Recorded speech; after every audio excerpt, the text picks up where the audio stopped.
make sure we get everybody situated in the tech room here for a second while we get the screen moved. And as we do that, let the record reflect that all members of the board are present. At this point, I'm going to go to Diego Celis and ask him to make the announcement of our interpreter this morning. Diego, por favor. Muy buenos días, mi nombre es Diego Celis. Seré el intérprete español para la reunión de hoy. Si usted está planeando hacer un comentario y necesita servicio de intérprete, por favor, hablar suficiente fuerte y lento para que lo escuche. Favor hacer una pausa al final de sus oraciones para asegurarse de que tengo la oportunidad de interpretarle. Muchas gracias. Gracias, Diego. And then with that, this morning, I see that we have our Pledge of Allegiance. I'm going to see if Councilmember Fernando Ansaldo doesn't mind leading us this morning in the pledge. If you would all rise. I pledge allegiance to the flag of the United States of America and to the republic for which it stands, one nation, under God, indivisible, with liberty and justice for all. Thank you, Councilmember. With that, I'll turn to the clerk to see if we have any additions or corrections to this morning's agenda. There are none. Seeing none, we'll proceed into our ceremonial resolutions. Is there a member of the public who wishes to remove an item from our agenda's ceremonial resolutions this morning for additional public comment or questions? Seeing nobody in room, we'll go to Zoom. Seeing no hands up, I'll bring it back to the board. I have a motion from Alejo. Is there a second? I'll take a second from Askew. With a motion and a second, all those in favor signify by saying aye. Aye. Anybody opposed? Any abstentions? The motion carries. With that, we're going to go to Supervisor Alejo, who's going to make our first presentation this morning.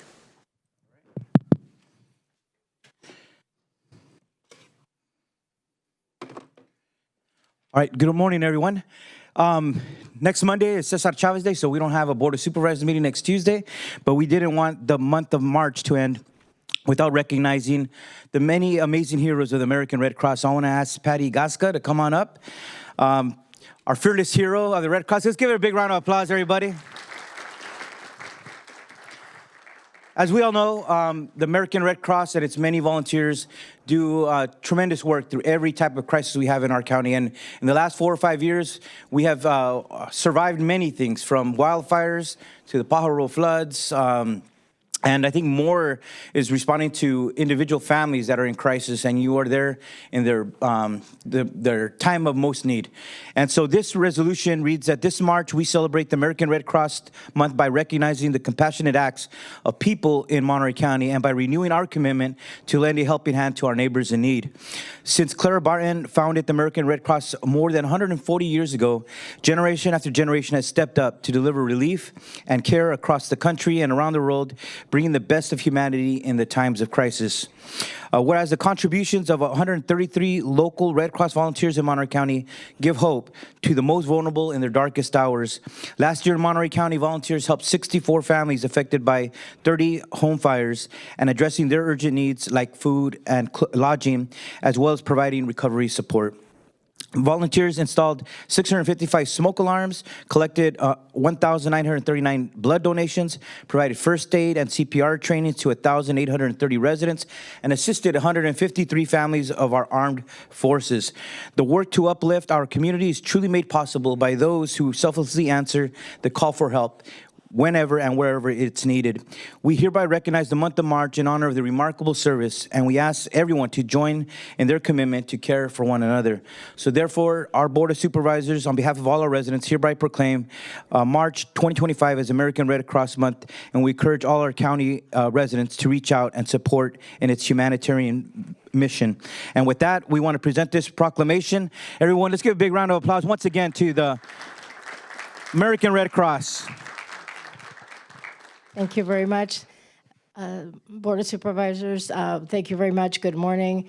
I want to thank you all for giving us the pleasure, the American Red Cross, for serving Monterey County and all its residents. I cover 3 counties, Monterey, Santa Cruz, and San Benito. I live in Monterey. I'm a resident here, so I know this area well. I know the needs of our community too well. We've seen it all, not just single-family fires, but, casualty events. We've seen, flooding events, folks that have been left, and we're meeting them on their worst day.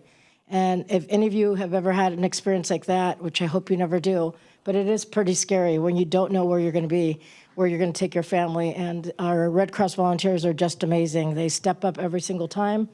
They're not between 8 and 5. They're 1, 2, 3 in the morning, but they're there. So we thank you very much for honoring us today.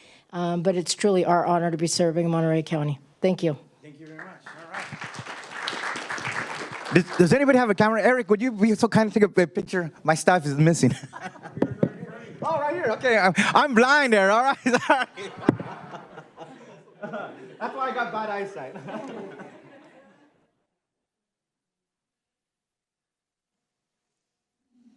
With that, we're going to place another order of coffee for Luis while Wendy makes her way down and presents the next one. Supervisor Askew.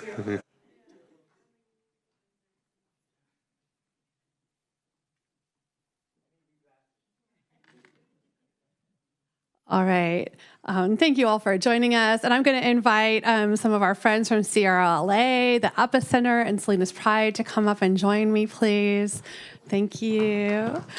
Come on up. And I'm going to, while I read our resolution, I'm going to scoot all the way over to the middle. I've got resolutions to share. So we've got one for each organization.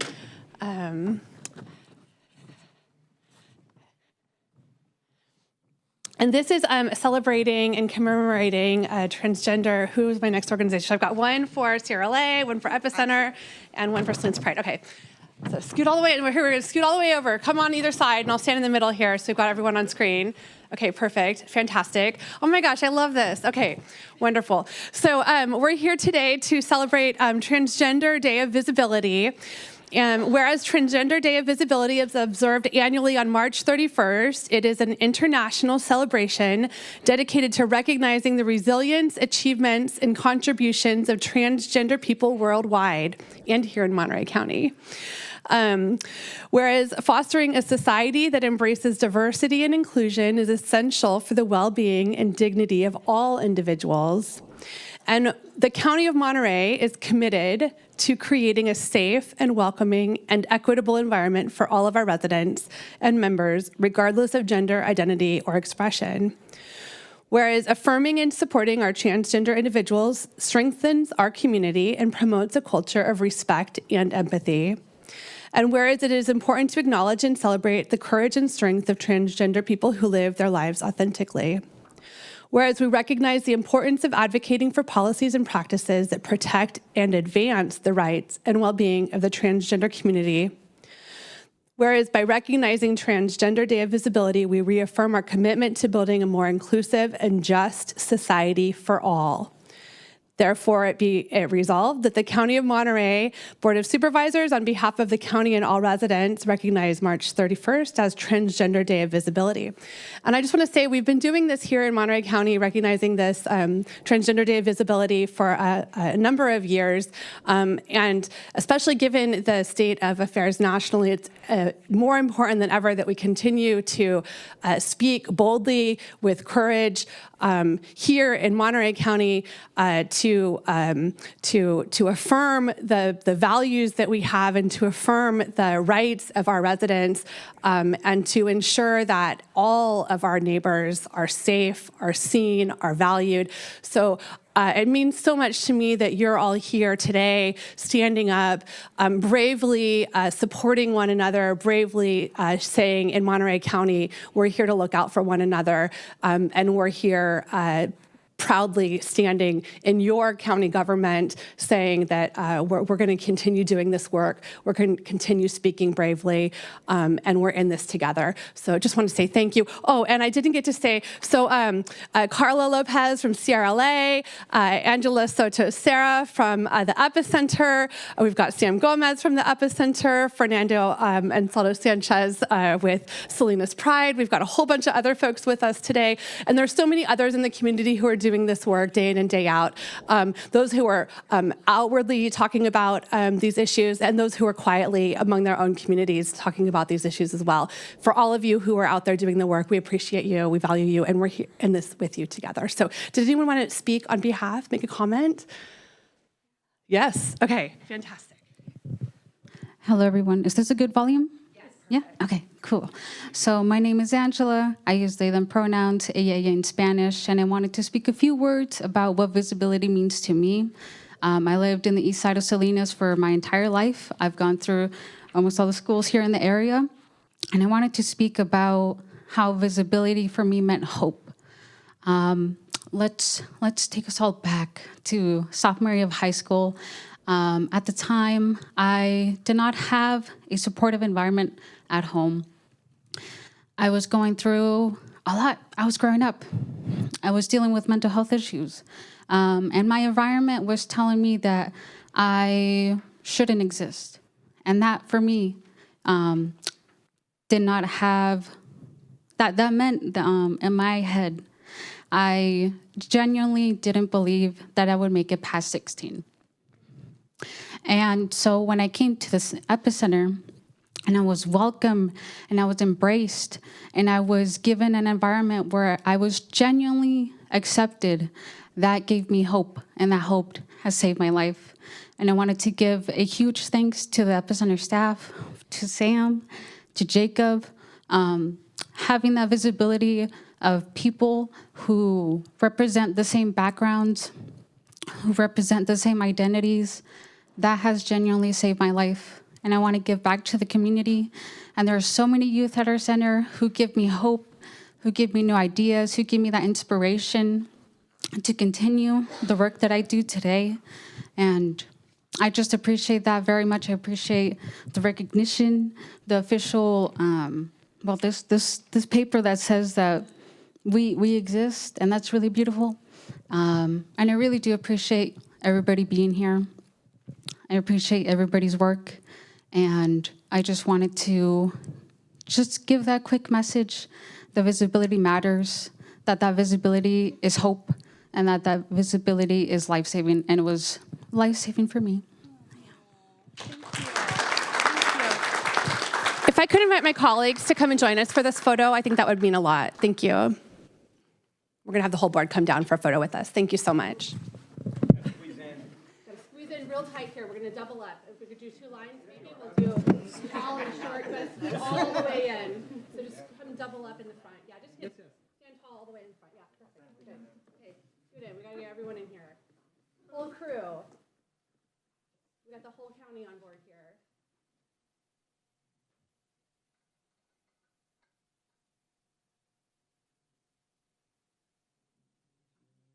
All right, good job. Perfect. All right, great work. Okay, thank you all.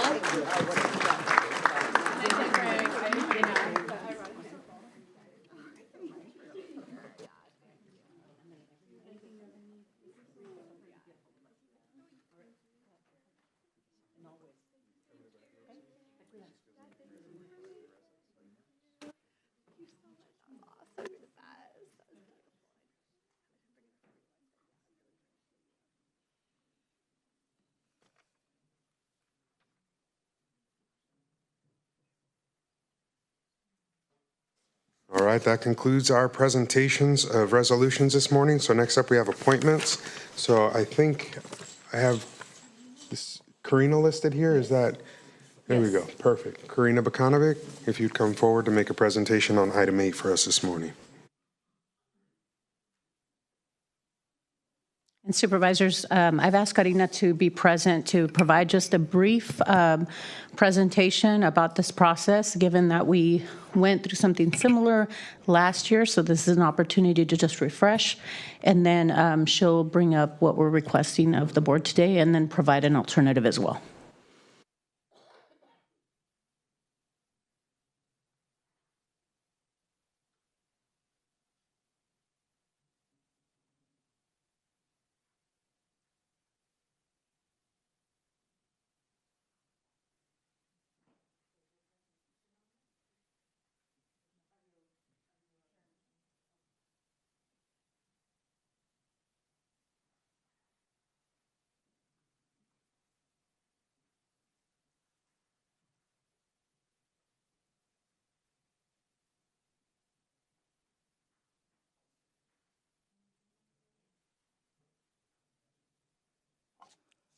Good morning, board members. Karina Bokanovich with the County Administrative Office. I'll just go ahead and start while we get that going.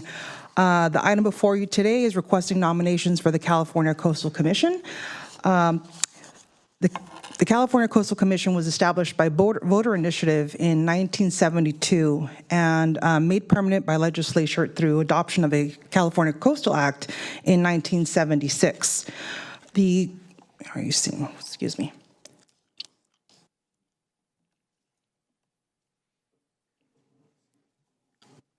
My apologies. Okay, so the Coastal Commission, they strategize and regulate the use of land and water in the coastal zone in collaboration with our coastal cities and counties. The development activities that are defined by the Coastal Act are reflected in your screen and also available in your reports.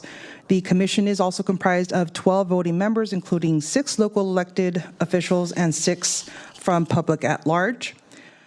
And just running over the timeline really quick, on March 4th, we received a letter that was issued by the Speaker of the Assembly, Robert Rivas, requesting your board's nomination, as well as the City Select Committee's nomination for an appointment to the Coastal Commission in accordance with Public Resource Code, Section 30301.2. Pursuant to that code, the Speaker shall make an appointment to the Coastal Commission from the Central Coast region, which encompasses the San Mateo, the County of Monterey, as well as Santa Cruz. And in accordance with the code, we must, or the board shall submit their nominations within 45 days from the date of receipt of the letter, which the deadline for us would be April 18th. And on your screen are options for your consideration. Option 1 is to nominate 1 or more county supervisors for consideration of appointment, and nominate 1 or more mayor or city council member for consideration. Or your board may also elect to just solely nominate a county supervisor for consideration for appointment and defer the nomination of a city council member. And that concludes my presentation. Thank you, Karina. Are there any questions from the dais? All right. I'm going to take this out to public comment, see if there's any public comment on this presentation. I see nobody coming forward in the room. I do see hands up via Zoom, so we'll go to Zoom. Yes, Zoom user.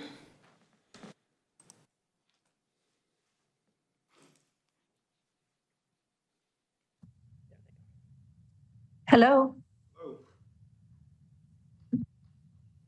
Hello? Hello. Hello? My name is Kim Solano. I'm a business owner and resident in Moss Landing. Is it my turn? It is. This is on item 8 for the Coastal Commission. Yes, I'm calling to encourage Supervisor Glenn Church to represent us in supporting Justin Cummings. I don't see any reason he should be replaced. I think he has an excellent background. I think that he is also representing diversity of representing who we are in our community. I don't see any reason to have an inland supervisor nominated when we have someone already in place that's doing a fine job. That's my comment. Thank you. Thank you, Kim. Next. Margie Kay.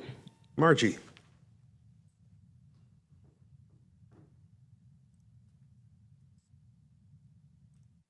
Okay, thank you. You can hear me? We can. Hello? Yes. We can hear you, Margie. Okay, thank you. I don't see my box lit up. Kim Solano said exactly what I wanted to say.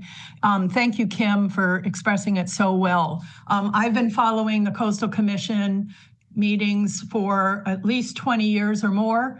I have been a liaison in the past from environmental groups up and down the state of California, coastal regions, and met for years with Dave Potter and then with Mark Stone. I understand that the standard of review and the Coastal Act is the prize to keep the eyes on, and Justin Cummings has been an excellent commissioner, and I do support him to be recommended. I know he's not from Monterey County, but he's doing a great job and he hasn't been on that long. Thank you very much. Support Justin Cummings, please. Thank you, Margie. Anybody else? Yes, Adam Pinteritz. Adam.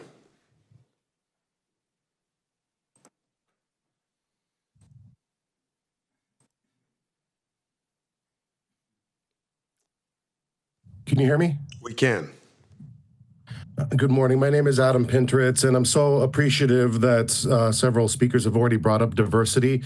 As was just addressed in the resolutions earlier, we're celebrating the diversity of our communities today and this month and next month, and that is something that we all treasure and value so much. And I think that needs to be highlighted not just in our ceremonial resolutions, but in our nominations to fill this position.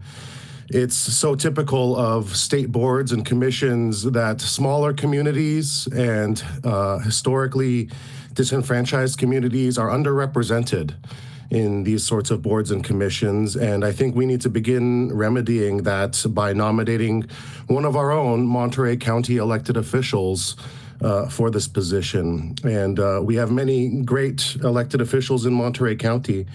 But considering the representation of multiple small and historically disadvantaged communities, the Monterey County Association of Realtors feels that the best person for this position would be Supervisor Chris Lopez.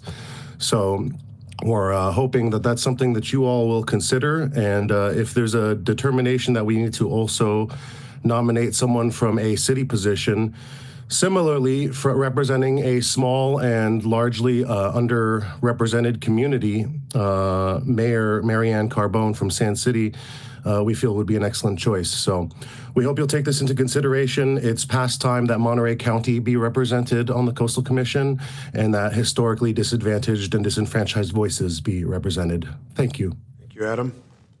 Phone number ending in 837. 837.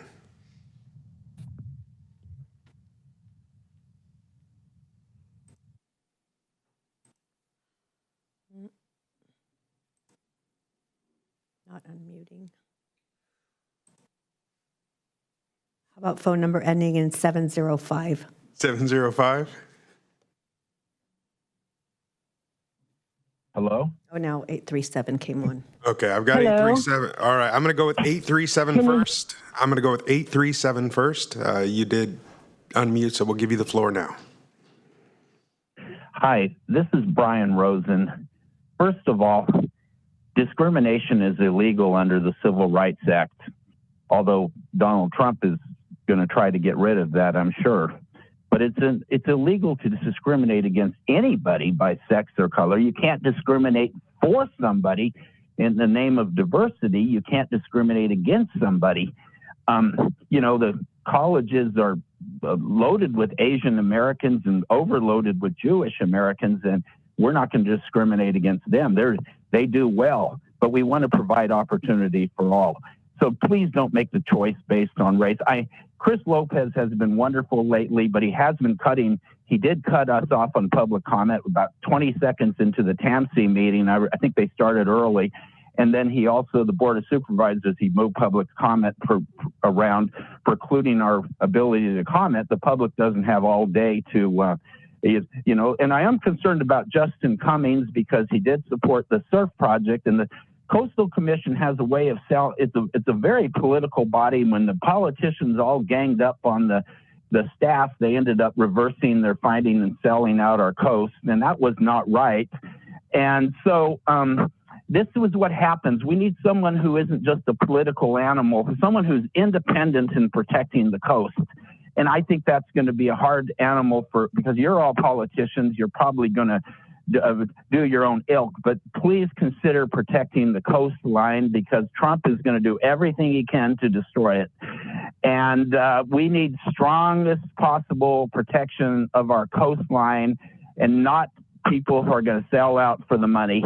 And it's just so absolutely horrible that they were all, the Coastal Commission knew it wasn't coastal compliant, and somehow they said, oh, any alternative is infeasible because it will take time to look at.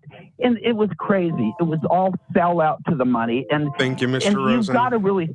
Mr. Rosen, we're over time. Thank you. Phone number ending in 705.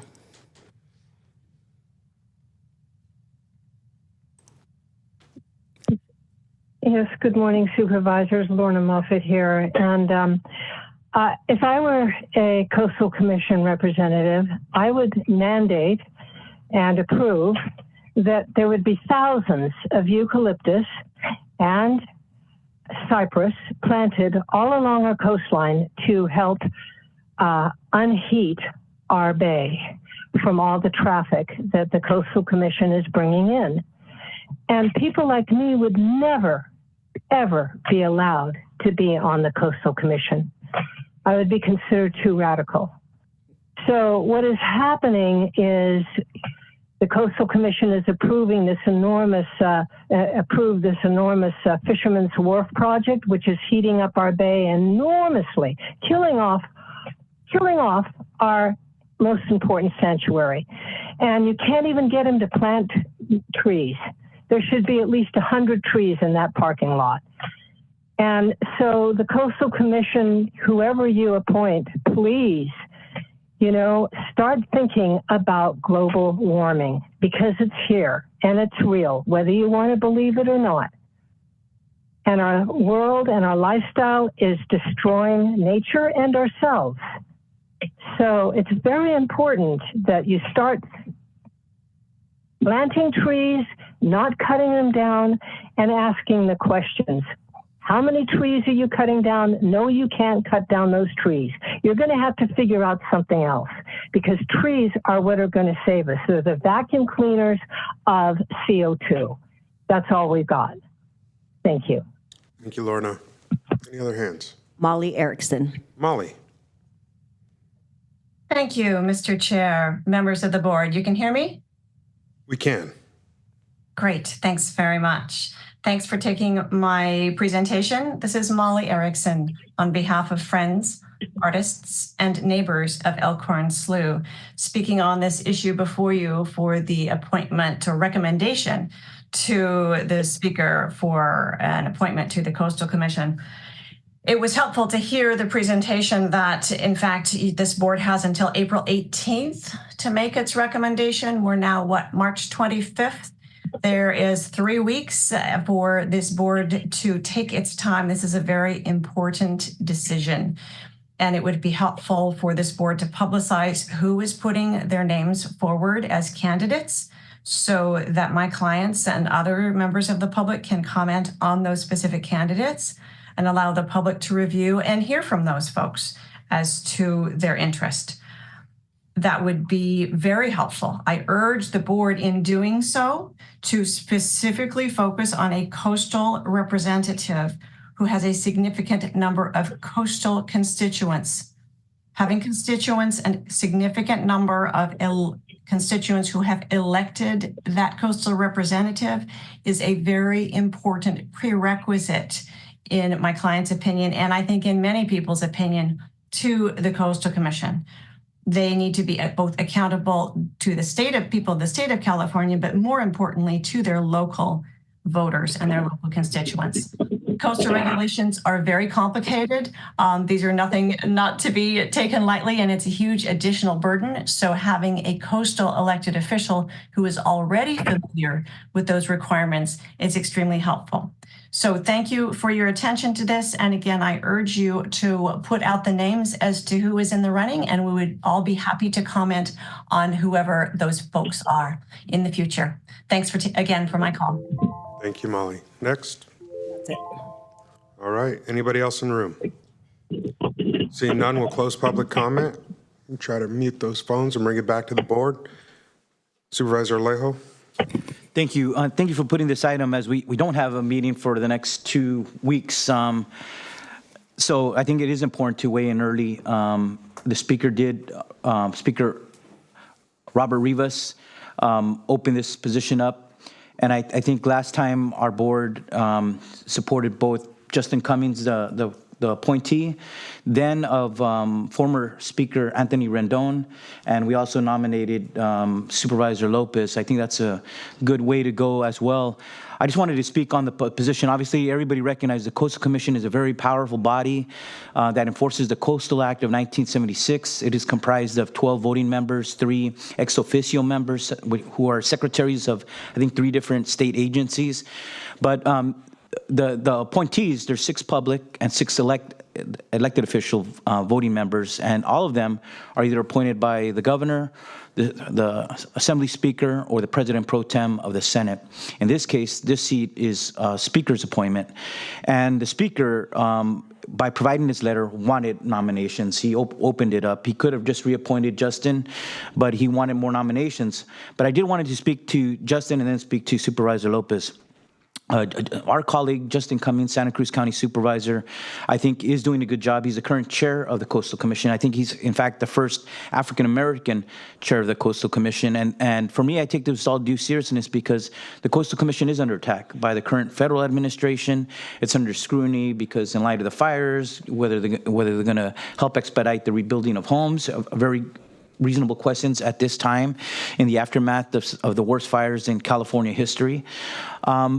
But I want to speak to Justin being very approachable, very reasonable on the issues that matter to the Monterey Bay Area. He's been very accessible to stakeholders when issues that impact our county and the region have come up. He has, I think, always been open to hearing all sides, and most recently the SURF project was an important transit project on Highway 1 that had a lot of attention recently before the commission.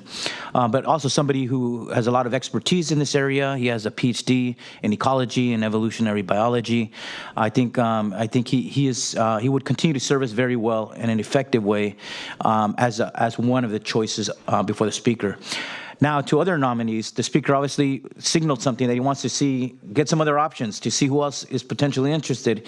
I think that's important to also provide some other options. And last time, this board did approve supporting our colleague, Supervisor Lopez, one of the hardest working public officials I ever met, not only stepped up to serve in statewide leadership roles as the past president of the Rural County Representatives of California, RCRC, certainly always going to our behalf numerous times to Washington to advocate on the Farm Bill and other important pieces of legislation and budgetary matters. But I think we see what he does in his district, being a voice for the voiceless, the marginalized communities, and making sure that they have a voice at the table as well.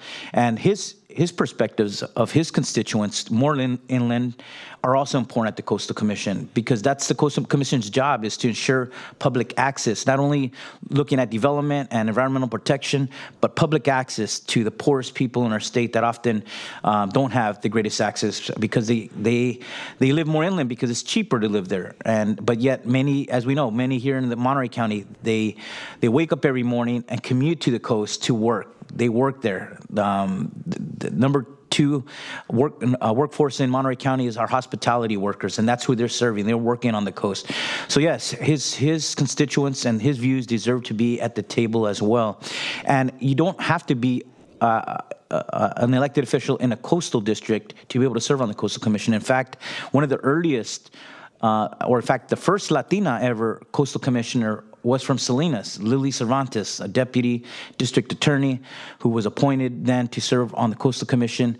So there is precedent of Salinas Valley commissioners serving on the Coastal Commission. So I just wanted to put that on the record as well. So my motion would be that this board consider continue to support Justin Cummings as to continue to serve on the Coastal Commission, but also giving the Speaker another option as well, our esteemed colleague, Supervisor Chris Lopez. Thank you. Thank you, Supervisor Alejo. Supervisor Daniels. Thank you, Chair Lopez. And I just want to start by making a couple comments about some of the things that I heard during public comment. And I think it's actually the beauty of the Coastal Act that it's everyone's coast, and every single Californian has that same right to the coast. And much in the same way, every single part of the state and every single state representative has the same opportunity to sit on the Coastal Commission. We have the same rules and regulations. Everybody has the same obligation to understand the Coastal Act and to understand all of our local coastal programs in making those decisions, whether that's where they live or not. So I just want to make sure that we're very clear about who has the opportunity to sit on this seat and who does not. I also wanted to comment it's ironic. We did hear from the Association of Realtors, and one of the biggest challenges that we're facing on the coast is housing and the cost of housing. And it was the realtors who lobbied the legislature not 2 years into the passage of the Coastal Act to remove those protections from the Coastal Act and to remove the affordable housing protections. So it's the biggest challenge we face, and I think what we need is thoughtful leadership that's going to understand that dynamic that's at play, because this resource is one that once it's gone, we do not have it anymore. And the Coastal Act has been incredibly successful amid real challenges to ensure that we house our California residents.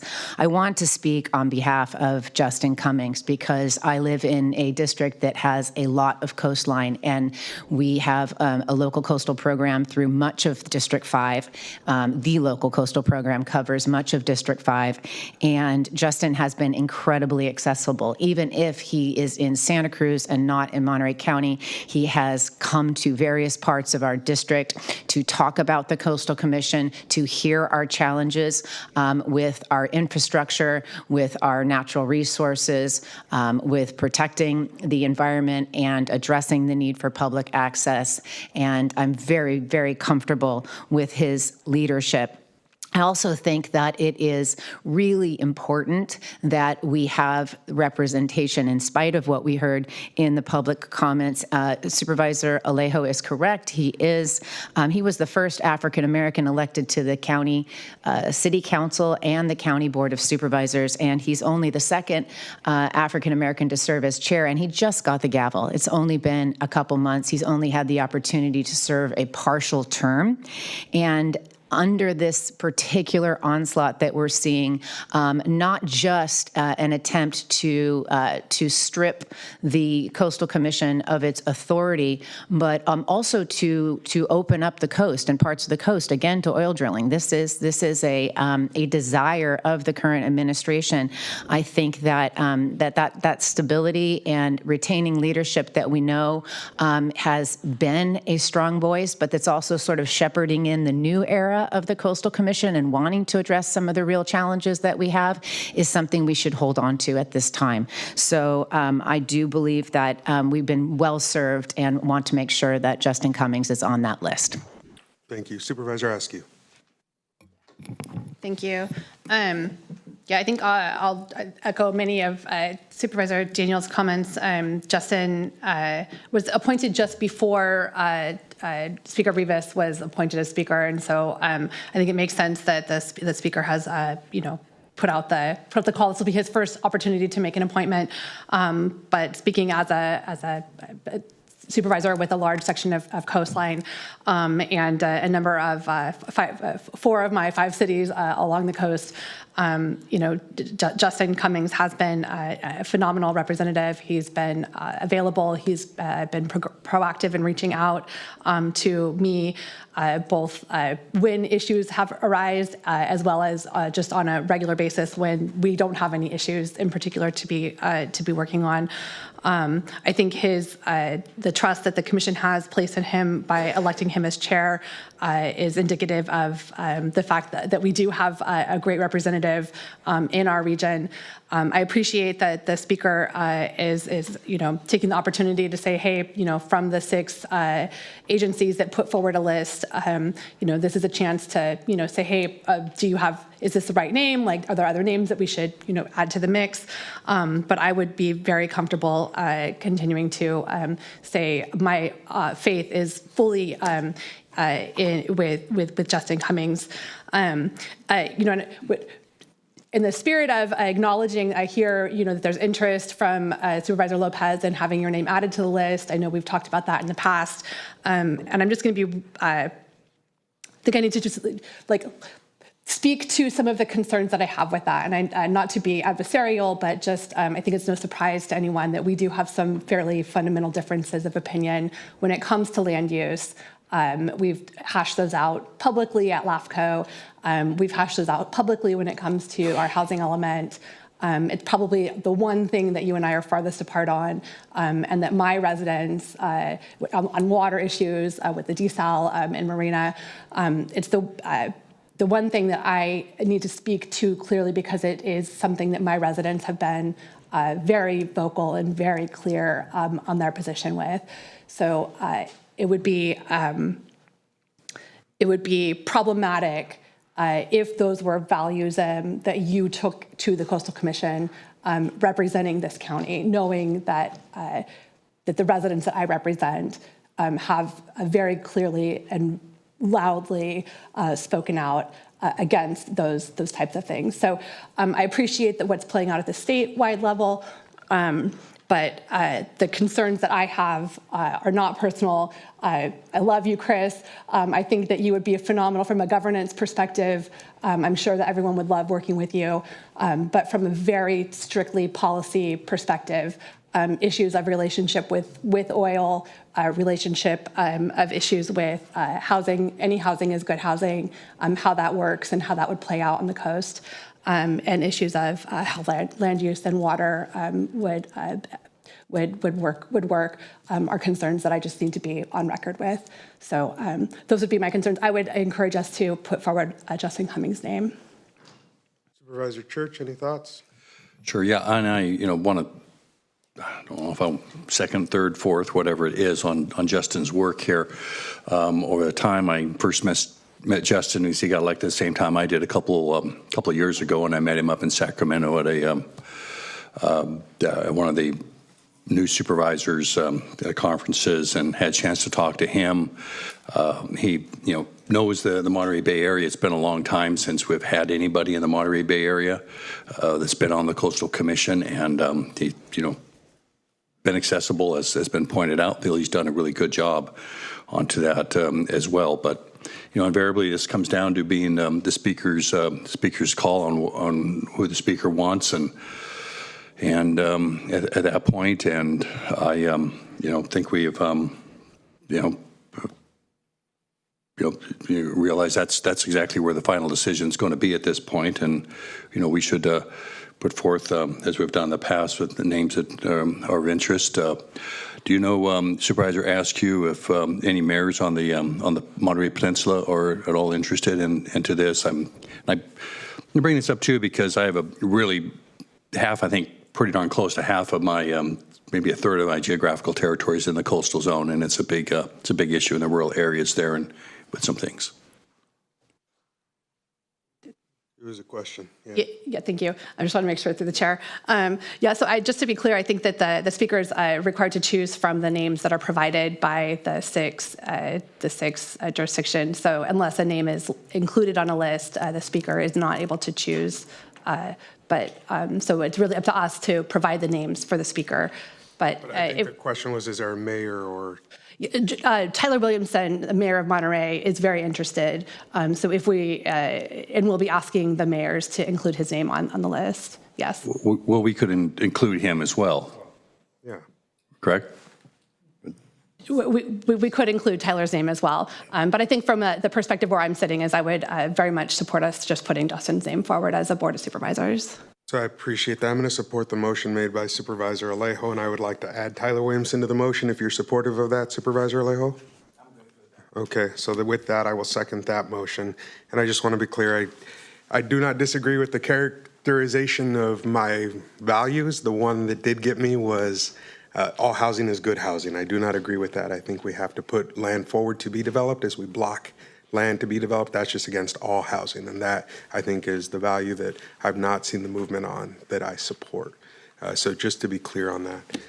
But with that, happy to go back to Supervisor Daniels before we call for a vote. Through the chair, I'm just curious if council can confirm whether or not someone's name needs to be on the list for the Speaker of the Assembly to appoint them. That's a good question, and I think they are soliciting nominations. I don't think they have to be on the list for the Speaker to appoint.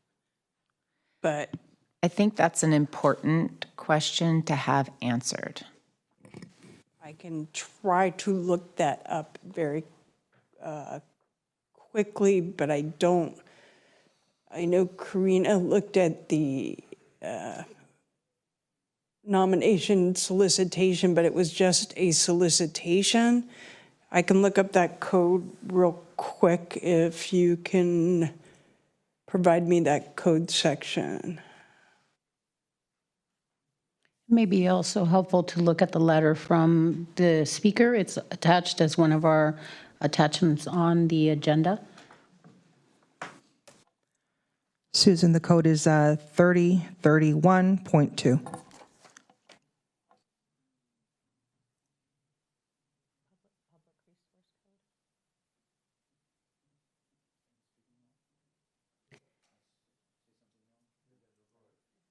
Meanwhile, they're looking it up. I think the city selection committee is meeting on April 4th. So that's where the cities will focus on their potential nominees from the cities. So I think that, just so for people to know, that meeting, I think, is on the 4th at 12 o'clock. But I also wanted to speak, because I think that's a mischaracterization of Supervisor Lopez. Any housing is good housing. In fact, we haven't built almost any, very little housing. That is not good housing when we're building almost none in the 9 years that I've been a county supervisor. Every project goes through the most rigorous scrutiny. Any housing project in California goes through the most environmental scrutiny than any other state in the nation. So when we actually approve something, it is very rigorous. It is usually wound down from its original proposal. I know the projects in Gonzales, for example, got slashed in half. And they were proposing it to cut even more. Even though we have a housing crisis, they were voting to cut a project that already was slashed in half in terms of its size down even more when it got to LAFCO. That's not good housing. And people proclaim to be advocates of housing, but when they actually vote on it, they're voting to do less, even though the need is great in our county. So I just want to speak, that was definitely a mischaracterization of our colleague.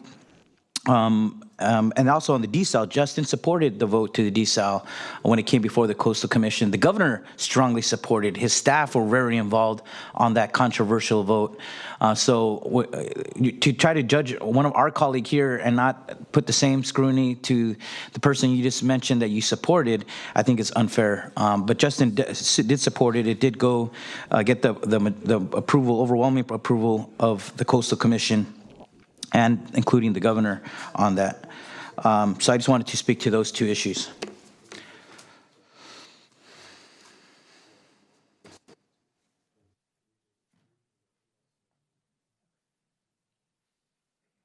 So as I'm reading it, we have to nominate at least 3.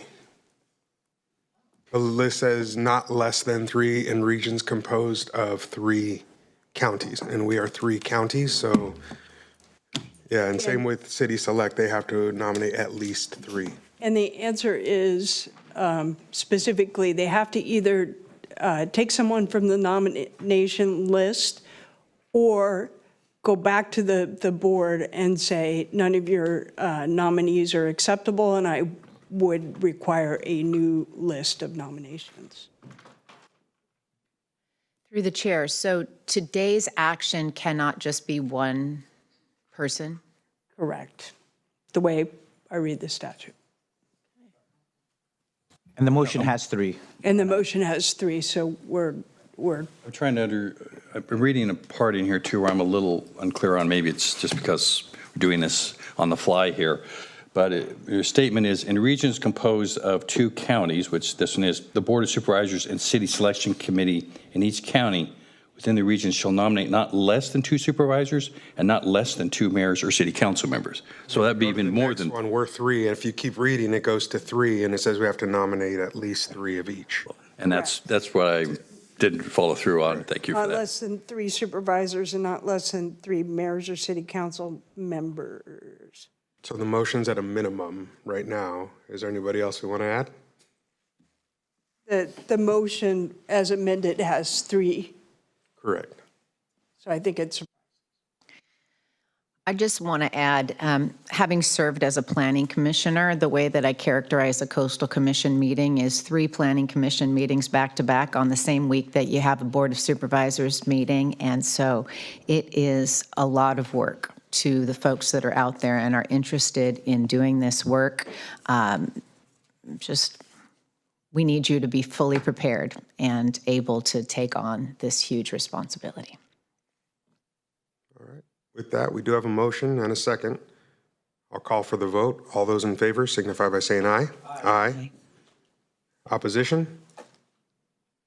Abstentions? Not sure where we went there. I think we need a roll call because I'm not sure who voted aye. I only heard ayes. I didn't hear anything else. Yeah. Were there 3 ayes? Yes. Okay. Okay. Then we're done. All right. Okay. Motion carries. All right. And with that, we're going to jump into our budget workshop, item 9. Opening up, I want to share that this year's budget is difficult. I know we've got a lot of folks in the room to share with us today about what their needs are for their departments. Part of the process that we've been able to construct with some new staff at the helm of our budget, in my opinion, is more transparent, it's more honest, and it's more upfront about what our budget situation is and what the numbers look like. As we work through this, I know that there'll be additional challenges in the coming year, but we are committed to work through that together. And with that, I want to thank our new CAO who has taken this process by the helm with her dedicated staff to get us to a position where we can have today's hearing, I think, in a frank and fruitful manner. And so with that, I want to turn it over to our CAO for comments. Great. Thank you. And thank you all who have been part of the process. This is especially cumbersome and especially impactful to our county family. And so I do want to begin by thanking our budget team, who is led this year by Debbie Palinelli. And initially, we had Ezekiel Vega providing that assistance as well. There's been a lot of work behind the scenes with your finance managers across the counties, both the elected offices and also appointees of the county. And many of the finance managers have spent many days trying to put this together preliminarily in preparation for our budget discussion that will occur at the end of May. I also want to take the time to thank our bargaining teams because they've been part of this process as well, asking all the relevant questions and asking for follow-up when necessary, but mostly remaining informed as we go forward and try to develop a more transparent process so that all of these questions can be answered in what we would consider common language as opposed to confusing language. Especially, I want to take the time to thank our countywide staff. We are 5,000 strong, and we love to work and live in this community.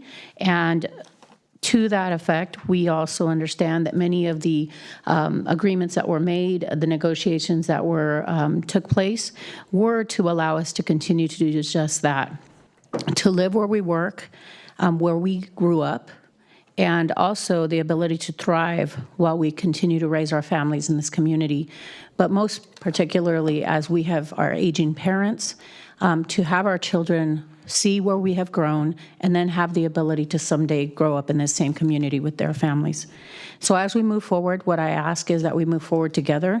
There will be some frustrations, there'll be some clarification that'll be needed. Our departments are and have been doing much more with less.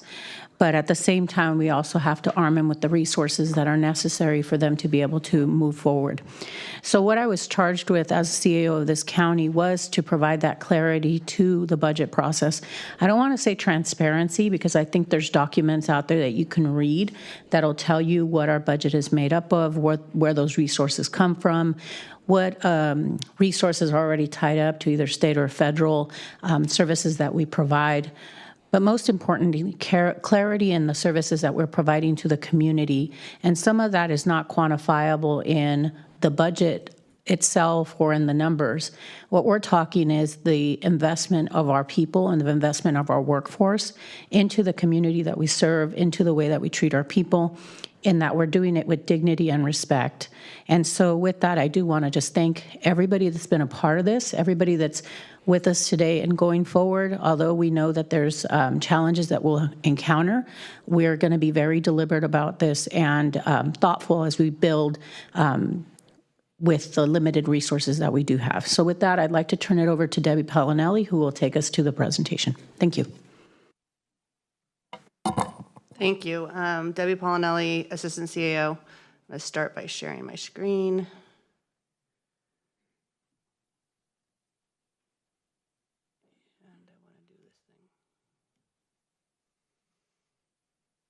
Okay.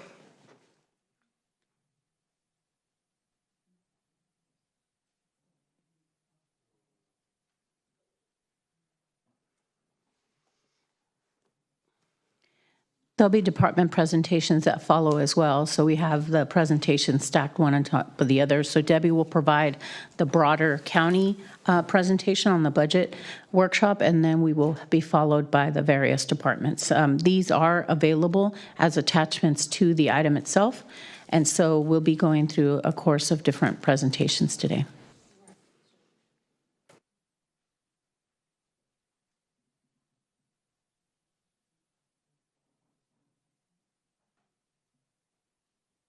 Okay, so I think I'm in control of the PowerPoint now. So anyway, just want to start off with, this exactly what has been echoed. It was a little bit of a tough budget this year. And so I'm going to start my presentation with a couple of the slides from the forecast, just as a little bit of a reminder, because I think they're pertinent to the conversation that we're about to have. I'm not going through all the slides, but I will go through a couple of them. So just as a reminder, I'm not moving. You want me to use this one right here? Oh, here, I'll use this one. Okay. As a reminder, we had the forecast and we talked about we were going to be short for this year for the 25-26 year and short the next few years. So that's kind of what we're facing today. And those are some of the decisions that we're going to have to make today.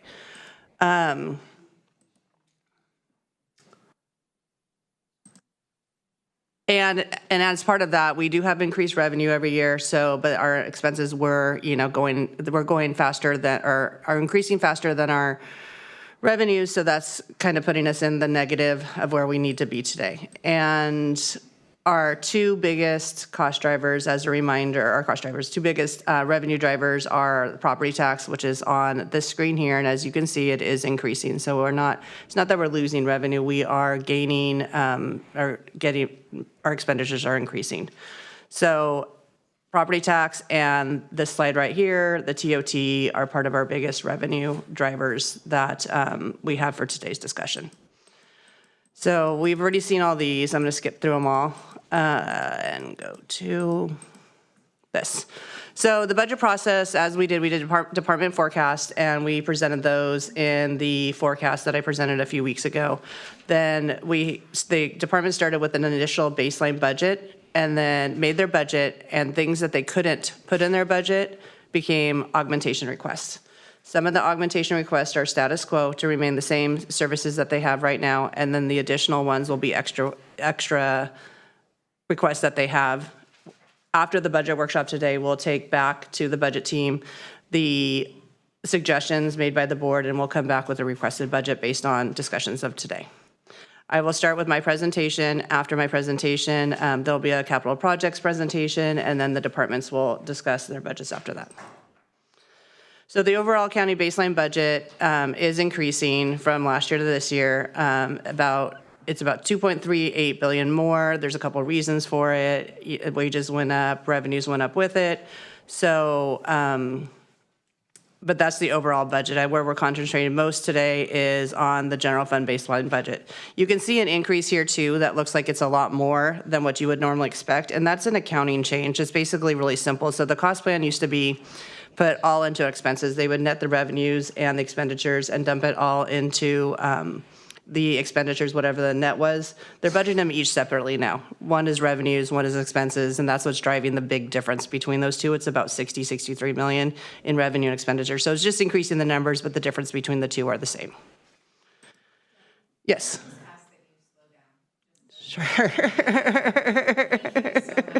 I know, I talk really fast, and it's like a bad habit.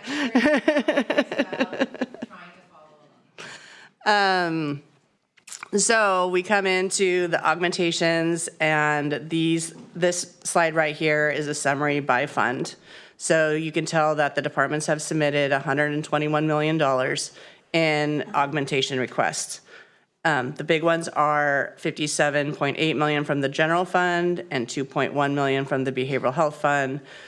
And then it goes to all the other funds, $1 million from Parks and Lakes, $972 from the Emergency Communications Fund, $299,000 from the Health Realignment Fund, and the big one, and it would be a separate presentation, from the Capital Improvements Fund of $63.2 million. This one, the next slide shows the same number, the $121 million again, but this one's listed out by category. As you can see, capital projects is at the top at the $64 million. And then the bottom three is what I'm going to kind of focus on, and then the departments will come and do presentations with what their requests are and what the most important requests for their budgets are, and you'll get a better feel of what is important to them with status quo and what is important to them with new programs, new services, and new positions. As you can see here, there is 49 filled positions, 68 vacant positions, and new position request of 73.5. This is the augmentations that are requested by department, and you can see the largest requests are coming from the Sheriff's Department, followed by Public Works, Facilities and Parks, and District Attorney, Public Defender, Social Services, and the Department of Emergency Management. So this is kind of a list of everybody, and you can actually see which departments on this are requesting new positions, which ones are requesting status quo filled positions, and which ones are the status quo vacant position. That third column should have the word vacant under it. It must have been cut off in my presentation. Yeah.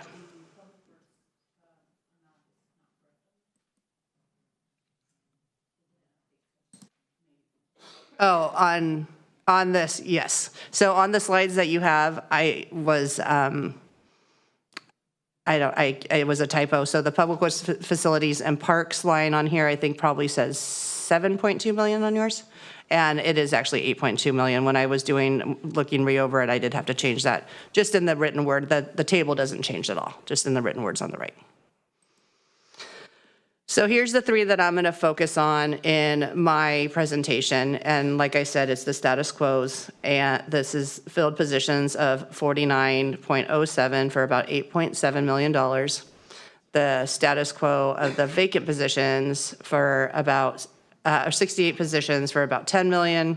And status quo other is going to be more like your services and supplies and odds and ends, that anything else that's not salaries or staff. So the funding gap is 117.07 FTEs, 47 filled, 68 vacant, and then other status quo is 21 million, and the total need to stay at status quo would be 39.7 million. This is a little small for some of you, but this is the status quo positions related. These are all the filled positions that the departments couldn't fill with their baseline budget. And you can see that there's about 5 departments that need augmentations or are requesting augmentations for these filled departments. The co-op extension at the top with just a 0.07, Department of Emergency Management, the District Attorney, Public Defender's Office, and the Sheriff's Department. Some of these that say position restore on them, that's the way they were put into the budget system. And when the departments do their presentations, they will go into more detail on exactly what those positions are. This slide right here talks about the vacant positions. So this is the same. These are positions that were vacant in the budget when, at the time that they did their budgets, they're requesting these back as augmentations. They could not fit these into their baseline budget. You get a few more departments on here that are requesting some of these vacant positions, and the departments, like I said, will come and give a priority order of what they would like filled first. And then this final slide, just to keep a list together, is the status quo for everything else that I said that is not salaries or employee or position related. So these are the ones to keep the status quo. There's a few departments on here, and they will bring forward, their list on what they think is most important on this one as well. So the criteria for augmentations is that it's mandated by current law or board policy. It's in alignment with the county strategic initiatives and priorities. It's consistent with community priorities expressed in forums, surveys, and other engagement initiatives. It's necessary to maintain current level of mission-critical services and operations. The substantiation of compelling public need that cannot be met with existing resources. The likelihood of success based on prior performance, degree of readiness, requested resources, and assumed timeline. Leverages sustainable financial support from non-county sources. The appropriate placement of responsibility. The degree of urgency and or critical infrastructure investment to ensure productivity and continuing of operations. So that's just kind of some of the guidelines as you can keep in mind as you go through the exercise. So, how to pay for them. So there's a couple options that I have seen that would be possible revenue sources to pay for some of these augmentations at this point. There's been an adjusted revenue estimate. Some of our revenues came in a little higher than we had originally expected, and it brought in about an extra $1 million, and that can be used for any augmentations that you would want to today. I'm jumping to number 3 because there's not really a slide on it. There was, in past years, there was when we did not spend all of our contingency fund, some of it was moved into a separate fund called a reserve for contingencies, and there is about $8.4 million in that fund. It is one-time money. I would not suggest using all $8.4 million, but if there's some amount of that money you would like to bring in to use some of these augmentations, just keep in mind that it's one time, and when we use one-time money for ongoing expenses, we'll be having the same conversation again next year. And then the final one is our TOT revenue. That's kind of why I started with those slides in the beginning, to show that there were the sources of revenue, and TOT is one of our largest sources of revenue. I wanted to put up a little history here of what we've done with TOT, and I'm going to ask for a little direction back at some point on this slide as well. As you can see, this is back to 2017, 2018 actual amounts. What is in this current year budget is on the far right, the 25-26 amount for $3.5 million. That includes the DSAs and then the 4 entities on the bottom of the top box. What I'm going to look for direction. The reason why these 4 entities are down here on the bottom of the TOT is generally anything left over at a TOT is general fund dollars anyway.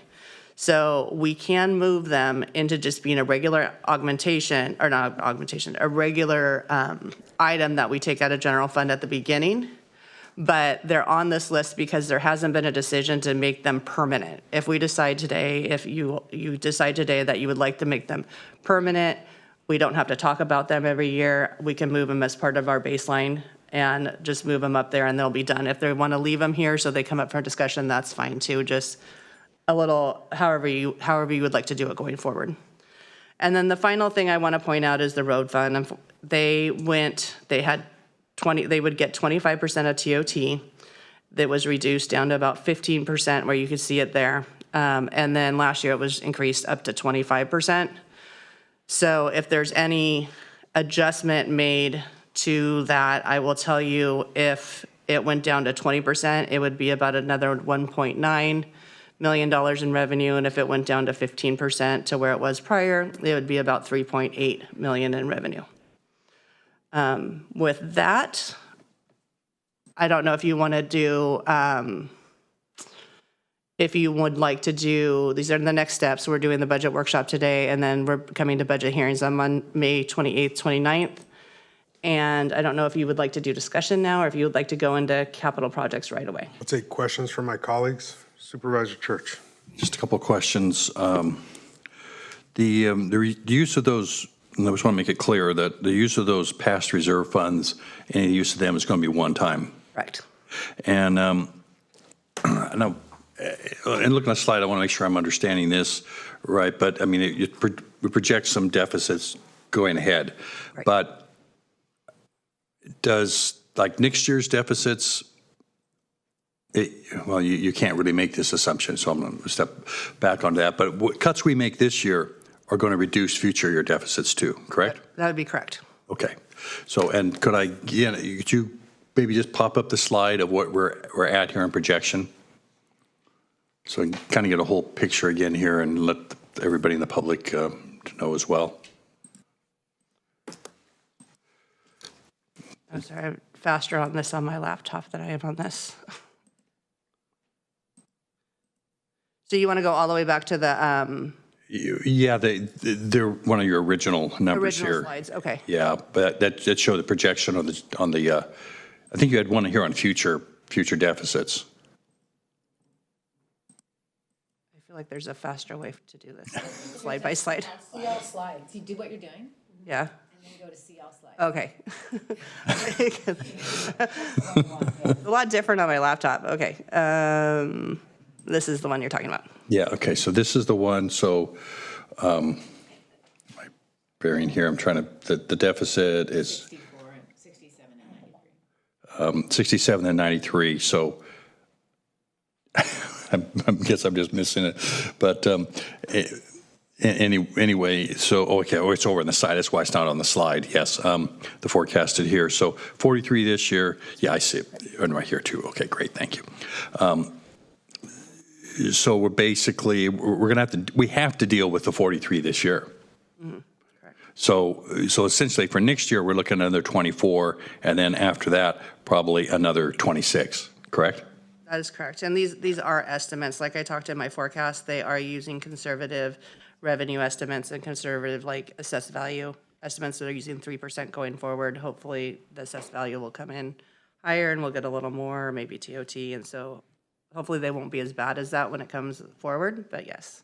So I just want to make that clear for anybody who's looking at this and not thinking, well, 3 years from now we have to make a $100 million cut out of that. We've already have done a lot going up to that. And yeah, I think that was my only question, things I wanted to point out before we get into the substance. All right, then we'll go ahead and jump into department presentations, but before we do that. As long as I can come back to the TOT and the DSAs. Yeah, I think at the end. Okay, so but before we do that, there was clarification on the last item. And so there's been a request to reopen the last item on the Coastal Commission nominations. And so with that, council is going to make a clarification, and then what I'll do is ask for a motion and a second to reopen if that's the way we want to go, or proceed with budget. I just want to, can you reopen an item when the public doesn't know it's happening again? You was can on have a this motion agenda. for reconsideration by a majority voter, and because it was unanimous, you don't want to ask? Okay, then for the record, I will just clarify, I read this statute wrong and I apologize.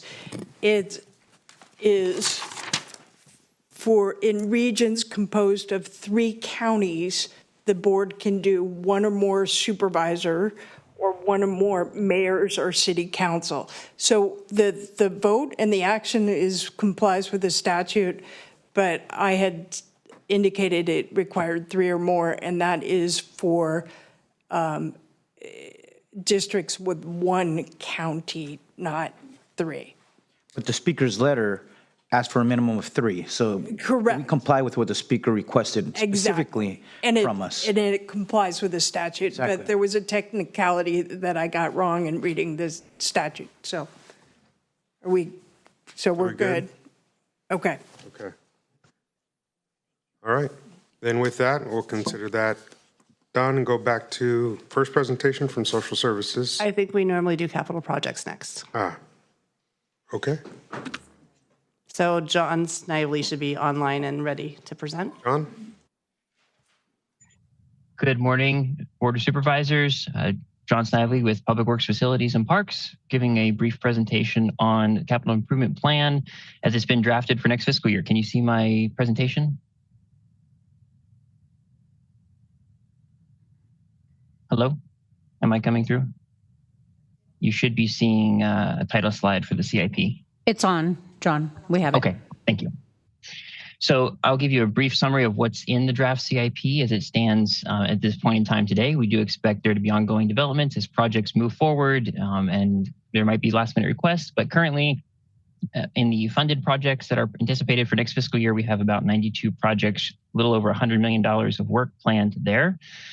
Those projects may have additional funding needs or funding sources in out years. Exhibit B is the unfunded list, and that's the majority of what we're going to talk about today or present today. A little over 100 projects, almost 110 projects submitted by departments for consideration for funding, almost $100 million in requests. The difference that you see between what Assistant CAO Paolinelli presented, the $64 million, my list includes unfunded needs from Road Fund and Natividad and other projects. It's a little more comprehensive, but that $64 million number is correct for the county requests that the board might consider. And we have about 92 projects, close to $400 million in future year projects that we'll be looking at in upcoming fiscal years. So we'll give you a brief summary of the unfunded projects that have been discussed so far. We have gone to the Capital Improvement Committee for their recommendations and comments on unfunded projects, as well as the Budget Committee for any projects they wish to highlight or comments on funding for those projects. As I mentioned, $100 million, 109 projects. And the available funding, staffing capacity helps to inform the scale of our work plan, as well as the direction we receive from the board. So here is a summary of the comments and recommendations we've received so far. At the Capital Improvement Committee on March 11th, there were over 25 project recommendations, and I have some subsequent slides to highlight those projects so you can see what was discussed. About $31 million in funding need for those highlighted projects. In those projects, there's close to $50 million of additional funding needs in future years, and I'll point out where some of those numbers were developed. We went to the Budget Committee the week after, and they received the draft CIP. They did not make any changes to the CIC recommendations. They passed those forward to the budget workshop that we have today. I will note that ITD highlighted a number of unfunded projects that they typically look to their ITD assignment fund to meet that need. And my understanding is that was not available to them this year. So those were highlighted as a general capital project unfunded need. The Budget Committee also provided staff with several comments related to capital project funding policy. And so we've made note of those, recognizing both the deferred maintenance needs throughout the county, as well as comments desiring focus on existing board priorities. So I have 4 slides highlighting the projects that were discussed at the CIC and BC. I'm calling them categories 1 through 4. Category 1 is specific projects that were highlighted by the CIC, and so you can see those listed here. I've also indicated whether they're an existing project, meaning they're active in our work plan this current year, or whether it's new, meaning if we got funding, we'd be starting from scratch essentially in the next fiscal year. So here you can see Pajaro Mansion projects rose to the top. The asterisk indicates that those were existing board priorities based on the November 2024 Board of Supervisors Capital Funding Workshop. There's a number of other deferred maintenance, repair, and replacement projects. The 2 line items here in the middle, the King City Courthouse Facility Assessment, Jail Facilities ADA and Deferred Maintenance Program, that's where you're getting that $31 million. Those are just estimates at this time. The CIC recommended we spend a small amount of money to do some additional scoping and estimating of deferred maintenance at the King City Courthouse facility. And staff originally requested for a small $2.5 million, small compared to the anticipated need for jail ADA and deferred maintenance work there at the jail campus. So we have placeholder estimates there for those future amounts. The CIC also highlighted a road resurfacing project, but as it would look to road fund or other sources, it was considered as a separate part of our unfunded project discussions. Category 2, there's only 1 project there, which is an existing board priority that wasn't specifically mentioned at the CIC. However, it was, as I said, an existing Board of Supervisors priority. So we've listed the Bradley Library project here. There's a $5.3 million funding request for this coming fiscal year. No anticipated funding need to complete that new construction project. Category 3 are projects that the CIC forwarded on to the budget, to the board for additional consideration. These were part of our original staff work plan. At the top, I've highlighted this HVAC repairs and replacement at 1200 Aguajito because that was recently recommended to go to the board in the current fiscal year. So depending on a decision the board may make in this fiscal year to fund that project, that may drop off the list. But until that determination is made, I continue to highlight it here as a potential unfunded need for the upcoming fiscal year. Another existing project is the HVAC repairs and replacement here at the Schilling campus, as well as a facilities master plan. We are working through that with our consultants. I was able to reduce the anticipated request there significantly based on a preliminary quote we received. So we'll continue to flesh that out as we get information from the vendor. And there are a number of facility maintenance and planning programs included in that list as well that you see here. The ones that show recurring, such as the roofing program, repainting. Those are programs that the submitting department did not immediately identify future needs. However, as a reoccurring maintenance program, we could reasonably expect there to be future costs to those programs in future fiscal years, but that has not been identified at this time. Category 4, the last one, are projects that were highlighted by departments, and the CIC asked staff to bring those forward as well. So again, we have a number of reoccurring roof replacement, amenities replacement programs for the parks. It's anticipated that would be an ongoing need. So there's placeholder amounts shown as future requests there, as well as some HVAC repairs at 1422 Natividad and a water and sewer upgrade at the lakes. So that's a summary of all the projects that were discussed and highlighted at the CIC. Just to wrap that all up, here's our 4 categories with the funding requests that were included for fiscal year 25-26, as well as any anticipated future unfunded needs, whether it be an estimate or an actual number. And then you can see that broken down here at the bottom by the existing projects that are currently in our work plan, as well as new projects that have not yet started and what those current funding needs and future funding needs may be. The Budget Committee also made a comment for staff to look at other existing projects which may be funded in the current fiscal year, but may need funding in future years. And so I've provided a table of those projects as well. Many of them are new construction or major construction projects that have identified funding for fiscal year 25-26 as part of our capital improvement plan, but I have listed those potential unfunded needs.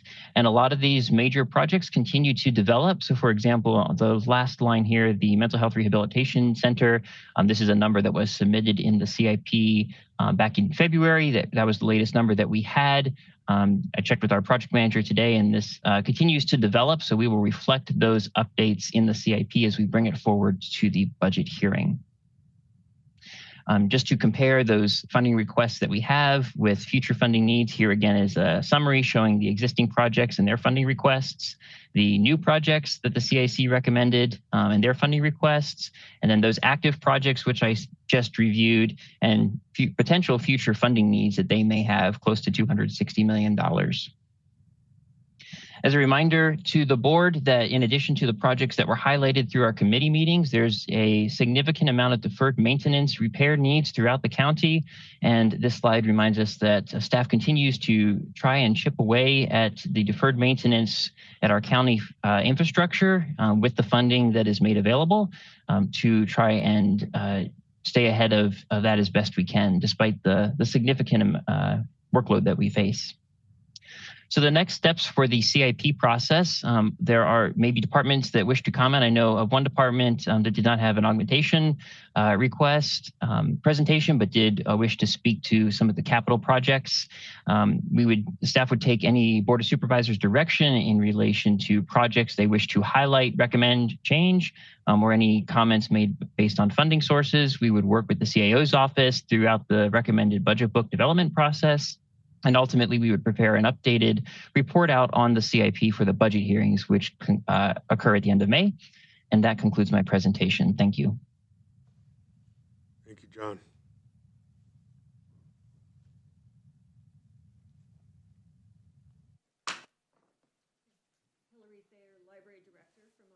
Free Libraries. And I did just want to speak briefly in the Category 1 project, the Pajaro Library and the Puerto Vallejo Mansion. This is a complicated project that does have a shortfall. It was a priority of this board, and I'm asking that you fund the shortfall in the most expeditious way possible to complete this project, both parts. For example, if you just fund the repairs to the mansion and we are able to move back in with the library, but then the other project comes later, it's just going to disrupt library service again for this community. In addition, the closed mansion does cost the library operational budget money. We are still paying our portion even though we cannot operate in it. So I'm just asking that you consider that project to fund in the most expeditious way possible so we can complete this project for the community. Thank you. Thank you, Hillary. I don't want to, I'm trying to get clarification because I thought there was some funding, but when I looked at the slide, I thought it said there was no additional funding needed. And so I think I need some clarification. I would have to ask Capital Projects to speak on that. The library will not need any additional. Yeah, I saw that for the restoration, but I believe it didn't show any additional funding on the slide I saw, which I was a little surprised with, but hope we can get that clarified. Through the chair, Supervisor Church, I believe I can provide that clarification. We also have Florence Cabasa Green, project manager for these projects. For the upcoming fiscal year 25-26, there is a funding need for the two projects. One of the comments the Budget Committee asked staff to look at is beyond the next fiscal year, are there additional future funding needs for these projects? And so while we do show the $791,000 for the emergency work and close to $3.2 million funding need for the ADA second and third floor access in this coming fiscal year, anything beyond that, there is not an anticipated need for additional funds past those two funding requests that have been submitted. Okay, thank you. That's more like what I thought. Thank you. If I may, just to clarify again, it's because we have two projects. We have the repair project and we have the upgrade project. So the repair project, we're able to fund with the AB 102 funding. And so we're looking for additional funding to address the upgrade where we're going to make the second and third floor accessible. Supervisor Hope that clarifies. Just since we're on these points, I wanted to speak and support Supervisor Church. Obviously, the Pajaro Library is an important one for me as well. It's not only the storm damage, but to be able to increase access on the second and third floors that could really be an additional asset to the community to bring more nonprofits, other services. It's currently, and all the previous years, it's been unused space because of the non-ADA compliance, and being able to utilize that for good community use is a really a wonderful thing. The other great library project, of course, is down in Supervisor Lopez's district in Bradley. I'm glad that we're making libraries a priority because they do serve many purposes for the community that have nowhere else to go. And last thing I wanted to speak with is a King City Courthouse, an issue that's always been dear, especially the Supervisor Lopez and I. These $80,000 would be to assess Chris doing other work for the future. And so I think the repaving is on there already, but when this came to the Capital Improvements Committee, we were like, what is this does? This allows the staff to be able to look at what other improvements could be done there to enhance the facility and enhance services in the future. And I think I want just to strongly support that as well. Okay. Through the chair, if I could just get that question answered of what, again, the categories mean. Category 1 of 4. What does categories 1, 2, 3, and 4 refer to? John? Through the chair, Supervisor Daniels, that was just my attempt to organize a lot of information that's provided in these slides. It's just an internal category. It simply shows the comments that we received from the CIC. So category 1 were projects that we heard specific comments from members of the CIC related to those projects. Category 2 were projects that the CIC told us to bring forward to the board, but they didn't specifically call out at the time. It was passing through based on existing direction from the board. Mm-hmm. Category 3 were projects that, again, the CIC did not specifically call out, but they asked staff to bring forward to the board based on inclusion in part of that initial work plan list. And then category 4 are simply projects that departments highlighted and advocated for at the CIC meeting. And again, the CIC asked that we bring that information forward to the board. Okay, and then just because I do have the opportunity to speak, then I will say that both on the campaign trail and since taking office, I've heard quite extensively about San Venancio Road, and it's been described to me by long-term residents as never having seen a repaving done on this particular road. So I am happy to see it here and looking forward to working with all of you to find out what kind of eligibility this project has for road fund and other funding sources, because it's a part of the district that has not gotten the same attention as other parts of the district historically. So I'm really happy to see it here. Thank you. All right. I see you standing there, Under Sheriff. I don't know, we weren't going to take department by department comments on here. I thought Hillary was my next presentation, so that was my fault. She got in there. But I'll wait. Okay, perfect. All right. Anybody else on? We'll go back to you, Debbie.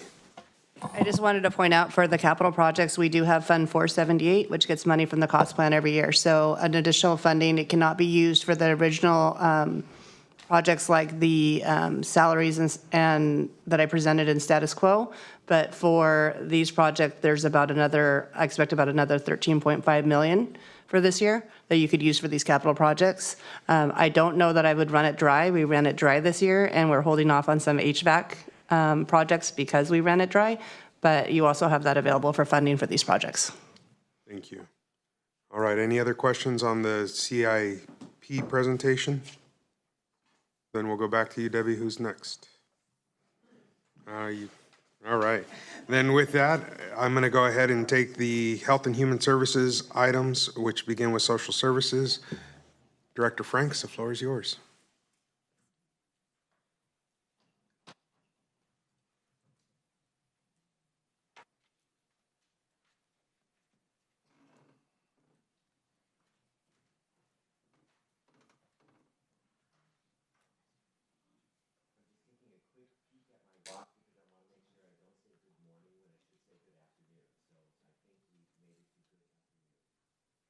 Let's make sure your mic is on. We're not getting good audio pickup there. All right, it looks like it's on now. Got you now. Yeah, okay, great. Yep. I have a green light. So I'm going to start out again. Good afternoon, Chair Lopez, Supervisors, Administrative Officer De La Rosa, County Council, esteemed colleagues, and of course, members of the public. Roderick Franks, Director of Social Services. I have with me today Jack Murphy, our Military and Veterans Affairs Officer, as well as Becky Cromer, our Department of Social Services Finance Director, and all the way through budget guru. So appreciate to have her here today. Next slide. So we'd like to start our presentation today, and we'll try to move through these slides fairly quickly, just really going over what our budget is. So the first slide here presents our 25-26 baseline budget. We are really looking at a budget of $367.7 million, and that contains 852 FTE in our department. You can see how that $367 million is broken down.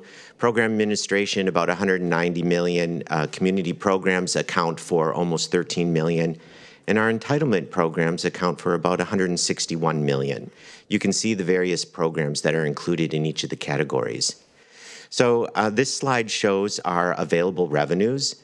About 50% of the revenue that we receive for the operations we conduct come from federal and state sources. You can see that amounts to about $183 million. Of that $183 million, about $112 million comes from federal sources. Our next largest portion of revenue comes from our sales tax realignment. That's about 42% or $155 million. I'd like to point out that our county general fund contribution accounts for only about 6% of the revenue that we require to balance our budget. And that is consistent with last year's amount, which was also 6%. So taking that general fund contribution and breaking that down into its components, you can see the largest share of that general fund contribution to our budget of about 6% is really in our entitlement programs, which account for almost $14 million. I would like to add that of that 14 million, about 10 million goes to support our in-home supportive services program, which we'll touch on a little bit later in the presentation. So what were some of our significant cost drivers in building this budget for 25-26? Right up at the top were our increased employee-related costs. That's a huge number that we're showing up on the screen of 29.8 million. I had our team recheck that number 3 and 4 times to make sure it's accurate. What I'd like to say is that is not just an increase in salary and benefits, but really it's an increase in all of our employee-related costs, which would include salary and benefits, workers' compensation costs, what we pay for overtime and standby, our OPEB obligations, and what we pay for temporary employees, along with some other costs. So also, our entitlement programs increased by almost $8 million. One of the other cost drivers that we're paying close attention to is our in-home supportive services program. We are pending negotiations this year with SEIU and are anticipating potential wage increases for our IHSS providers.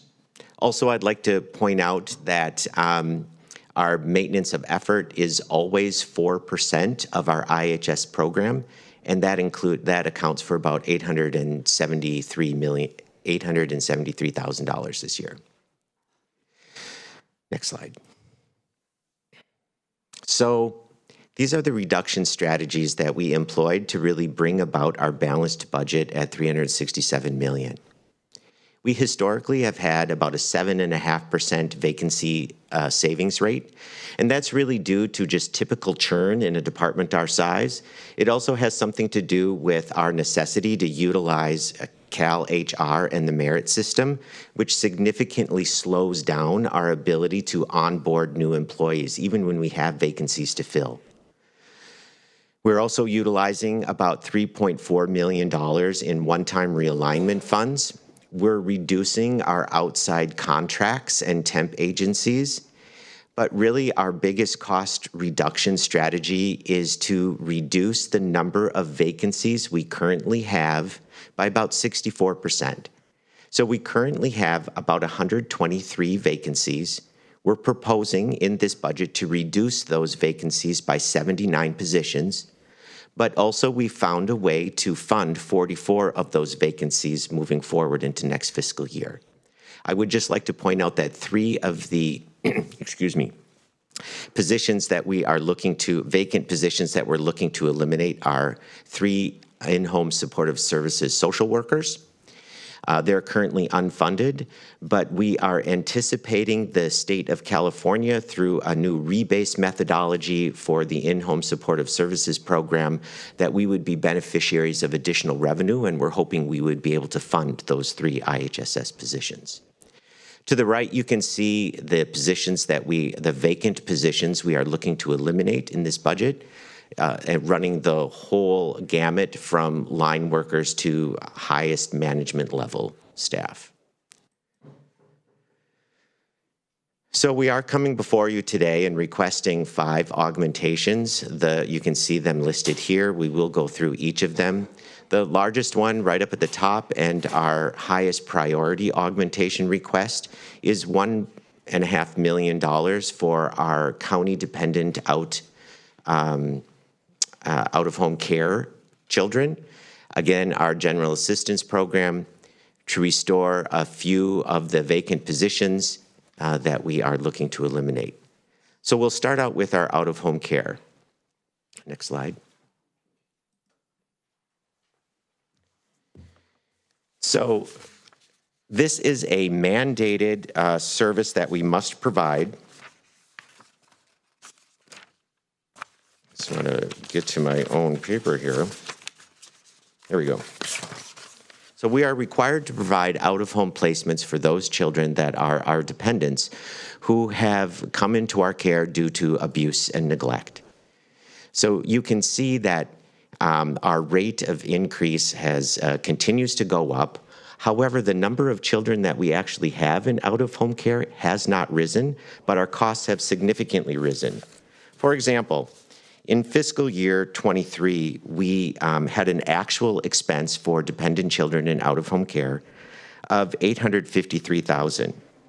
In fiscal year 24, our actual was $1.4 million. Before that actual came in, we had actually budgeted for fiscal year 25 about $1.2 million for our out-of-home care costs. And we're currently estimating to exceed that around $2.2 million. So we are actually budgeting for fiscal year 26, $2.9 million. And we are asking for $1.5 million to assist us with that mandated cost and service. General Assistance is another program that is wholly funded by general fund contribution. And you can see that not only has the caseload increased, but the costs have increased as well. We have continued to see a rise in our General Assistance caseload since the end of the pandemic. And that has partly to do with the ability to open up our offices to in-person traffic to assist those applying for this benefit in person. Prior to that, doing this application online was complicated, and we had a lot more denials in that online process than we're seeing now with our in-person process. Our community benefits program is also looking for an augmentation for 2 specific staff people to assist us in our outreach efforts into the community. We were lucky enough and through a lot of hard work to receive 3 competitive grants that allowed us to purchase and outfit 2 outreach vehicles. You can see the picture of the vehicle there that we just took delivery of last month. We're very excited to start using it. However, we would really like to have some dedicated staff to these outreach efforts to really maximize this asset that we've just received. We're looking at receiving our next outreach vehicle sometime by the end of the calendar year. Our Cal Works employment, we are also looking for an augmentation to fund 1 employment and training counselor. This is one of our most successful programs in assisting people in attaining self-sufficiency. Currently, each employment and training counselor carries a caseload of about 90. We would really like to be able to work more intensively with our client base to really assist them more expeditiously in moving towards self-sufficiency. And then here's just a slide on our in-home supportive services program. Again, I'd like to point out, I think we've discussed this statistic in the past, in that we have about nearly 7,000 individuals who receive in-home supportive services in our county, but really over 6,275 the providers also employed through this program, and 80% of those are really family members caring for their loved ones. So you can see the total cost of this program annually is about $190 million, of which $22 million is the county share. We fund about 56% of that $22 million from our realignment funds, and 44%, or about $10 million, as I'd mentioned earlier, from the general fund contribution. And I'd like to put this slide up again to say that our homeless outreach programs and helping those who are unhoused still continues to be very robust. And you can see the various programs and how we are choosing to fund them and the funding sources for those programs. And at this point, I'd like to invite Jack Murphy, our Veteran and Military Affairs Officer, up to the podium. Jack? Thank you, Roderick. Mr. Chair, members of the board, Cia de la Rosa, thank you for an opportunity to briefly discuss what our office does and what our office brings to the county. I also want to acknowledge members of the public who might be viewing, and then the veterans that we serve, most importantly. This slide is a brief overview of what our office does. I want to highlight that our office, our organization, is the only organization who has VA accreditation within Monterey County to prosecute, present, and pursue VA benefits on behalf of either the veteran, the survivor, or the family members. We represent 17,545 veterans, over 6,000 active duty service members of all components, their families, retirees, survivors, the list goes on and on. Last year alone, our office served just under 3,000 unique veterans. We filed 5,770 claim actions of all types, and we were awarded 1,865 disability compensation claims. Those disability compensation claims totaled over $19.8 million in new federal compensation for Monterey County veterans and their families. Our ask last year was of a status quo, along with a $9,000 one-time IT infrastructure project, which we received and we were very grateful for. That in sum was $1.12 million. 1.12 resulted in 19.8 million of new funding coming into Monterey County. That's a return on investment of 1,771%. For every $1 that the Board of Supervisors invested county funds into our office, we returned $17.71 of new federal funding that came into Monterey County. Our work resulted in our office being ranked number 7 across all 56 county veteran service officers in the state with respect to the amount of benefits payments that we bring into the county. So our office punches extremely high above its weight. These 1,865 VA disability claims that I mentioned earlier are not just monetary compensable claims. They also result in health care, housing vouchers, survivor benefits, education benefits, and so on and so on. These are non-compensable benefits that result from us achieving that award. Going forward into FY26, we're asking for status quo. We're very, very grateful for the support that our office has received from the entire county and specifically the board. I look forward to an opportunity next year to present to you the results of your investment in our office. Thank you. Thank you, Jack. Questions from the dais? While we move towards questions, if I may, Becky, if you'd like to put up the slide on our augmentations.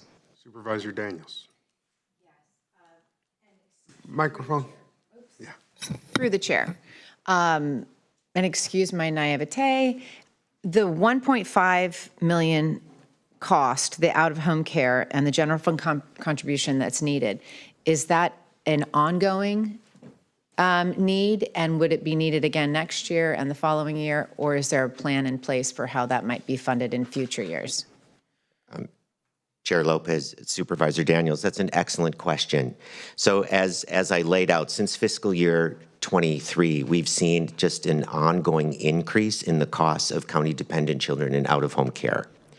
Part of that is due to just a very small number of children with high and complex needs that require very expensive placements because the appropriate resources have not been made available. One of the initiatives that we have taken on within the department, really starting last year and continuing this year, is to try to recruit resource families that would be willing and equipped to handle some more of these high-need, high-intensity placement children.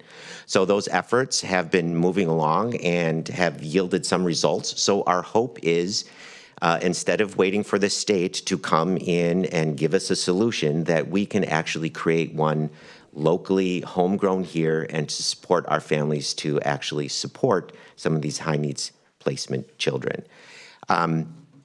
Our family and children's operation has been doing just a fabulous job, though, of really maintaining what I consider an incredibly low rate of children in requiring out-of-home care, but is really due to these few highly expensive needs that we have needed to deal with. Thank you. And one further question was the vacant IHSS social worker seat. I just wanted some clarification on if that funding does come in from this alternative source, but it's removed, the vacant positions are removed, the 3 IHSS. Can we still utilize the funding that and refill those positions if we've removed them? Great question. So those 3 IHSS positions are being held as unfunded positions. Held as unfunded. That's all I needed to know. And Okay. if the funding comes through, then we would certainly activate them and move forward with recruitment. Got it. Supervisor Church. A couple questions, Roderick. The 44 vacancies that are funded, none of those are general fund? Or are those general fund, or are they coming from other sources? How is that balanced out? Because I know 79 were cut. So you just saw me sigh because I wanted to go immediately into a very complex and probably not ability to understand the answer. But the short answer is yes, and yes, and yes. The majority of the funding would really come from our state and federal reimbursements that receive through allocations.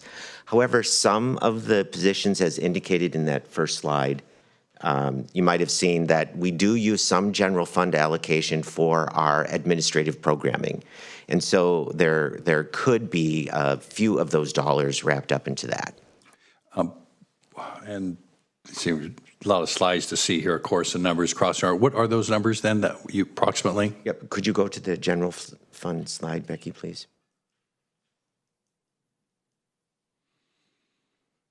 So there could potentially be some employee costs out of the administrative amount of $6.9 million. Do you know what the percentage would be of that? That it's pretty small. It varies by program. And it varies by program. Okay. I'll go with that. Yeah. Very small as a hard number, wherever that is. I do have one other question, and that is a statistically significant number, a very small. Okay, thank you very much on that. For the IHSS provider negotiations that are coming up, and I know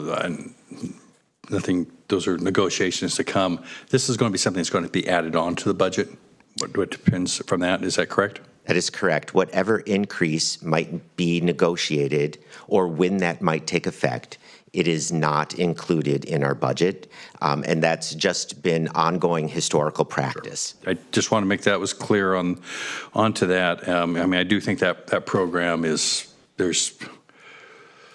a huge bang for everything we put into it. You know, it helps people, keeps people in their homes, and keeps the quality of life, and is really important out of that. I guess that's really all my questions right at this point.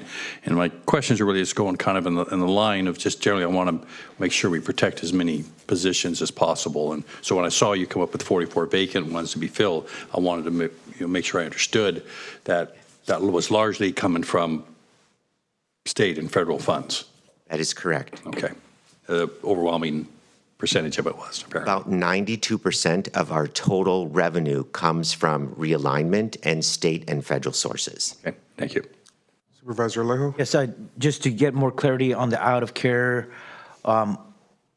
care, is there any reimbursable funding stream? We've had this program for a long time, same as general assistance. Most counties have a GA program, usually factored into the budget. Why is this being considered as an augmentation rather than programs factored into your overall budget as they are ongoing, previously existing programs for some of the most vulnerable? So I can break the two programs apart, and hopefully I'll get to your question, but please feel free to interrupt if I'm not going in the right direction. The out-of-home care costs are for those children that we are mandated to serve who can no longer be in their homes. They are county-dependent children that require an out-of-home care placement. That is a realigned program, and so we are able to use realignment funds for those costs. However, the costs of care are outstripping our ability to continue to fund the program solely from that source. So the growth in realignment funding is not keeping pace with the explosive growth in the costs of some of these out-of-home placements. For the general assistance program, that is a Board of Supervisors approved program and wholly funded by general fund dollars, and we do not have any other alternative funding source for that program other than general fund contribution. Yeah, but I guess my question is why are they? this year they're being presented as augmentations, whereas I don't recall in the past years that we've asked for additional funding outside when we already know more or less how much we spend on average for the general assistance program. That is an excellent question, Supervisor. So starting in the pandemic, we saw a very significant reduction in the caseload for general assistance, and of course then a significant reduction in the cost, which we were able to just build into that typical 6% of our budget that comes from the general fund contribution. With the 25% growth in caseload and over 20% growth in costs, we're no longer able to completely cover that the way that we have in the past with the same percentage of general fund allocation to our budget. So this is above what you have historically factored in for GA in the past? This amount that we're seeing is higher than what we have had to pay out in the past. And same for the out-of-home. You factor in the realignment, but this $1,500,000 is above what you expect it to cost. Yeah, we budgeted about $1.5 million last year, and it's going to come in at 2.9. Got it. Okay, that answers it. Thank you for Yes, thank you. Any questions, Supervisor Askew? Yeah, thank you. So I appreciate the pre-meetings that you were able to have with my staff when I was on the road, was it last week or 2 weeks ago? And I think one of the questions I just want to make sure I'm really clear about is the amount of general fund contribution that has come to social services in the past. So this year and previous years, versus what we're anticipating coming in the coming year. Can you just clarify what those amounts have been and what that amount is anticipated for the coming year and what those changes look like? Yep, so I can see that Becky is, of course, looking up on a spreadsheet, and while she gets ready to pull that up, I can say that what was requested in last year's budget was about 6%. What we are looking at this year is also 6%, although the actual dollar amount has changed. So do you have those? Yeah.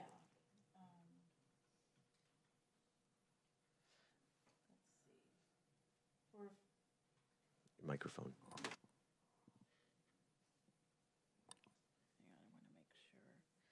So for fiscal year 25, we had pure GFC of 22.8 million.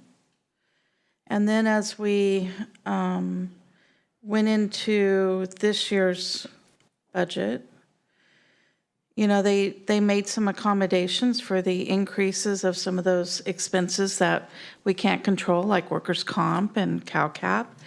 I think that when the CAO did that across all departments, they didn't have enough money to spread, and so then they did a prorated adjustment across all budget units. So in some of our entitlements, we did take a small cut. And hang on here, my screen's not sliding down. And so we are at really 22.8 again.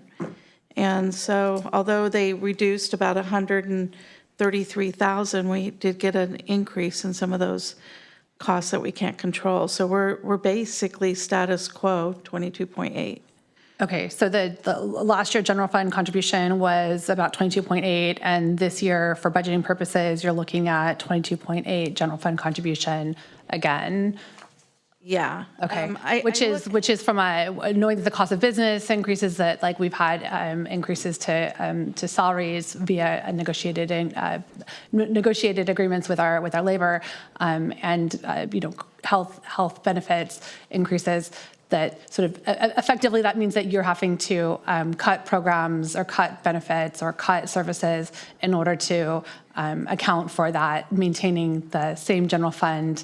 I just want to be really clear about what we're talking about, and not. I appreciate you're trying to be fair, and but I want to be just straightforward, because we have other departments. As we go through this process today, every department is different, and every funding stream is different, but when we're talking about general fund contributions to departments, I think that what social services provides to our community, and who social services is providing services to in our community are individuals that aren't necessarily always able to show up here and advocate for the services that they need when we're talking about general assistance, when we're talking about aging and adult services, we're talking about CalWORKs employment, family and children services, we're talking about IHSS provider services, our military. We're talking about services to those in our community who rely on these benefits to eat, to have housing, to have access to transportation to their doctor's appointments, to even have access to medical care.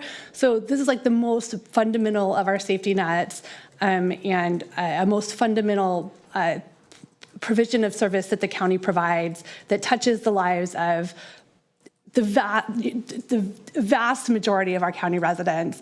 And so when I look at the county's general fund resources, I want to make sure that we're maximizing the leverage because we know that every dollar that we put into social services, that by and large, you're able to leverage additional state and federal resources with those dollars.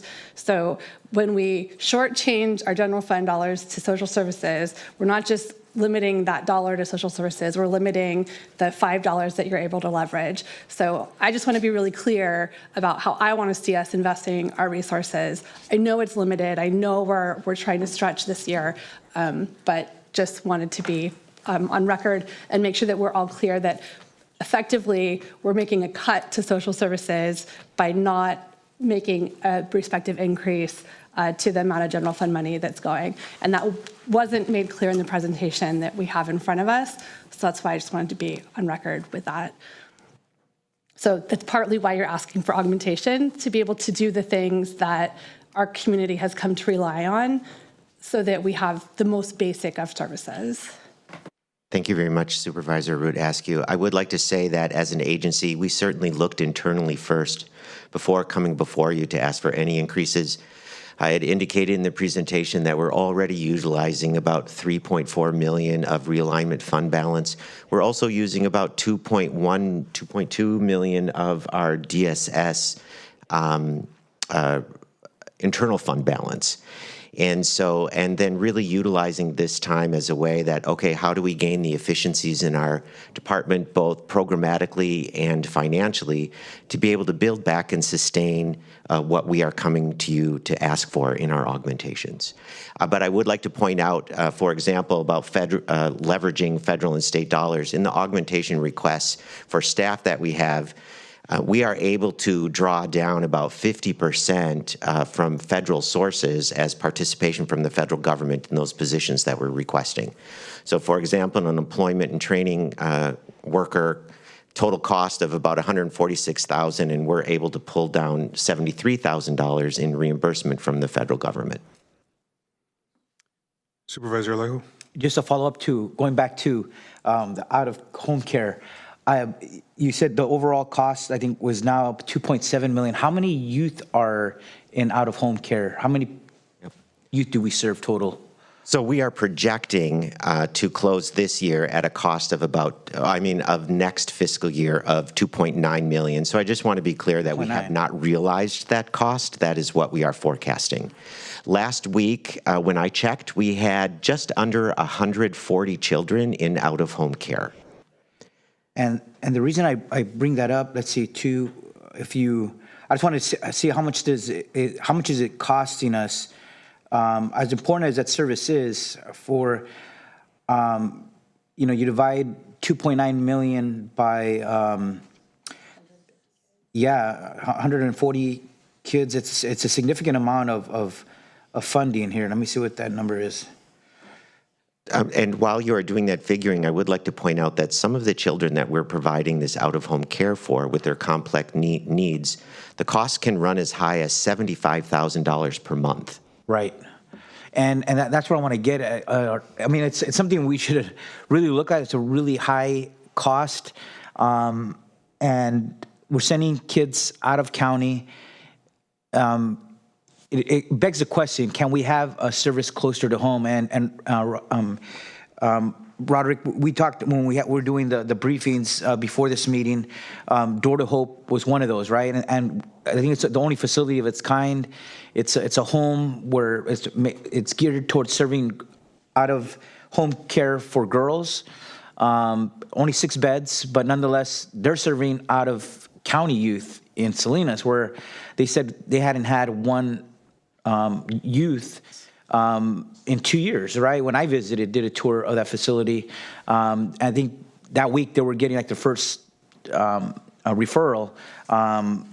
But I think we should try to utilize and partner with our nonprofit partners.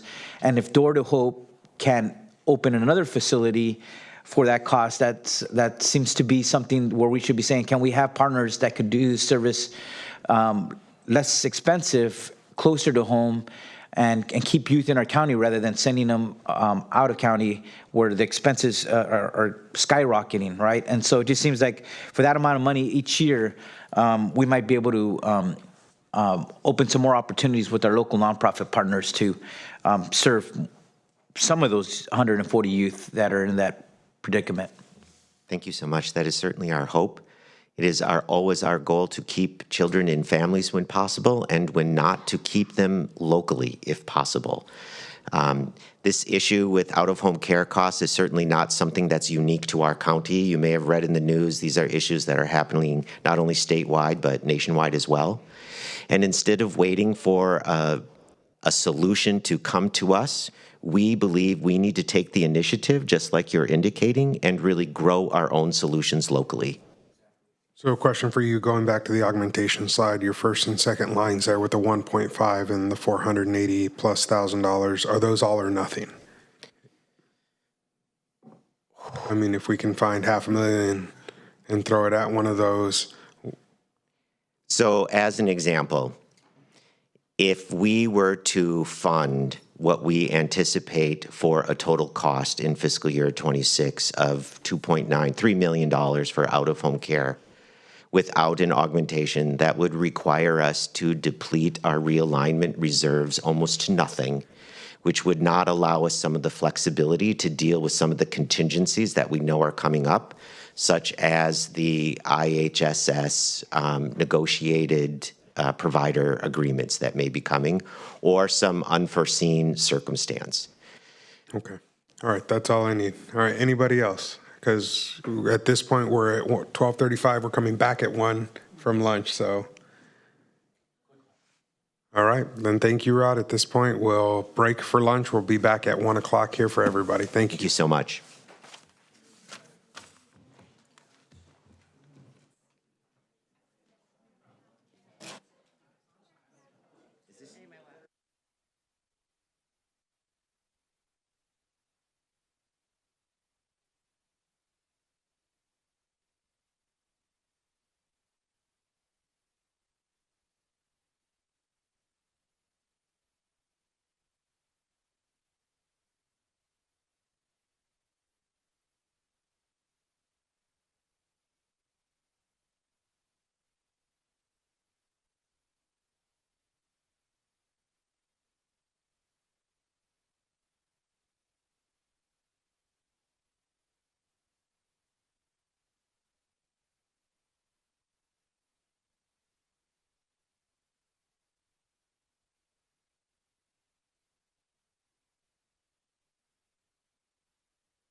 Come on back, Elsa. Floor is yours.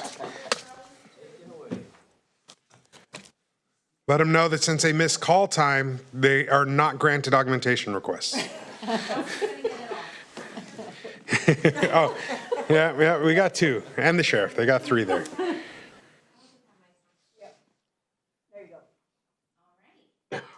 So, good afternoon, Chair Lopez, members of the board, CEO de la Rosa, County Council Blitch. My couple county colleagues are in the audience and members of the public. Thank you for allowing me to present the Health Department's fiscal year 2025-2026 requested budget. I want to express my appreciation for our Health Department's finance team, our bureau chiefs, and staff for preparing our requested budget that ensures continuity of services and programming for our residents.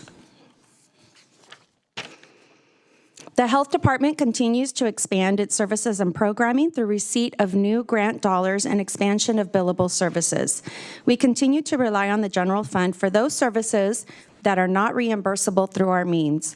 And I'm happy to report that we continue to rely on the general fund for less than 5% of our total funding for our budget.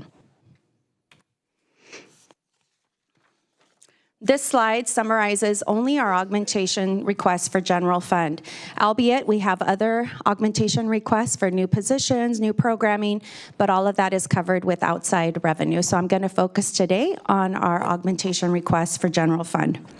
Most of the Health Department's augmentations for additional general fund investment in the coming fiscal year are for Hitchcock Road Animal Services. With the formation of the Joint Powers Agreement back in January of 2023, these costs are shared between the city and the county. The city's share is about 49%. This is the city of Salinas, with the county share being about 51%. The dollars noted on this slide under the reimbursement column is the anticipated City of Salinas contribution towards these requested augmentations, which were approved by the JPA Board of Directors last month. So I'll just cover them, very high-level summary. So our total ask is about $200,000 to be able to continue to provide mobile spay and neuter clinics. The county request is about $102,000. This would support about 45 to 50 mobile clinics that would support 1,500 cats and dogs that will help us to continue to reduce our unwanted animals by spaying and neutering feral cats with the goal of decreasing of feral cat colonies and population over time, and providing a low-cost service alternative for dog and cat owners. The request for additional field services has been surfacing from the public and from our board of directors, really asking for after hours and weekend coverage. By no means will the addition of one animal control officer help to meet this need, but it will help. If we are able to bring in more animals, we're going to need additional animal care tech support in our shelter to be able to care for the animals, as well as an additional office assistant that could provide support to the care team, help dispatch calls, etc. And then the management analyst 1 at the bottom of this slide would help to provide administrative support, grant and budget management. Currently, we just have our animal services administrator with some support from the coordinator that is really trying to explore other grant opportunities. And so by adding an MA1, I think we would have additional capacity to further explore grant funding, thus over time, hopefully relying less on the city of Salinas and the county of Monterey's discretionary dollars. So our total animal services request in general fund is about $328,000. And then the other area that we're asking for general fund dollars is to help support our continued need to respond to community complaints regarding pop-up food operators. We're asking for $20,000 to help fund some overtime, as this work will have to be done after hours, on the weekends, and hopefully in partnership with local law enforcement as we inspect these pop-up food operators. And if they are interested in becoming permitted, then we're walking them through the process and hopefully supporting them in that endeavor. And so our total health department ask for general fund for the coming year is $347,832. Now, in terms of prioritization, again, $328,000 is for Hitchcock Road Animal Services and $20,000 for environmental health to support after-hours operations responding to the complaints of the pop-up food operators. I will make a note that in terms of requesting this, the City of Salinas and the JPA Board of Directors did give us permission to be able to add these augmentations, and the City of Salinas representatives on the JPA Board of Directors are working through their city budgeting process to seek support. If there are not $350,000 available to augment the health department, there could be the option of delaying the hiring of the additional allocations, which would help reduce. There is also the potential future opportunity of Measure AA that once those dollars are recognized and received, could be prioritized for helping to fund the Hitchcock Road Animal Services additional staffing needs. And with that, I'll take any questions you may have. All right. This is an unprepared random question, but Your mic. because the county has so many people who are interested in animal services, has there ever been any potential philanthropic streams for Hitchcock? I would say that that is a conversation we're beginning to have. The board of directors of the JPA, along with staff, along with our advisory group and community members, are going through a strategic planning process. And that is one of the goals that I hope is included in that strategic planning process that could help to leverage philanthropic, more private dollars. I think especially as we explore the opportunity to expand our capacity at that site in terms of infrastructure investment, that's going to be critical, that we make sure that we garner the support of foundations and other private dollars. Thank you. I don't have any other questions about what you shared, though. Thank you so much. Nobody? All right. All right. Thank you, Elsa. Oh, Supervisor Alejo. So also, the 102,000 for the spay clinics could potentially be looked at through the lens of AA. That leaves the other, 220,000. So out of that, how much would Salinas commit? Since this is like a 50-50 partnership almost, how much would they contribute out of that? Yeah, so if you see the slide that I have up, the total ask for Hitchcock Road Animal Services is about $645,000. The city's contribution is estimated to be about $316,000 if their city council approves the augmentations and includes in their budget. Okay. And I certainly appreciate the staff. A lot has changed, right? When it was a city and county, I toured when I first became a supervisor. I just toured again with last week. Minimal staff are doing miraculous work for sure, and a lot of and as we get towards the summer, the number of animals coming in increases dramatically.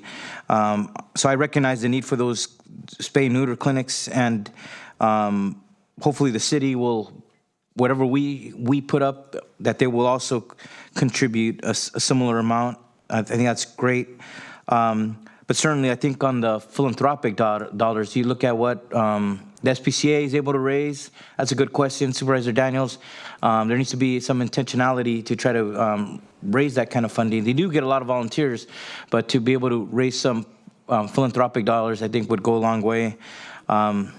I just thought even the name Hitchcock, it doesn't do the center justice, right? Naming that center after the road that's there. I mean, there has to be some thought put. How could we highlight the center? The names matter, right? And if it carried a name that resonated more with donors, with the community, just things that should be looked at, and I just say Hitchcock Animal Services is the best. Is that the best name for something that we're trying to build more support and financial support from the community from?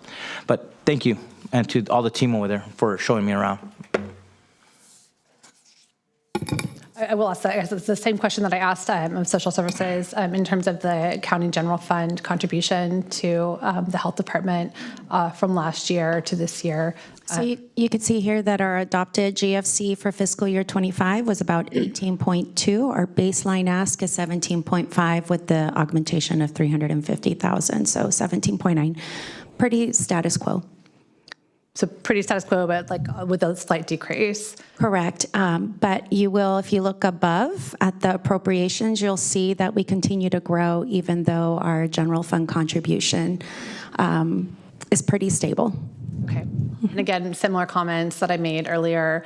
I think when we look at the role of the county and who we're serving and the critical nature of the services that are provided from both health and social services to providing just the most basic of needs that our residents have, and two of the departments that I think touch the lives in the most significant ways of nearly, between health and social services, literally touch the lives of every resident in our county, whether it be through public safety, through safety of food and health, or direct access to food, nutrition services, healthcare, or housing access. I think it's important that our resources are being invested in the places where those most basic of safety net services are being provided. So just acknowledge the hard work that your team does, and from where I sit and the values that I know our county to hold, I want to make sure that we're acknowledging that we are not in this particular year's budget continuing to make those investments in those two departments so that we can provide balanced budget elsewhere. But just want to make sure that everyone's aware of that, and that's on record. Thank you. And given the presentation, I'll just make a comment. I see spay neuter, and I know that's always a hot point for us and who the partner is. And so given the budgeting, I'm always supportive of more, but I think I want to continue to fund the people that have done the work, right? I know new folks are trying to come into South County, but they don't have the relationships. And so continuing to fund the people who have been there and have been doing the work for a long time is important to me. So as we decide how that works, I want to make sure we focus on that. Yeah, I'm happy to report that we, in addition to the SNP bus, we also now have contracts with the SPCA to be able to provide mobile spay and neuter services and AFRP. So that it's good to see that there are other community-based organizations and partners that are building up their own capacity and expanding their current reach to be able to support our residents. I think the more agencies that we have that are able to provide these low-cost services and free for feral cats, I think the greater we'll be in terms of, as a community, controlling the unwanted population. Look forward to seeing him beyond Gonzales. There's more to say. Thank you. All right. Anybody else? With that, we'll close that presentation and go to the next. So our next item is actually 13 with Marina and the assessor and county clerk recorder.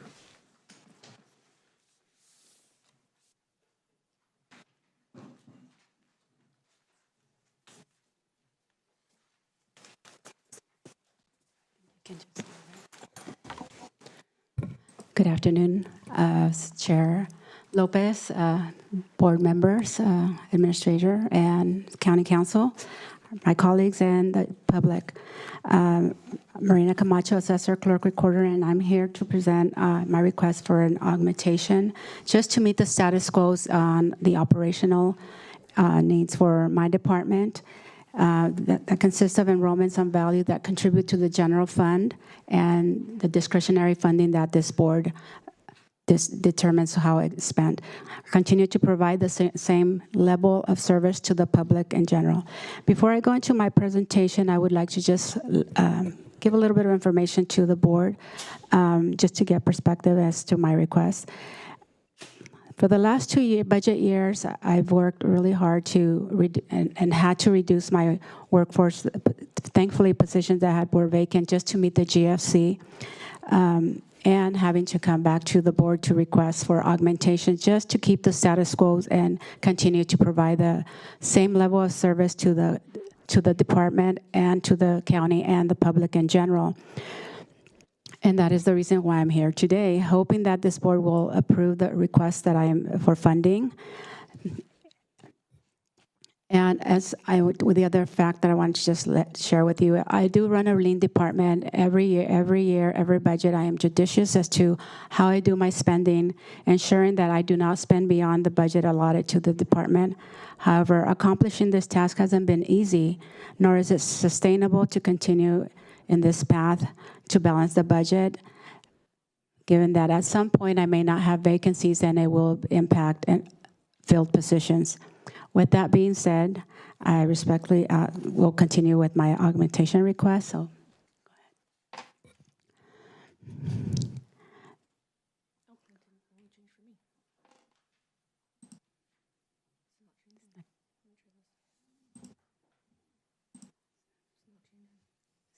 it's not moving up.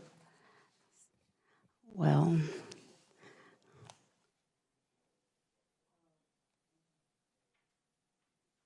I can move forward and just walk you through it. So the amount that I'm asking for this coming year is $403,150. The amount, again, as I stated earlier, is just to keep the status quo and continue to maintain the level of service to the public, continue to, with our enrollment evaluation, to help contribute to the revenue for the general fund. As you will see, we have an office assistant that is situated in the clerk's side of the house. That is a 3% division. Currently, that we have this vacancy that has been vacant since 2024 is one of the positions that was used to really absorb and meet the general fund. We currently have borrowed a field position office assistant from the assessor side, as we're using it as a cross-training program and to help offset some of the needs there.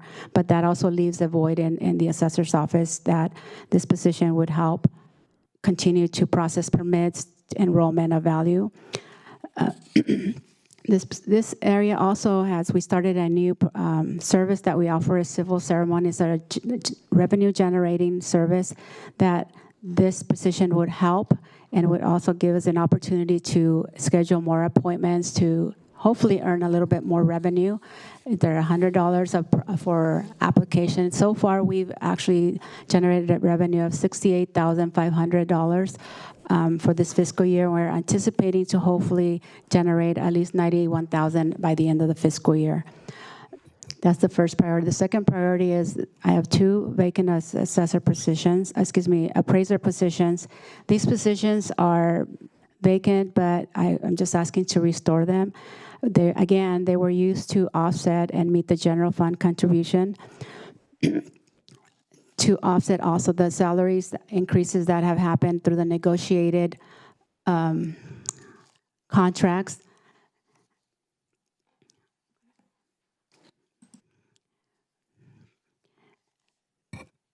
Some of the things that I wanted to just focus on is the core functions. These are the positions that I'm just asking to just continue to keep the core functions moving. As we annually have to assess all the properties. In order to do that, we have to have sufficient staff. We established accurate and fair assessed valuations. Again, if we don't have all the staffing, it is difficult to do that.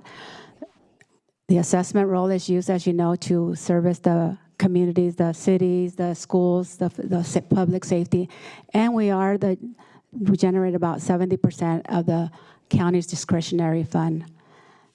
Among other things, some of the department and the assessors, the clerk recorders, we enforce mandated legislative changes such as the AB 14-66, which requires that we remove illegal and derogatory language from the recorded documents. We are in the moment about to complete phase 1, and we redacted approximately 11,500 documents. We are about to begin phase 2, and that will begin July 1st of this coming fiscal year. Unfunded mandate, right? I'm sorry? Unfunded mandate, as Chris Lopez would say. Correct. Now, our contribution to the assessment roll as we enrolled the supplemental values added to the roll thus far has been $1 billion. The remaining supplementals are approximately $42.79, anticipating if we are able to enroll those with the staffing is about $1.5 billion that will contribute to the general fund. An average supplemental right now is about $355,000, and slowly I think it's going to go up a little bit more because the market has been extremely active. There's been bidding wars in the sales, so it's a positive outlook thus far. Although all indicators were that it was going to be, not that great. We're going into the recession, but it's been surprising. And the expectation is that in the spring, come April, there should be more activity and it'd be a little bit more positive. So that's good news.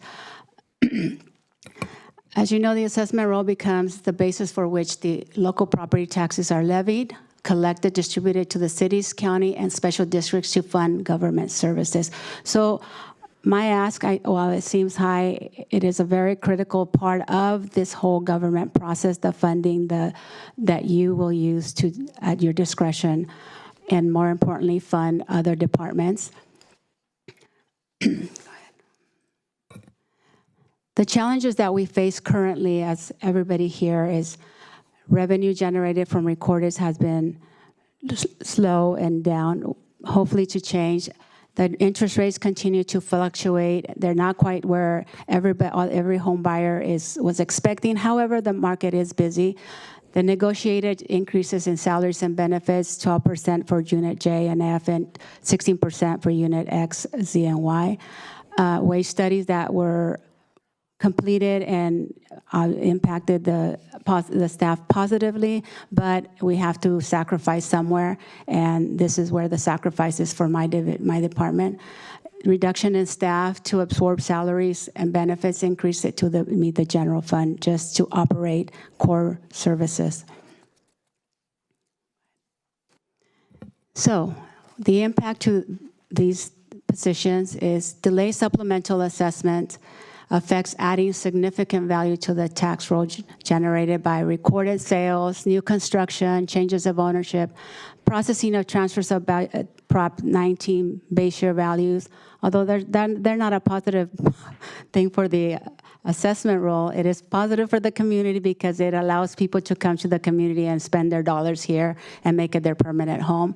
Delayed collection of property taxes, which is what we count on. Delayed processing those 4,279 supplemental assessments, delayed enrollment of the $1.5 billion that is anticipated. And the secure taxes, the collection of it, if we are delayed in that, they may become unsecured and cannot be collected by the tax collector's office. It is an increase in the liability because we may not have sufficient staff to defend our values at the appeals board. This year, for 23, we were able to save $353 million by getting those appeals withdrawal, and we stipulated and saved about $38 million. It's not, I don't know if it's a lot, but it's a lot. It's a lot of work. Each appeal entails anywhere from a full day to a full week, depending on the complexity of it. So delaying this, delayed the meeting, the legislative mandate of the 1466. We do with what we have. We work hard, but that does not leave the fact that each employee carries a heavier workload with this change. With that, that's my end of my presentation. I appreciate your consideration and thought to my augmentation request. If you have any question, happy to answer. Questions from my colleagues? All right, not hearing any. Thank you, Marina. Thank you. Appreciate you. All right, next up, we have Juan Rodriguez with the Civil Rights Office. Online.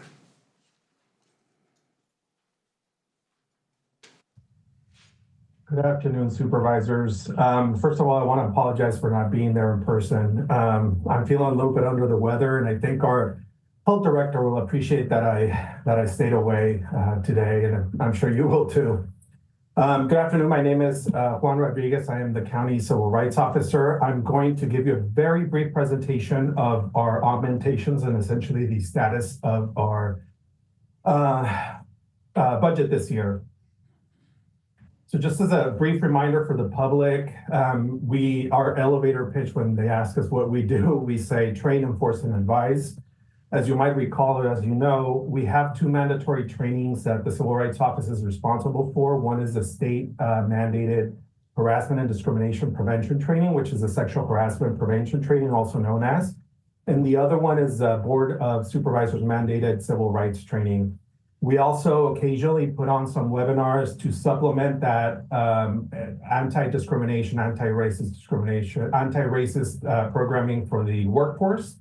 And currently this year, we're working on a training suite, as you know, where we're going to provide brief online 15 to 20-minute trainings around anti-discrimination. The other piece of what we do, and by the way, our functions are all compliance and mandated by state and federal law and board policy and local ordinance. The second main area we do is the enforce piece, which is the Title VI and Title VII complaints. Title VI and Title VII of the Civil Rights Act of 1964.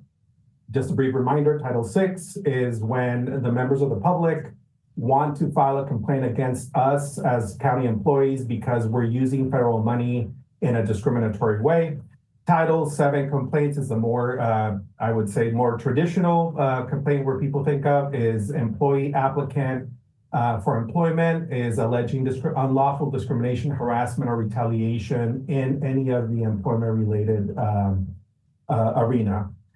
We also created and staffed the conflict resolution program, although not directly in quote-unquote enforce function. It is a function very important that supplements the complaints because we believe that that conflict resolution program, and by the way, it's a misnomer because I don't think there's such a thing as resolution. It's conflict management program because we try to have people meet before we go to the complaint process. And then the last main function is the advice function, which is we're responsible to comply with federal law and creating the equal opportunity plan for the county. Recently, we also are implementing the budget equity tool. We're on our second year of that.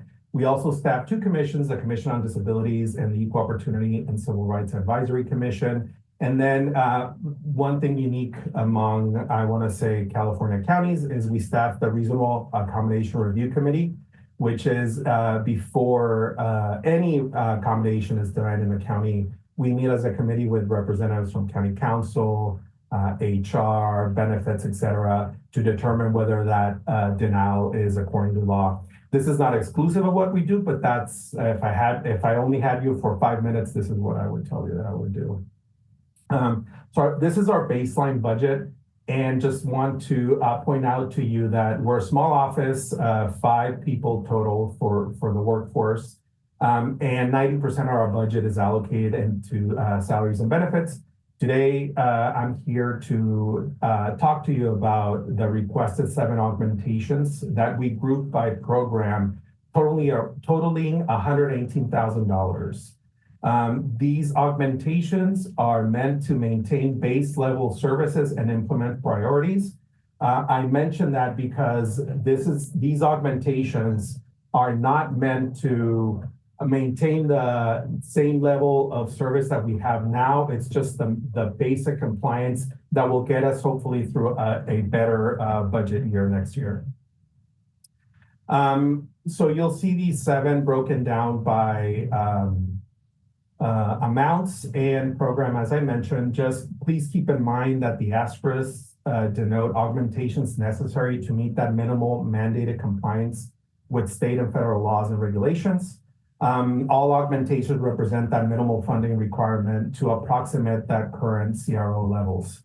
So in terms of administration, we're asking for around $9,000. This administration piece covers basic office expenses such as supplies, paper, pens, minor computer hardware purchases, water, copier, licenses for Adobe Acrobat, et cetera. It's essentially what helps us maintain a physical running office.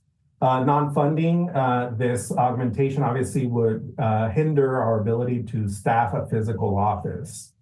The second augmentation is investigations. This one is really important for us because this one includes case management software that we have been using since 2018. Although we started in 2018, I want to say since 2020, we're almost completely paperless office unless people opt to file a paper complaint.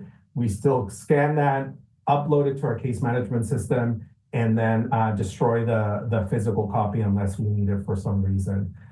This is very important not only for that, keeping track of cases, meaning that minimal standard of investigation competency, but it also helps county council respond to outside agencies or lawsuits when they need discovery. We'll have it ready in our case management system. The other big piece of this investigations augmentation is membership to professional organizations to receive training. Now I understand and the sacrifices that all the departments are making. We're not asking for money for conferences. We have a couple of main investigation organizations throughout the state and the country that provide quote unquote free training for their members. So this is, I think, the minimum amount of training that we would need to maintain that prompt and thorough investigation standard that we need to comply with, not only for the Equal Employment Opportunity Commission, which is my federal counterpart, but also the Civil Rights Department for the state, and in litigation. Non-funding, I will tell you, I don't know, I mean, we'll go back to paper, obviously, but I don't know how we're gonna do that transition. We'll figure it out, I guess. And also that risk for that not meeting that prompt and thorough investigation standard for internal investigations. The next main augmentation is for training. Like I mentioned before, we have 2 mandatory trainings. The harassment and discrimination prevention training, also known as prevention of sexual harassment. It's a state mandated training that we need to comply all employees every 2 years. We have a very robust online version of this training that we contract with a vendor to supply. And the reason we do that, because we also, and I'm also going to talk to you, the other piece of this augmentation request is membership or license to use software for online training development. But the reason we contract for that state mandated online training is because they have the attorneys, they have the people ready. All they do is look at anti-discrimination law and update the training accordingly. This is a great vendor, people, even though it's very hard to, go forward and try to complete your training that way, it really tracks time. It adds another layer of knowledge in anti-discrimination. Obviously, non-funding this request, again, we might be able to figure it out, but it could be potentially a violation of state law. And then more importantly, it could be a potential increase in incidents of harassment, discrimination, or retaliation because the employees might not get that robust training that they need. The next main funding request is the federal workforce reporting requirement. We are on a 2-year cycle to complete an equal opportunity plan. Our next cycle will hit this fiscal year and it will be in spring of 2026. This work involves not only getting our workforce data and applicant data, but also calculations with the Department of Labor and the Equal Employment Opportunity Commission that a statistician helps us do. So we contract this work because it's beyond our expertise. It helps us deliver, obviously doing the Equal Opportunity Plan helps us deliver a better service to our residents because it helps us have a workforce that's reflective of the population that we serve. And also I like to think of this as a canary in the coal mine because it is a study of diversity, equity, and inclusion in every single department. And it can help us identify trends, maybe needs for training, maybe a little bit special attention on recruitment at certain departments. So this is also very important. I will say that one of the executive orders that the executive put out in January modifies this, but there's still statutory requirements specifically around veterans and protected veterans and people with disabilities that we need to comply with because they are statutory. The next main request is Title VI of the Civil Rights Act plan implementation. This is, as I mentioned before, the piece of the complaint part where residents can file complaints against county employees for violating federal law, anti-discrimination law.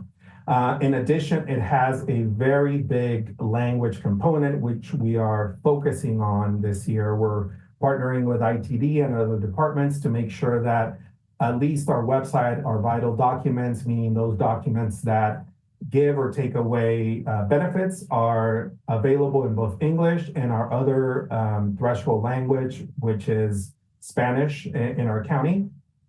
We have a deadline on March 31st.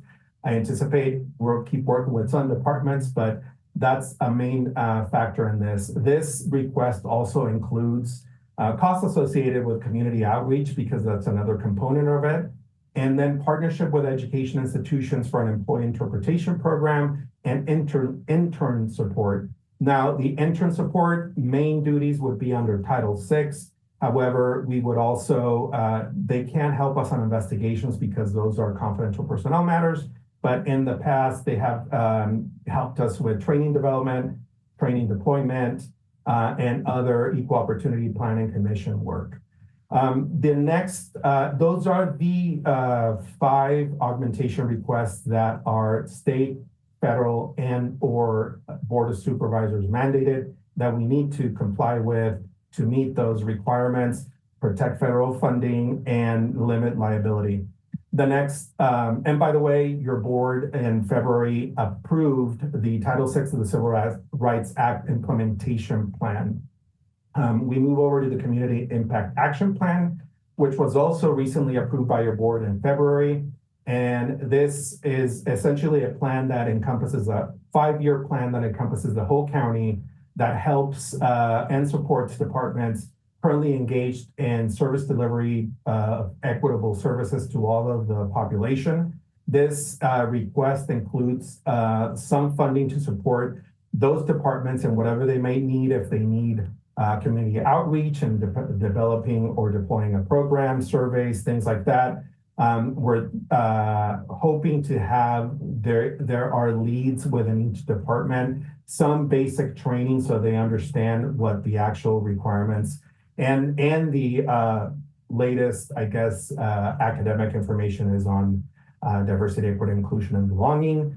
And we're also exploring a transparent data project in partnership with local higher education institutions. The last request is a Brown Act Commission staffing. As I mentioned earlier, we staff 2 commissions and 1 committee, but this would be more for the commissions. And this money would help with training commissioners, which they have asked, and we are able to provide to a certain extent, and also mileage reimbursement for them. As a reminder, we do not have a stipend for them. So I like to at least, these members of the community be able to at least refund their mileage costs in attending meetings. So in total, we are requesting $119,000, $118,702, and the asterisk augmentations total $106,302. Effects of not funding. In any way we can move through this pretty quickly. I think we have a lot of stuff still to get to today. Absolutely, and I'm glad you said that because I thought I was short. So I'll just leave you with this: increased liability, potential loss of federal and state funding, and less equitable Monterey County. All right, and the Hulk took over. All right. I saw that. I don't know why. Hold on. Valerie said that's the buzzer and your time's up. So with that, I'm going to go to the dais, see if there's any questions for my colleagues. Not seeing any. Thank you, Juan. We're going to proceed. Appreciate it. Good luck today. Thank you. All right, next up, we're going to go to Valerie, who zoned you out on your timing. So Valerie, you're up. Yes, thank you, Chair. If the production room can pull up my PowerPoint presentation, which is very brief. Thank you very much. Good afternoon. I'm Valerie Ralph, Clerk of the Board of Supervisors. Welcome to our brief budget presentation for the Clerk of the Board for fiscal year 2025-2026. Thank you, Board and CEO De La Rosa, for allowing our office to present, as well as the public. Today, we will walk through some of our key initiatives and budget allocations aimed at enhancing transparency, technology, and customer service. Next slide, please. Our mission is to serve as the keeper of public trust. We are committed to facilitating access to information through cutting-edge technology, ensuring transparency, and delivering excellent customer service, in addition to adhering to the mandates of the Clerk of the Board's office. Next slide, please. Our office is funded as a general fund contribution with limited revenue being brought in by our assessment appeals filings of $20,000 per fiscal year. Our current staffing structure is reflected here. In addition to our current team of board clerks and management, we are requesting an augmentation to fund one new board clerk position from the general fund. This position is budgeted approximately at $125,000 on the onset and going forward with step increases and negotiated benefits. This position will streamline operations and support the evolving needs of our office.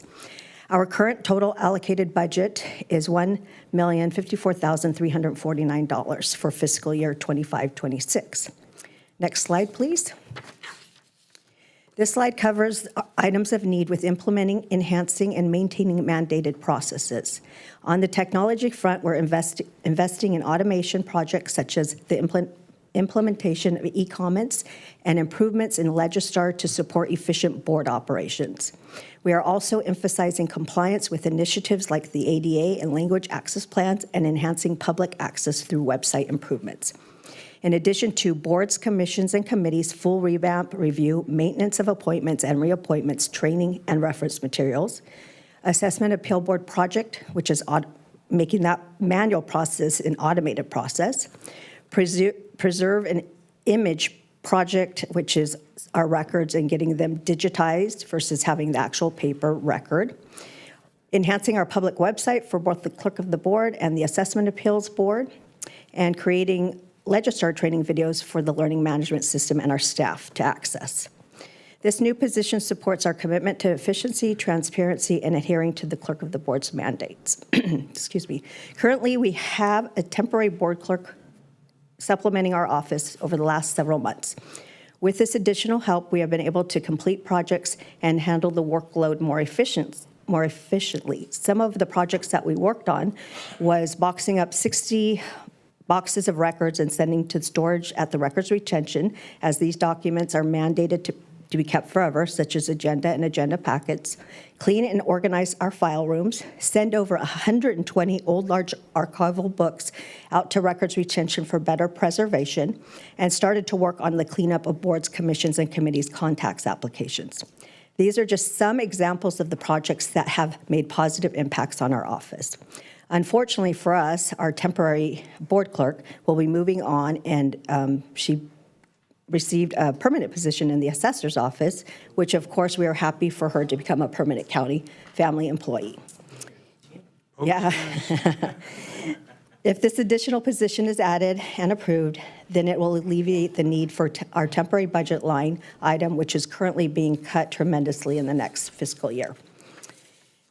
Looking ahead, we have several exciting projects in the pipeline. These include NetFile project for template updates, which is the Form 700, efforts to purge eligible records, and a comprehensive review of the City Selection Committee, which is part of the boards, commissions, and committees' general overview in processing and maintaining transparency in this area of need according to our mandates.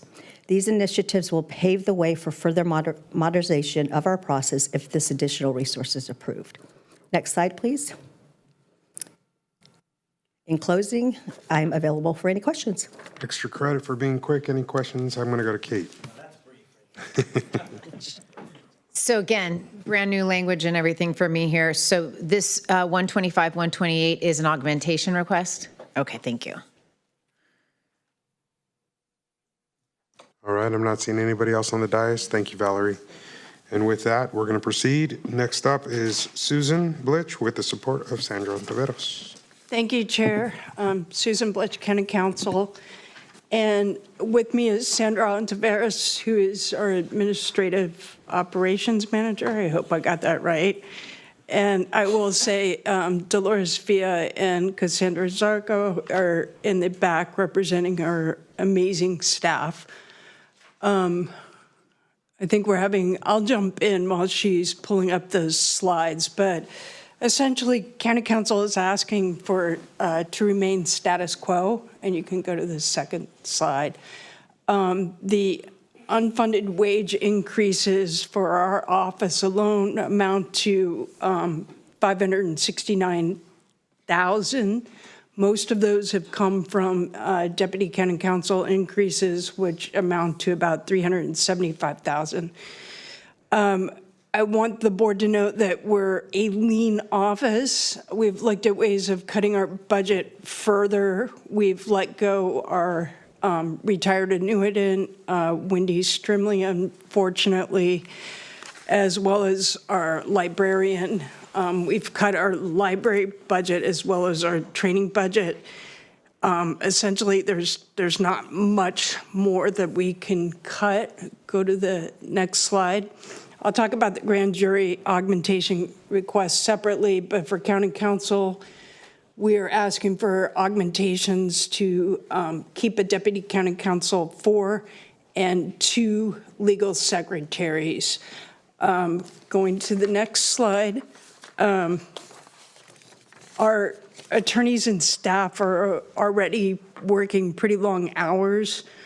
And my real fear is that there'll be burnout and we'll lose folks to positions that pay the same or more and require less hours. I also worry a little bit about next budget year because I think there'll then be a person that is threatened to lay off if we continue down this path. The only other thing I would note is that with less attorneys, we have to go to outside counsel more, and that can actually end up costing the county more money. For the grand jury, go to the next slide. This is a request straight from the grand jury, and it's for $12,000, although I will tell you that the grand jury requested initially that their per diem be raised to $25 per day. It's now at $15 per day. Recognizing the budget, we're asking, as I lose my voice, we're asking for $20 a day, which is only a $12,000 augmentation request. If you wanted to go to 25, it would be $24,000. We did a survey throughout the state.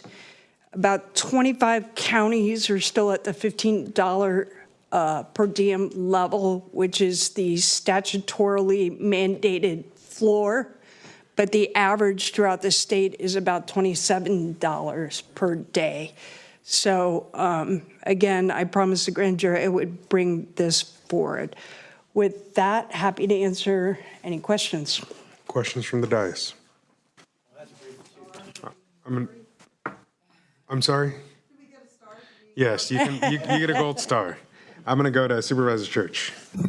You say the average, you say, so half the counties almost, just under half are at 15, but the average is 27. So that means some counties are pretty high up there. You are correct. I have a list, but like San Bernardino, for whatever reason, is like $60 a day.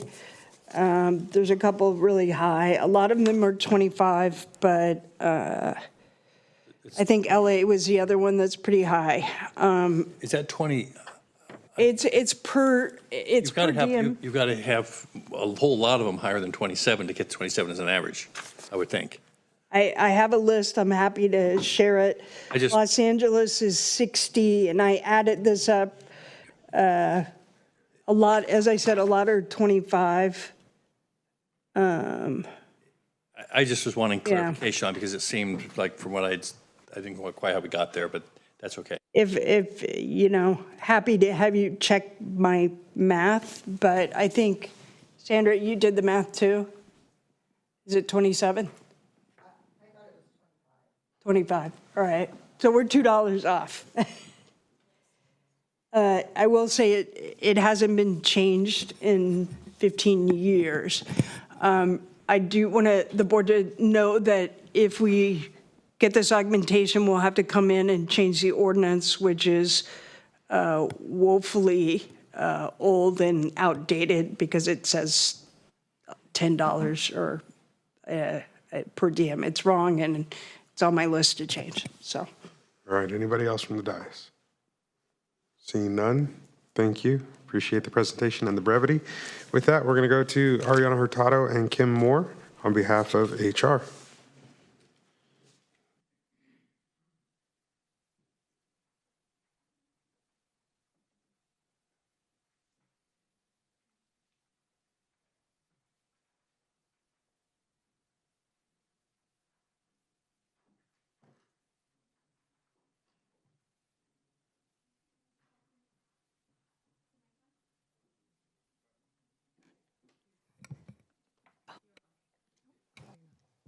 Is that better? Oh, yeah.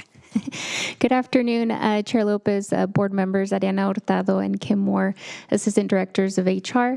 Our Director, Andreas Piper, could not be present today. He is currently out of the country and unable to be here with you all.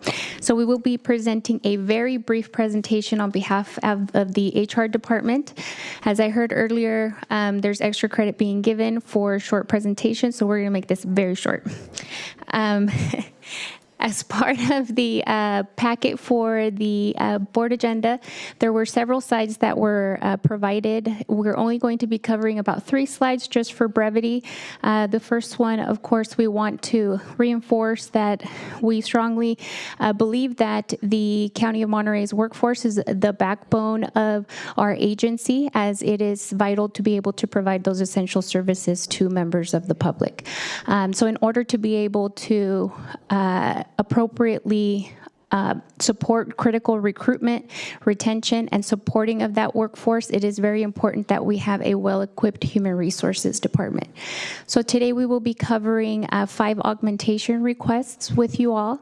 Most of them are to maintain the status quo operations for our department, but they are geared towards 4 goals. The first one being to strengthening our HR operations and efficiency, and we would accomplish that by funding the HR program manager and the management analyst augmentation requests for those 2 positions, which again are status quo.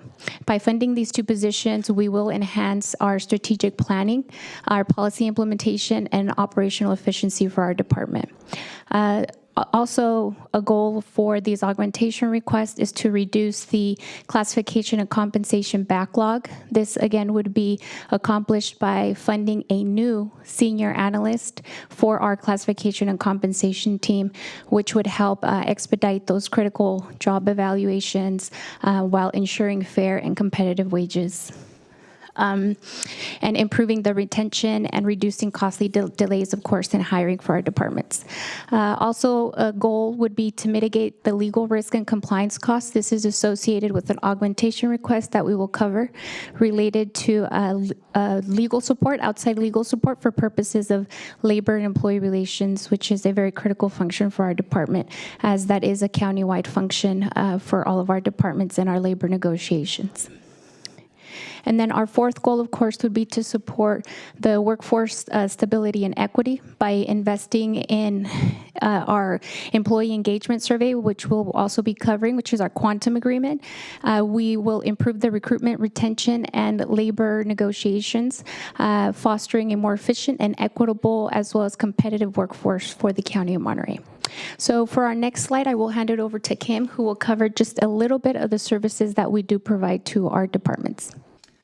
Thank you, Ari, and good afternoon, members of the board. We want to highlight some of the services that HR provides. The Human Resources Department provides very critical services for the entire county, and those include policy and procedure development, implementation and compliance.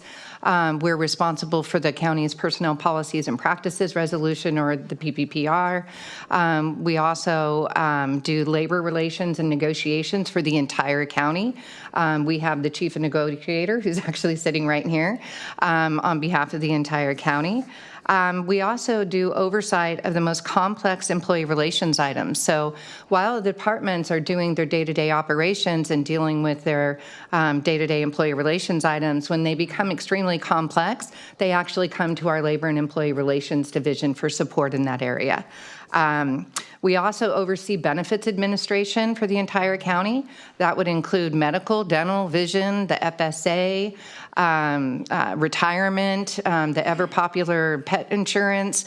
All of the benefits that are provided by the county are managed by our benefits division for the entire county.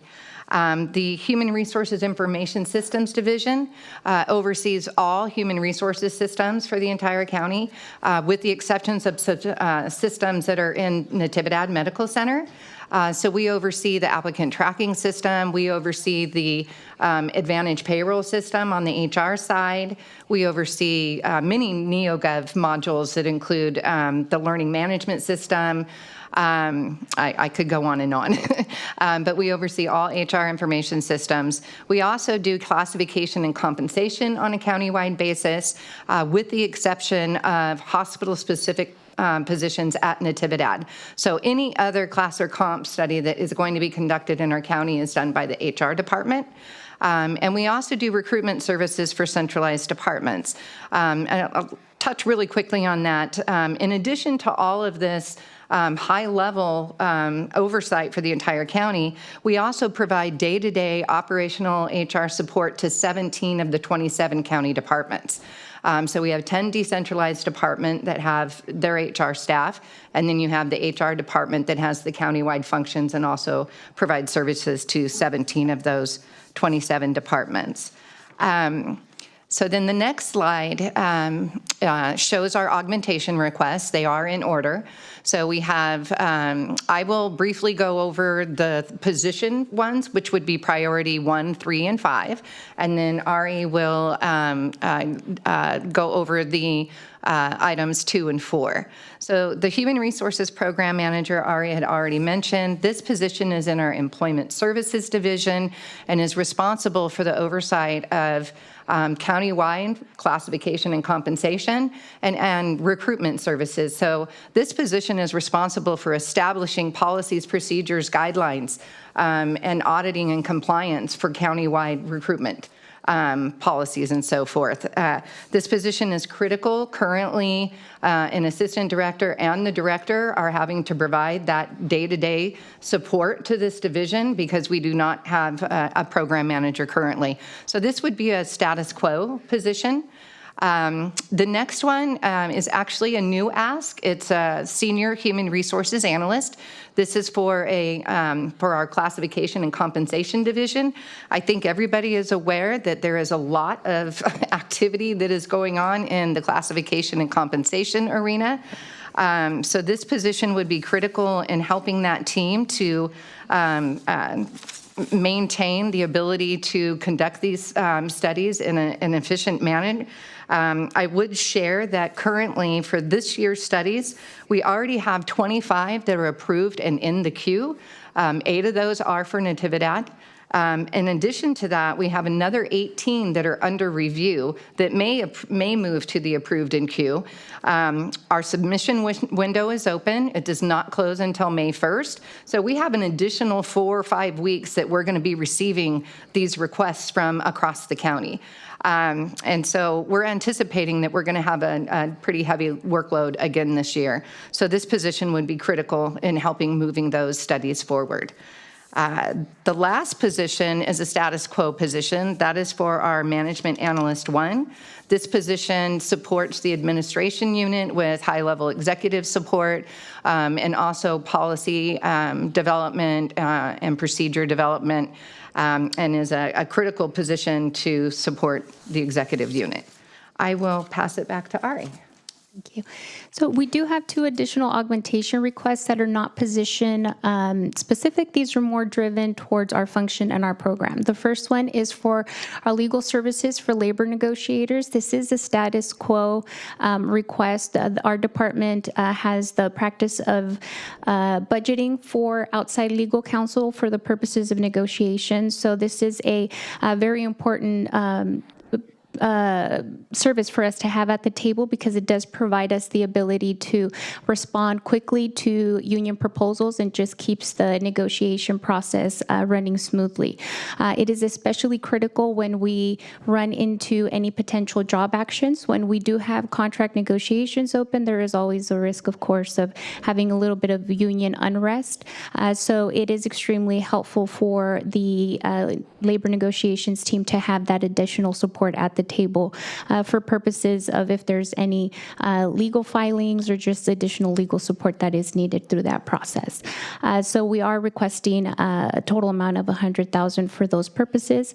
In addition, I would like to add that we do have currently, we're undergoing, we have open negotiations with our physicians group, which is ongoing. We would continue to need that support at the table. And then we also have an additional key group, which will be opening next year, which is our California Nurses Association. So this augmentation request would help us cover the legal support for those two tables. In addition, we have the Quantum Agreement, which is our employee engagement survey software. We have had this survey for the past 2 years and have been able to utilize it for our annual employee engagement survey, which is a countywide survey that provides input from our workforce to the different departments. Departments are currently using that input to create action plans to be able to take the input that their employees are providing and be able to make adjustments, make changes to be able to address some of the input that's being provided there. So what we would be asking for is a total of $61,000 to continue to fund this software for next fiscal year. We are currently exploring other options for funding sources. So we're hopeful that we wouldn't be back here next year with the same request if we're successful in being able to secure an alternate funding source for that. But we would need some support in being able to maintain that software for next fiscal year. So the total, do you want to go back to that? Sorry about that. So if the total for our 5 augmentation requests is a little bit over $800,000, and we do stand ready to answer any of the board's questions. Thank you. Questions from the dais? All right, thank you very much. With that, we're going to go to Eric Chatham.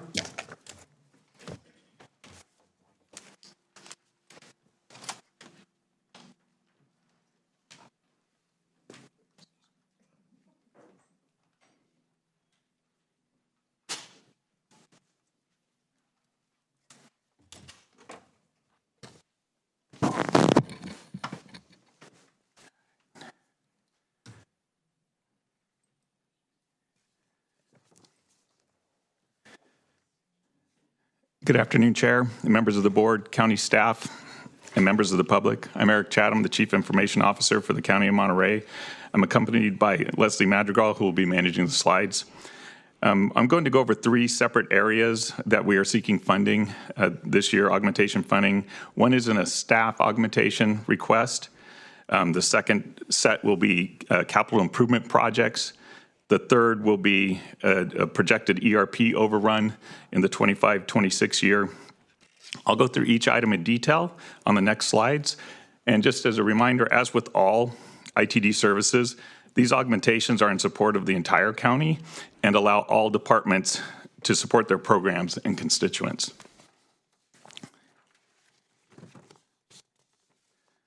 So the first one that I'm going to go over is our ITD staff augmentation. In order to meet our FY 25-26 budget, ITD had to unfund 6 unfilled positions, which was equal to about $1.4 million. We're asking to recover $209,000 of that to add this IT security engineer to the team. The ITD security team currently has a chief security officer and 2 security engineers that do all of the digital security for the county. This position is required for us to continue providing the security services and protection of the county's digital assets from cyber criminals. Key services that are included in here are digital forensics for county council, civil rights office and HR, threat and vulnerability management, security incident response to breaches, phishing attacks, and threat analysis. It is critical to protect our digital assets from data breaches, potential financial losses, and productivity disruptions due to system-wide outages or ransomware events. The second group of items that I'm going to go over are the, as was mentioned earlier in the CIP and the CIC presentation, are items that generally have been funded in the past through our ITD augmentation fund. That fund was exhausted this year with our capital projects, and so for FY 25-26, we're seeking funding for the 4 different projects. We've used a multi-year phased approach of replacing capital assets as equipment reaches end of life and end of support. And this first request is for year 3 of replacing end of life support wireless access points and 3650 switches, access layer switches. So what we've done is we've taken and stretched out our capital assets so that we don't have large $8 or $10 million requests for equipment that has become end of life or end of support, because this equipment no longer can get security updates or software updates, which then makes it vulnerable to being attacked or breached. Next slide. The next slide is, as everyone's aware, we've been moving from our legacy Mitel system, which the company has recently just declared bankruptcy, to move to Zoom phones across the county and have it integrated with our Zoom system.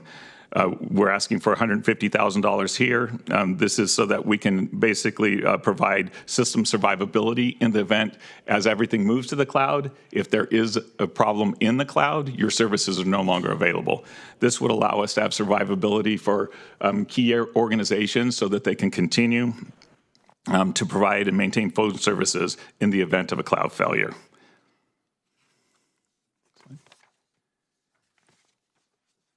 This is for year 3 of our data center system end-of-life replacement. This is $390,000. We're seeking, what we continue to do here, same thing, our servers that sit inside of our data center, as they age and they go off and go into end-of-life and end-of-support by the manufacturer, those become vulnerable for both for maintenance reasons, in that we potentially have failures, as well as we don't have security upgrades available to continue to keep those devices up to date. And so we phase those throughout the year, and this is year 3 of that program for $390,000. And the fourth item, and this is a similar item, but this is around all of our, we manage over 40 different radio tower sites. Many of them are for that are public safety and first responder network called NGen, which is a separate item. But we also use it across the county as our backbone backup system for our network in the event that we have any outages on our landline services around there. All of those have to have heating and air and electricity. And as we go through those, we do a phased approach with those as well, so that we replace those units prior to failure, but we are getting behind a little bit, and we have had some failures, so we haven't had impact to the devices in those units. But as we continue to get additional heat through the summers, those become potential risk items for us. And in the event of failure, we would have, connectivity services that would be a problem, as well as services for our radio sites. And then the final item I'll discuss, which is a separate item, which the board has been briefed on. This is the ERP project that we have been working on for the past couple of years. We had done a reanalysis of the projected county usage, and with the extension of extending this program by 1 year, it created both a additional licensing costs, because we're carrying both our CGI product licensing and our Oracle product licensing at the same time, as well as we've seen an increased amount of staff time being requested to work on and review the product and develop the product, that we are currently projecting about a $2.5 million overrun for FY 25-26. We are continuing to work with both the system integrator so that we can make sure that we stay on schedule and we deliver on the key gaps quickly, so that we can meet the projected milestones, so we can minimize the county resource needs. And there's an additional slide at the end that shows the more detailed view of that. And with that, those are the requests that we have, and I'm open to any questions. Thank you, Eric. Supervisor Church. On the Zoom phone transfer across, how much is, I was wondering how much that cost the county. Is there long-term savings on that? Yes. So I trying to remember the number off the top of my head, so I don't want to misquote it right now. But the MyTel system, once we are off that, we will get that saving. So our total cost is less than what we would be paying for the MyTel system. But you don't recall the number. No, right I don't now. recall the number. Okay, I can but find that out there for is you. that's fine, but there is an up Yes, there's a positive to it. Okay. as well as, it brings us into I'm going to say a more modern technology that we can sustain over time, whereas the MyTel system is legacy, and obviously the organization is filed for bankruptcy, so future availability is already probably not going to be there. Thanks. Supervisor Alejo. Yes. Mr. Chatham, first of all, I want to really thank you and your team for really doing a phenomenal job.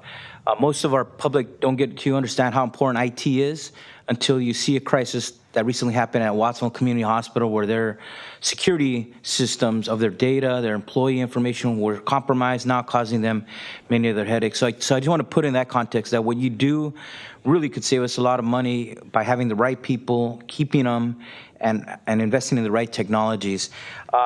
But so on, I get the staff augmentation, but on the unfunded CIP, these are all part of already on the CIP list. Some are on, some are not. But you're going through that process with these 4 listed items on here, correct? Yes, all of them were included and have been included. Okay. The differences in past years, we've had our ITD assignment fund, which funded those in the past, and so we didn't go. So they would be a funded option. This is the first year that we didn't have additional funding put into the ITD assignment fund, so there's no dollars for us to draw against. So you highlight some of these, like end of life, we know that's coming. That's where, if you were giving the right allocation, you could save that aside so that when we're at end of life, the money's already stored away over several years to be able to get the new system in place. Thank you. Last request, could we get some money for that large screen TV in the Monterey room? It's already done. All right. All right, thank you. You see, you're on top of it. I appreciate it. Thank The Jumbotron? The big screen on there. All right. It always is, it's been going out a few times recently. Supervisor Daniels. Yes, my mic. Thank you so much for your presentation. And I'm going to make my pitch that I make to everybody, which is the bridge and Big Sur. If we could use any other gorgeous picture of Monterey County but the Bixby Bridge, we're doing our best to try to distract visitation, unnecessary visitation to the location. The question I have is I mean, seeing your presentation, I'm really concerned about the vulnerabilities and in particular cybersecurity, all areas I'm not familiar with, but I'm curious if, because there's a public safety component to it, if there's any nexus with Measure AA? Just a question for The CIP ones. We could look into that. We haven't at this point in time. Okay, that would be something. Look at it. Might be a stretch, though. Might be a stretch. Okay, thank you. That's all I have. All right. Seeing no other comments from the dais, thank you, Eric. All right, thank you, everyone. And we're going to go to Public Works Facilities and Parks. I think we have Randy first.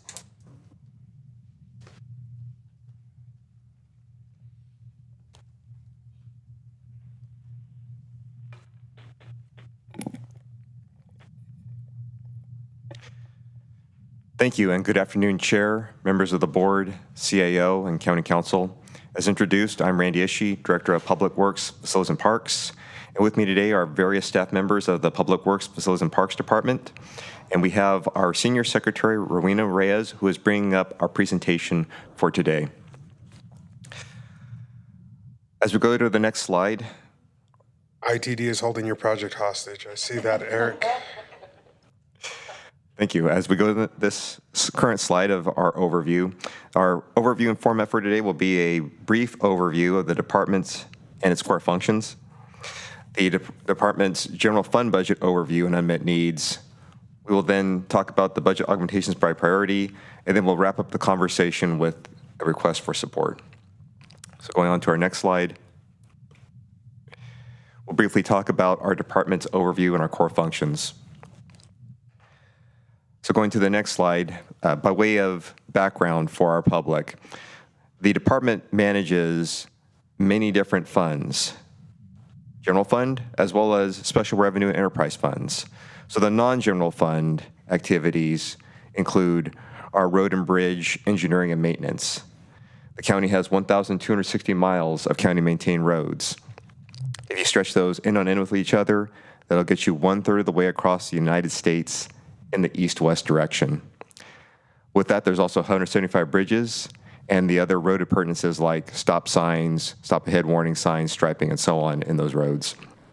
Our maintenance staff maintain those roads, and the engineering staff generally are the ones who oversee and manage the county projects. We have time to talk now. His presentation is over. I wish that I text him the same dollar saved. So we might be able to mute that person, Valerie. Thank you very much, Clerk of the Board. And so, as was being stated, the engineering staff generally oversee the construction projects for the county, ranging from repaving roads to replacing bridges, ensuring that the county dollar is well overseen and ensured that costs are appropriate. We also have enterprise funds such as Lake Nacimiento and Laguna Seca Recreation Area. And the update to this slide is that, as noted, Laguna Seca has moved under a concession agreement with the Friends of Laguna Seca. There's other funds that we oversee, such as the capital projects. Currently, there's 16 scheduled projects, as well as department-sponsored projects. There's also the East Garrison Public Financing Authority, whose funds and the usage of it at the East Garrison Community Services District are used by the staff. There's 37 county service areas, or CSAs, 3 county sanitation service areas, and the Fish and Game Advisory Commission. So in brief, those are the funds that are non-general fund related that this department works on and performs for our public. And as we go to the next slide, the general fund activities are quite extensive for this department. We oversee all the county's buildings and grounds under our facilities maintenance. There's 2.7 million square feet of county-owned building space, as well as 400,000 plus minus square feet of leased building space. The department also manages the county's 5-year capital improvement program. The department is also overseeing the facilities master plan, and we also do property management, AKA real estate and real property management for the county, ranging from 98 owned facilities down to 511 owned parcels. In brief, we won't go over all the bullet points.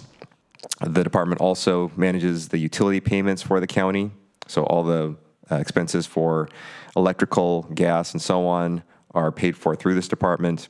We perform litter control for the county in the county right-of-way. And then we have our county parks, our third branch of our 4 branches in the department. County Parks oversees the recreational spaces and open space and surface water recreational space for the entire county, and that's over 30,000 acres at which they oversee. In addition, there's an additional 3,000 acres plus minus that came to the county from the former Fort Ord. There's the Laguna Seca Rifle and Pistol Range, the county disposal sites, and a sundry set of other activities, including the central service units such as fleet, mail courier, and records retention. And our 4th branch in the department that works behind the scenes is our admin and finance support staff. So those are the core functions of the department. And as we move on to the next slide, and going back for just a moment, the department worked very hard on this year's budget, recognizing the means and the constraints on the county's budget for the year. In keeping with the department's philosophy for all of the divisions, for all the fund sources that are used by the department, whether it be road fund, enterprise fund, or general fund, we proposed a baseline budget that proposed no existing filled positions, AKA, keeping with our philosophy, we did not propose any layoffs. That did not come without a cost. We had to cut in various areas, and this applies to the road fund as well as enterprise fund and the general fund. So in brief, all the conversations focus today is on the general fund. In road fund and enterprise fund, we had to scale back on materials. We needed to reduce our vehicle replacement fund payments. We cut training, we cut office supplies, we cut various other supplies, and we are significantly delaying recruitments in order to continue moving forward on repaving projects and other projects, as well as continue bare bones baseline service for our motoring public, as well as the other public who are serviced by the enterprise funds. And so as we move on to our general fund, again, the same applies. We cut trainings, we cut office supplies, consulting services, wherever we could. And even at that, it was not enough.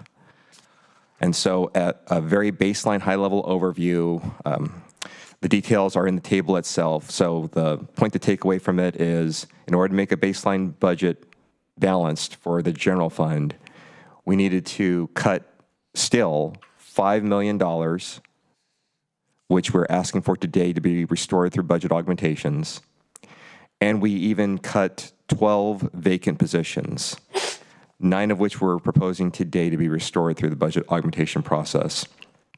3 of the positions are positions that the management staff painfully looked at and determined that we collectively as a whole could absorb and redistribute those employees' duties, putting them back onto existing staff in light of the reasons why we've had to make such significant cuts. We've had expenses rise, our labor costs have risen significantly, the cost of fuel has risen, the cost of materials have risen, and so on. And so to make this baseline budget, we needed to cut wherever possible. And with that, we will go then into our augmentation requests to try to restore what are mostly baseline level services. So moving on to our next slide. The augmentations that will be presented to your board and the public are going to be listed in descending priority order, with the highest priority ones listed first. The pie chart that you see speaks for itself. Although there's 32 augmentations that are being requested, which total approximately $7.2 million, almost all of that is baseline level of service, AKA status quo, that we've asked for or have performed without a budget augmentation in years past, with $360,000 that are mandated services, and then some new services of which we propose at slightly south of $600,000. Moving on to our next slide, we'll talk about our first set of augmentation request priorities. And priorities 1 and 2 are somewhat blended together. This is a set of activity that's done every year by our park staff. So these two are primarily for parks duties. Every summer and fall, we need temporary staff to support the existing full-time staff at the parks. We're asking for that service to be restored. And for priority number 2, which again is related to priority number 1, we ask that 9 of our general fund positions be restored, the bulk of which are parks positions. Now, while the focus of these positions is generally in the South County and District 3, these are truly county-wide positions in that we are asking for the 2 county park rangers to be restored, as well as park service aides and some other support staff that go along with them, as well as a senior account clerk and a water resource hydrologist. But by and large, we're asking for these different parks functions to be restored. And while our lakes bring in a small amount of income, and for the first time in many a year and many people's memories, Lake San Antonio is bringing in revenue, it's the unquantifiable, intangible memories of those recreational spaces and families coming out to make those memories with their children that are the things to remember. And as we move on to the next slide, we also want to add for the board and for the public that in that proposed baseline budget, in keeping with the board's direction from years ago, we are not asking for fees to be restored at the day use parks, or said a different way, we're keeping the day use parks free at the direction of the board from years ago. That takes us to our third priority, priority number 3, which is the Carmel River Lagoon sandbar management activities. This is an activity done every year in Supervisor District 5. There's concerns with the height of the water level at the Carmel River Lagoon nearby the 4th edition homes nearby the Carmel River Lagoon. It's an annual activity, if not seasonal activity, that's performed. This amount is the allowance that's needed by our crews in order to perform that activity. Again, it's an activity done year after year, and in years past, we have not had to propose this as a budget augmentation, but unfortunately, as we stated earlier, due to the rising costs, labor costs, and so on, we've had to ask for this as an augmentation. Our next priority is restoring the security services at the Government Center, Schilling Place, and the Lower Yard. Again, this is another status quo request. By way of proportion, of this allowance that you see on the screen of north of $1 million, looking at our past trends, roughly 45% of that service goes to the Government Center here off of West Olisol. Roughly 41% goes to Schilling Place, and the remaining 14% are used at the Lower Yard, and that's much lesser because they provide security service after hours. Taking our next priority on this slide, the fifth priority is our first of our new requests. We've heard concerns about potential vandalism and other issues occurring at the satellite facilities that the county owns. Thus, this priority is a request for additional security services. The total is $350,000, as you see on the screen, and it's to provide that additional security service at the Castro Library and the District 2 offices, the Military Veteran Affairs Office, and the District 4 office, as well as the Port of Vallejo Mansion, aka the Pajaro Library and Ag Commissioner's Office. Again, this is a new request. There have been technology upgrades made over time over this last year, such as the installation of ring cameras and other security measures, so maybe this one is not as much of a need as it has been in years past. Moving on to priority number 6, this is another baseline status quo request. This is for the custodial services that you see being performed at the county buildings.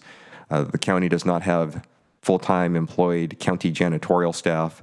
This is a contracted out duty, so we're asking for this service to be restored to the tune of $713,000. Moving on to our next priority. Priority number 7, facility and schedule maintenance, is also a baseline level of service status quo request. This is an augmentation that we've asked for consistently over the last years. It's an allowance of $1 million to take care of facility needs such as a boiler room issue or a compressor that might go out or anything that's not planned, aka unscheduled, that is beyond the capability of our facilities maintenance crews and require a JOC contractor or other contractor to come out and provide that immediate service, such as with a boiler room repair. This has been funded in the past through Fund 478 BIR, Bravo India Romeo, and perhaps that's a funding source to be able to look to since staying with the past practice to fund this particular priority, number 7. Our next priority is another status quo request. It's for Fort Ord Open Space Veg Management. This is a service of which has been done by Goats Herder Services. We've asked for this augmentation in years past, and we've generally have been very fortunate by the and are grateful to the board for having funded this activity. We're asking for $150,000 for this year. And moving on to our next augmentation request, priority number 9 is one of the mandated new activities. It's at Lake San Antonio South Shore. There are various closed landfills in the county, and the department oversees them. There's a post-closure report that's being asked for by the state. This is something new, and our estimate at this juncture for the consultant to do the service is approximately $60,000. Moving on to priority number 10. This is augmented preventative maintenance at the county buildings. Our facility staff have taken a hard look and determined that it would be that much better and the buildings will look that much better if additional preventative maintenance were able to be performed. The ask is for $1 million for this, and this is another one that might be eligible for Fund 478 BIR. Moving on to the next slide. This is another status quo request. The acronym Victor Alpha Mike Papa stands for the Vehicle Asset Management Program, or AKA the Vehicle Replacement Fund. In years past, the divisions have been able to afford the altogether replacement fund payments so that when a vehicle has served its lifespan, or at least its service life, it could then be traded in and a new vehicle purchased by use of this account versus coming to the Budget Committee and the board for a one-time request. Again, this is something that's status quo, baseline level of service. It's been able to be done in years past just with the existing funding that the divisions receive. Again, these are the general fund divisions. But because, as I mentioned, we had to cut where possible, this is one that we're asking for the board's consideration of restored. The next request, priority number 12, stems from the sanitation services that are provided by the county to Pajaro County Sanitation District, Bronda County Sanitation District, and CSA 75 Chular. As the public and the board recall, the county has tried to find a different vendor to provide that sanitation service for these 3 sanitation service areas. Unfortunately, a vendor has not been able to be found, and so it places that duty on existing county staff. And with the changes in state law as it relates to sewer collection, it would be that much better if that were performed by full-time sanitation service employees like the county had years ago. So this request is for 3 new sanitation workers. The delta between the enterprise funds that come from those sanitation districts or sanitation areas is approximately $50,000. That's a one-time ask to, here again, fund the delta for that particular position. And in the future, the eye is towards the current Prop 218 process that is underway for another one of those sanitation areas. So going forward, the goal is that if the Prop 218 is hopefully successful, these positions will be funded by that enterprise fund and not have a general fund request.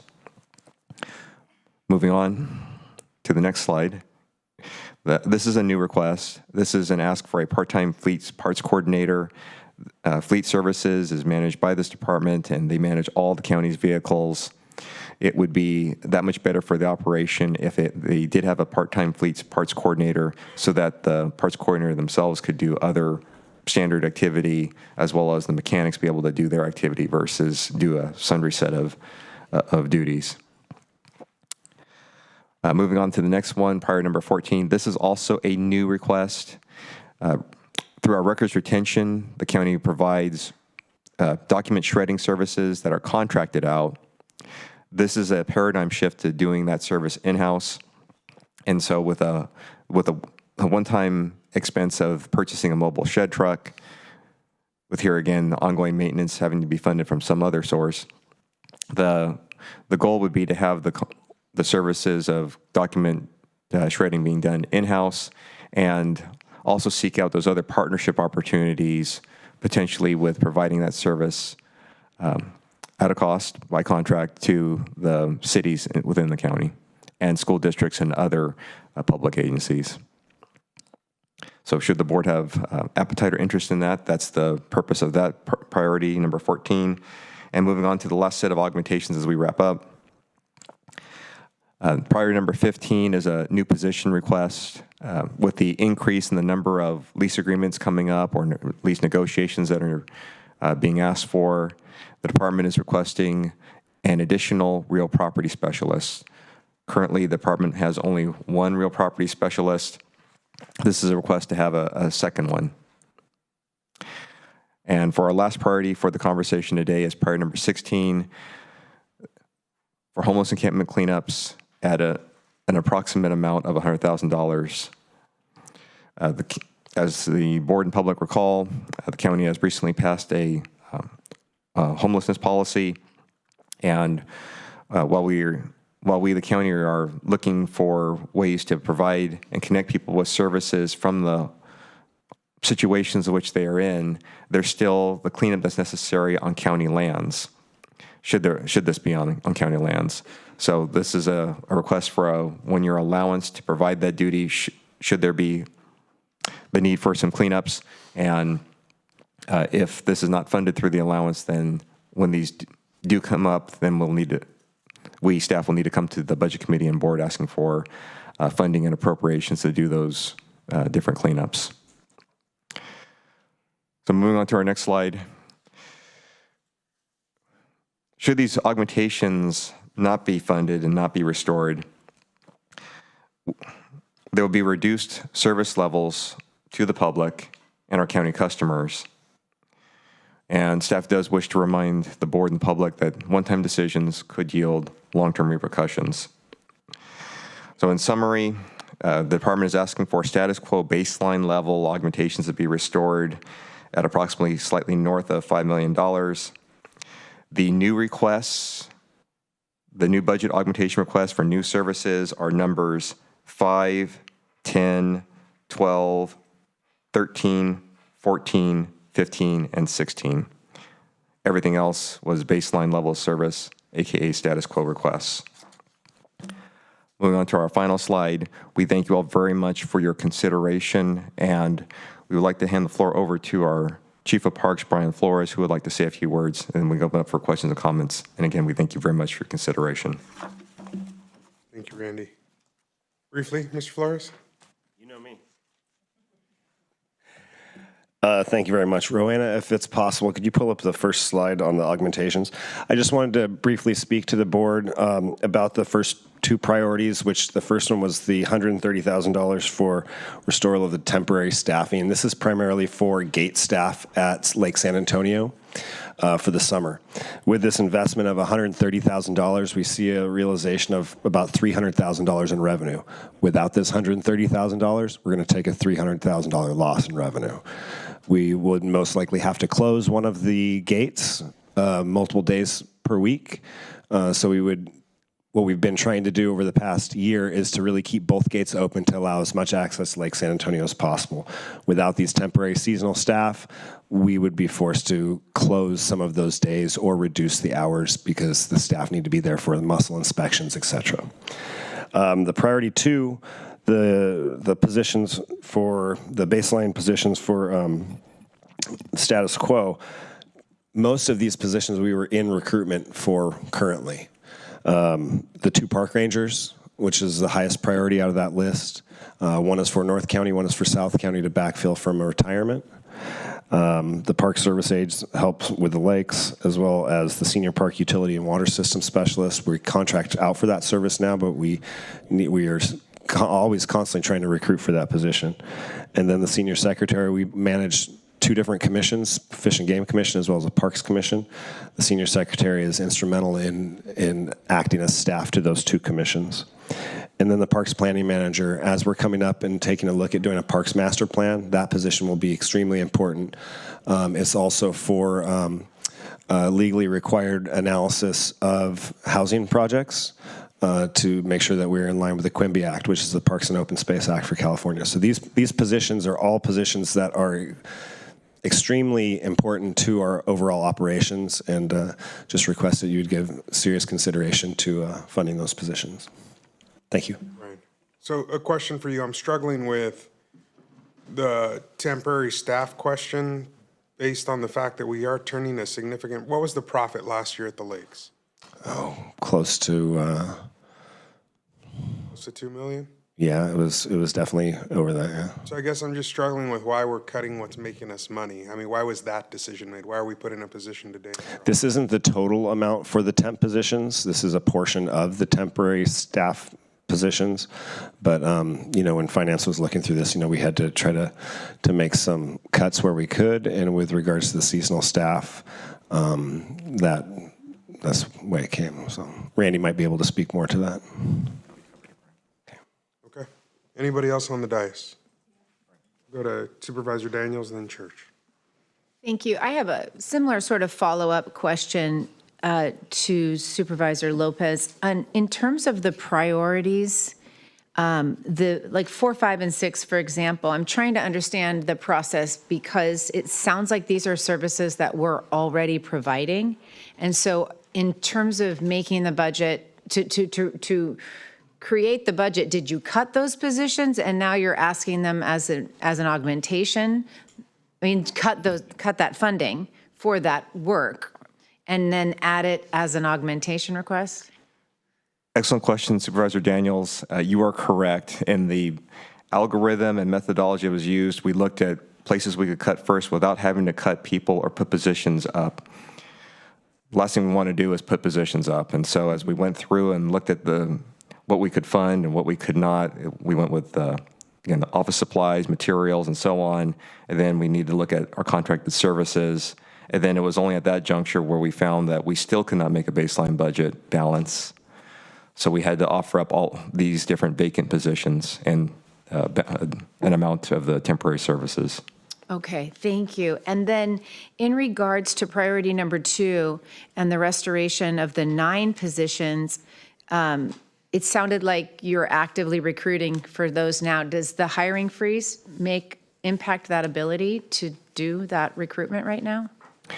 Another excellent question, Supervisor Daniels. We have been selective on the recruitments, and in terms of process, we are making sure we're being very cautious in the process, so that way we are not, and heaven forbid, that we hire someone only to have to lay them off because the funding's not there for the next fiscal year. So we're being very selective and cautious and ensuring that we don't do that. So we're hopeful today, and we're hopeful the board will flag support for certain things that we'd be able to move forward with at least some of these recruitments. And then my last question and one final comment after that. So if this were to work out and the augmentations were to come through and you kept all of the positions, do you think that Public Works has the capacity to do all the work before you with current staffing levels and resources? With regards to the parks.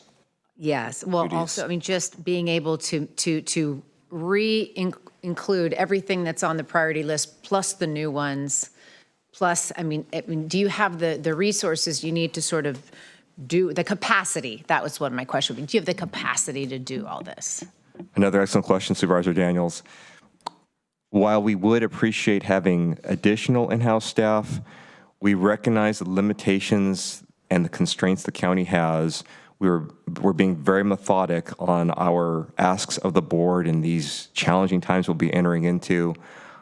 What comes to mind is an American Society of Civil Engineers report that came out today.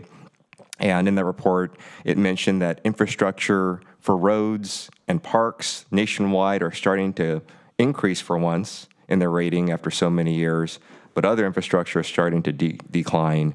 And a lot of that is due to not only federal funding, but locals funding that work. And the more that, and looking at the near-term horizon, the more and more it seems the locals are going to have to fund the activity. So bringing it back around, it would be nice to ask for more, but what we're asking for is just being able to continue our baseline level of service. And maybe in future years, when things get better, when more develops with the understanding of Measure AA, perhaps more can be done.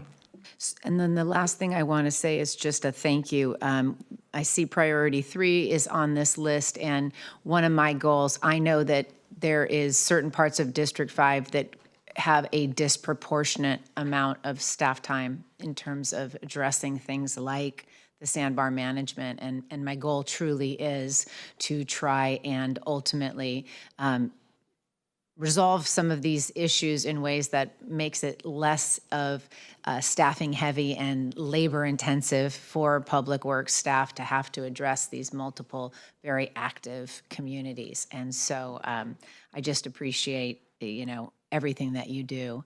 And I'm, as your partner, hoping to relieve some of that stress in the time that I'm in office. Thank you very much. Questions on a few of these. On the custodial services, the request was for 713. We currently contract out. So if we were to hire for the 713, then there wouldn't be the contractual, correct? Or am I how is this? Is this an additional cost and along with the custodial contracting? Excellent question, Supervisor Church. We have facility staff who are on the line who can provide more detail, but to start off with the response, that is the amount for the, we'll characterize it as the allowance for the different contracted janitorial services, such as Ferrado and others who perform the janitorial service. If we were to look towards doing it perhaps in-house, then there's the other things associated with it beyond the expenses. Then it's also the labor expense and ongoing expenses thereafter. Okay, so that's why I want a clarification on what you're asking. So you're asking for the contractual services there in the 713? That is correct. Okay.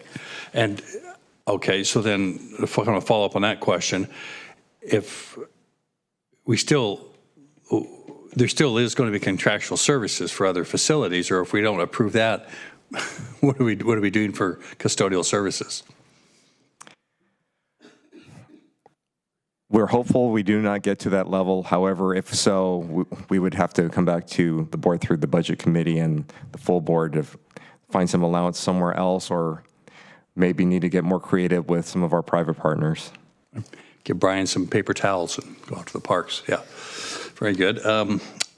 Okay, I understand that a little better. The sanitation the sanitation employees, just a little more of a clarification. And you have 3 employees, and it's only costing $50,000. There wasn't much of a cost drawn into there, and I just want a little more clarification of exactly how we're getting 3 employees in for $50,000. Excellent question, Supervisor Church. The details were not provided in the presentation. The amount that was requested was the cost difference between the current revenue that's being brought in for operations and maintenance for those 3 sanitation areas, the Pajaro County Sanitation District, Baranda County Sanitation District, and CSA 75 Chular. As we mentioned, one of the districts is going through the Prop 218 process now. One already has. When we look at the operations and maintenance revenue, there's a cost difference between the revenue and then the expenditure of having 3 employees. And 3 employees are what staff believe is appropriate and necessary. Okay, I see. That was great for the clarification. And finally, on 16 on the encampment, 100,000 onto there. That's for, of course, encampments that come on county property in a park or who knows where it might be. We have no funding for that currently? We currently do not have funding for that. Okay, thanks. Supervisor Alejo? No, Supervisor Askew. The question about the janitorial services was on my list, and I always find it curious how certain items end up on an augmentation list if they're not discretionary. So I guess that's the full cost. That's not a partial cost. That's not it's an additional extra. That's a most basic janitorial services contract. Excellent question, Supervisor Rudascu. Yes, that is the basic levels of service. Okay, thank you.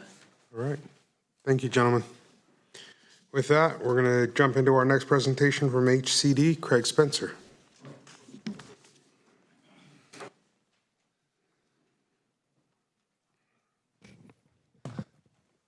Thank you, Mr. Chair, and good afternoon, Supervisors and CEO De La Rosa. And the public. My name is Craig Spencer with Housing and Community Development. Here with me is our Budget Director, Lori Woodle, without whom we couldn't really do this. So I'll keep our request brief. Could you share the presentation, please? No? Oh, we got to share from the staff computer. Okay, so Housing and Community Development has several different programs and functions within it. We oversee housing programs through our housing office, which includes CDBG, community development block grant funding, our inclusionary housing ordinance, permanent local housing funds, and a number of other things. We have our planning services, our building services, our permit center, our environmental services, which is mostly floodplain and drainage, and our code compliance division. Our budget is approximately $28.2 million for the next fiscal year. It includes 108 positions, and like all the other departments, our costs for salaries and benefits has gone up significantly, and our general fund contribution has gone down slightly. The way we balance our budget is with a little over $18 million in revenue. That's fees collected for the services we provide to property owners and individuals who are seeking permits or dealing with code enforcement or other ways in which we collect those fees. there is $9.4 million in general fund contribution to make up the $28.2 million total, as well as some outside fund balances from grants and other sources of funding that we receive for the county. Like other departments and like Public Works, in order to balance our budget this year, we did not want to put up filled staff positions. We increased our revenues. We do have a fee study that we plan to bring to the board before the end of this fiscal year, early in the next fiscal year, that we believe will include some changes to our permit fee structure, which may help us recover more fees. We also have the vacation rental ordinance program, which we believe will bring in revenue, as well as a number of other housing developments coming forward in the near future. So we increased the revenue portion to offset some of the extra costs, and we budgeted salary savings. We've had historically some higher levels of vacancies. We're working to address those, but in order to close those gaps, we did increase the projected revenues and budgeted some salary savings. After doing that, we still could not budget for the general plan update and housing element implementation. This is an ongoing item that we hope to complete early in the fiscal year, next fiscal year, but there will be some funding that rolls over into that. That would be the $373,000, approximately $374,000 figure there for our priority one request. In the past couple of years, we've also asked for as-needed consulting services for both our planning side and our building side. This is to a status quo request again. I would say that this fiscal year we used much more than the $100,000 we were budgeted on both sides due to some staff turnover, some staffing limitations, and the need to maintain certain levels of service, including the amount of time it takes to process a planning or building entitlement, some of which is required by state law. We needed to bring in some consulting support to help get those done. We are requesting to have the consulting support to address those needs as they may arise on both of those sides as well. Those are priorities 2 and 3. We did begin and were able to enter into a contract to begin the Chular community planning process. That would be rolled over into fiscal year 25-26, and that would be actually beginning to do the public outreach and education and preparing the documents this coming fiscal year. And then we have another request, which is a little bit beyond status quo. It is a technology enhancement fee. We would like the opportunity to subscribe to what's known as DigiPlan, which is incorporated within our permit database that provides for the ability for us to do plan check reviews and revisions and stamps and documents without going through multiple steps. So it'll save our staff a considerable amount of time by having those electronic documents, as well as automating some of our systems, including interdepartmental review and some other enhancements and improvements that will help make our process more efficient, and that would be the technology enhancements. I've gone through all of it, so I won't go through this slide, and that ends my presentation. I'm happy to answer any questions if you have them. Question on the Chular community plan. We've approved, I think, that augmentation now 2 years in a row. So I'm just curious, is there a reason we haven't spent it or started down that process, right? I'm tired of fighting for it. Yes, yes. We've had some competing priorities, but we did in this last fiscal year get a contract approved with a consultant. We've had a kickoff meeting, and we are going to spend the money this fiscal year if it's approved. And if not, then the process ends. then the community plan does not get All right. created, yes. Kate? Having sat on the Planning Commission, I know how important that is, and you will have my support to keep that in.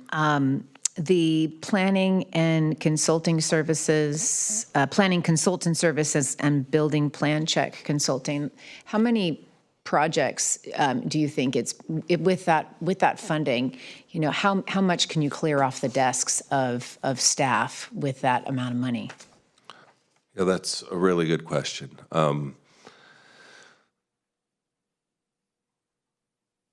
I would say we could probably clear 20 different planning and projects, and depending on the type of building permit application, somewhere between, I'd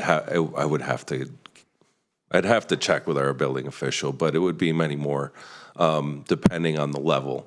So some of the request is, for instance, this fiscal year, we had a number of unexpected absences and leaves on our planning side.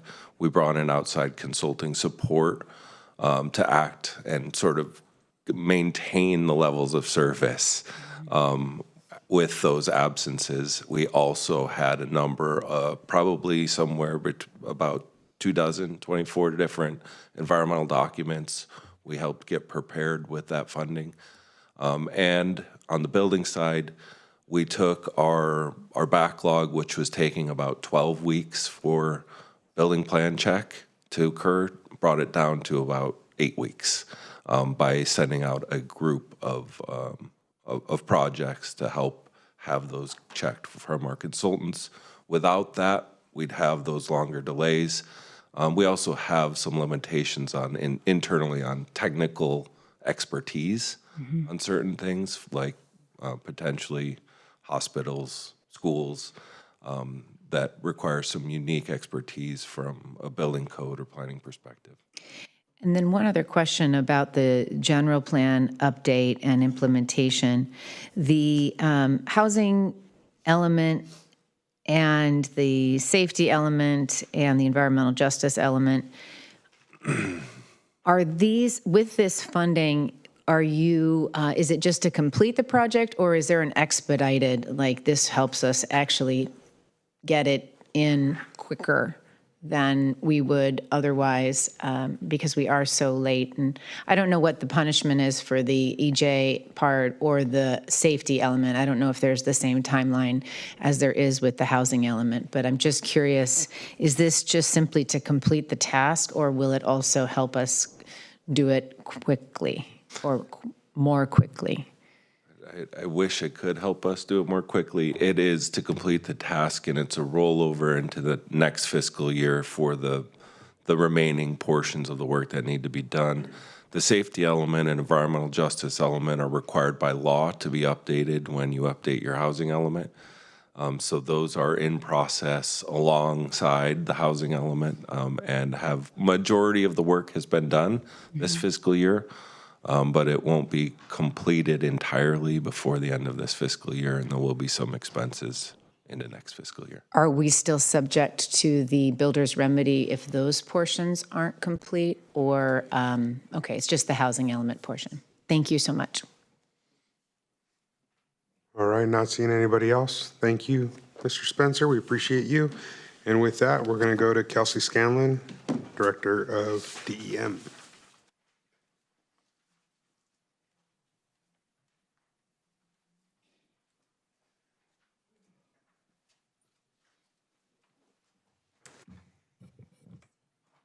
All right. Hello. Good afternoon. Thank you so much for having me today.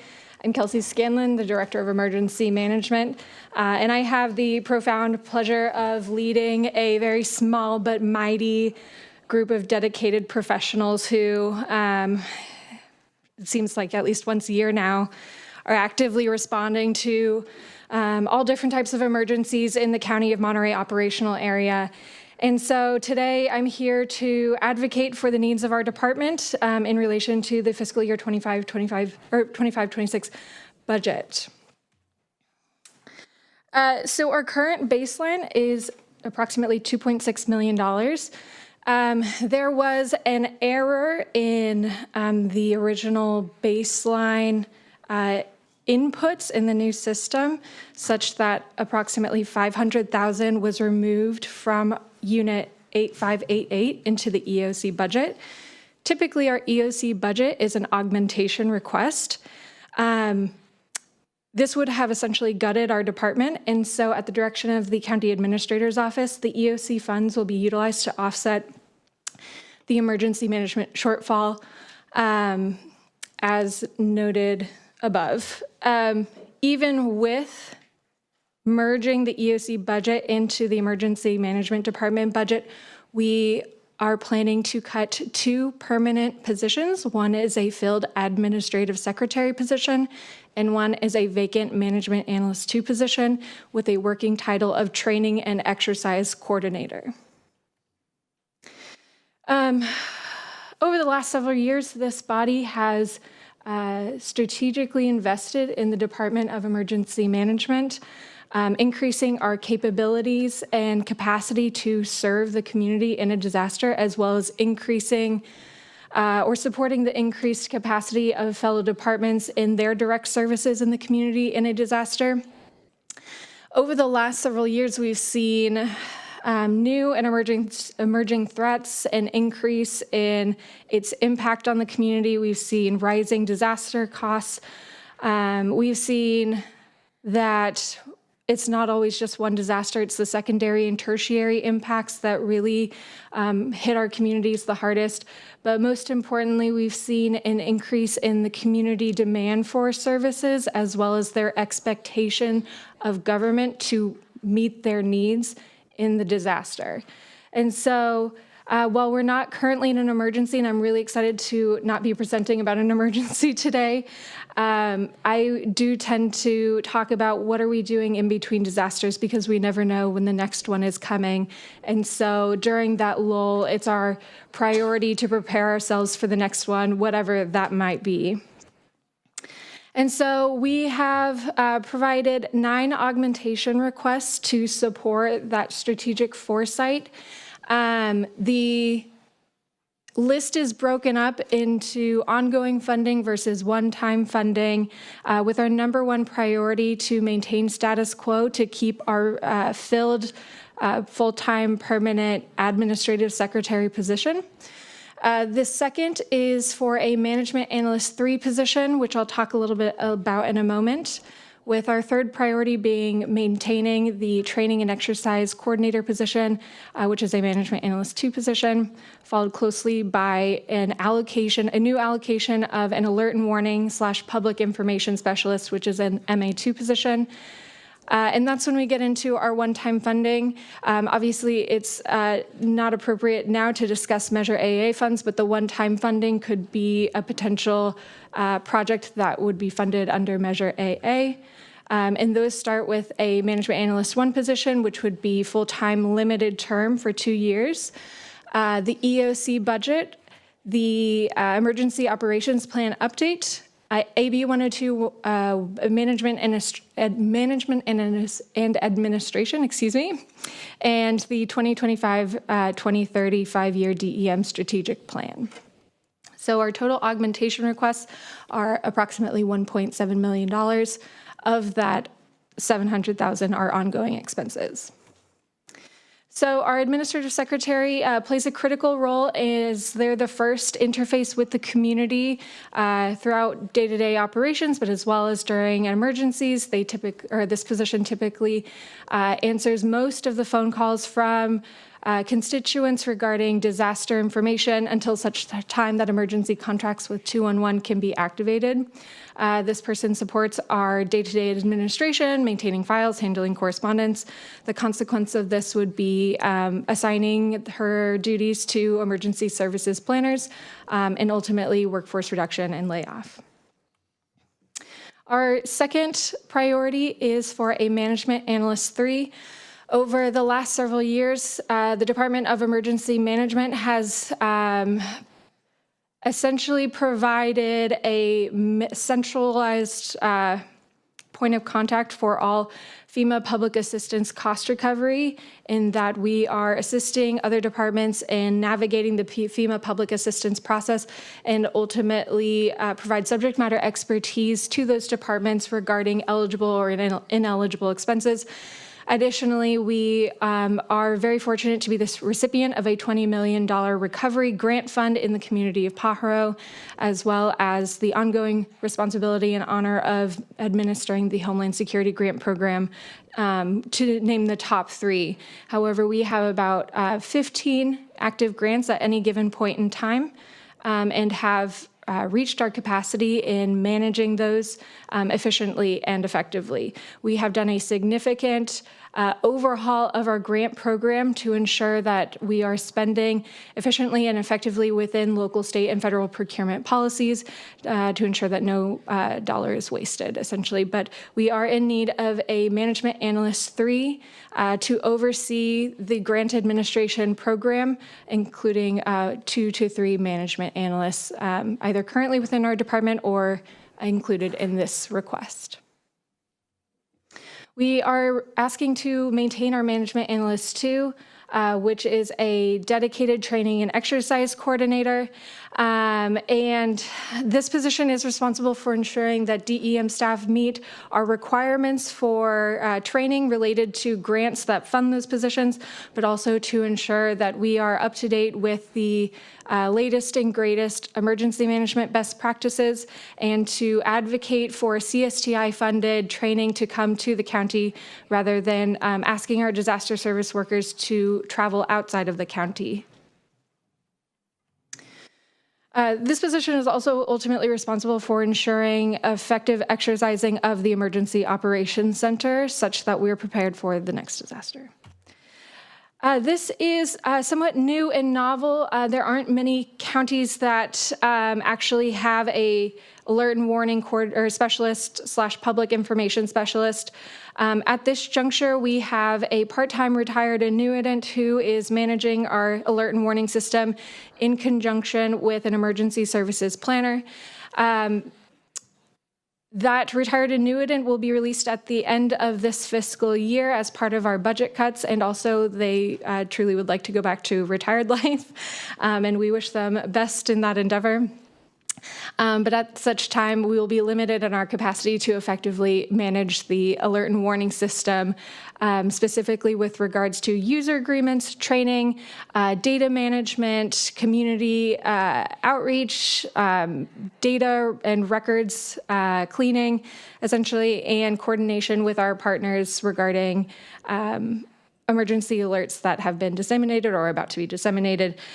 This is augmented by emergency services planners who serve as our 24/7 duty officers. We, after the Moss Landing incident this past January, saw a significant need for emergency management public information specialists, specifically in supporting the overall county mission for communicating in disasters. We certainly have a need day to day and have placed a significant burden on the county administrator's office in regards to public outreach materials and public information campaigns, specifically regarding evacuation zones, emergency alert registration, general preparedness information, and then everything, of course, during disasters. And so we're requesting a full-time permanent management analyst 2 to serve both as an alert and warning specialist as well as a public information specialist. And this is where we get into our one-time funding requests. Over the past 3 or 4 years, we have been, as I mentioned previously, overhauling our grant program so to ensure that any audits or findings or any audits or monitorings result in 0 findings. And we have taken this responsibility very seriously. During that time, our grant program was essentially frozen, and until such time that we could ensure we were following county policies as well as federal procurement policies effectively.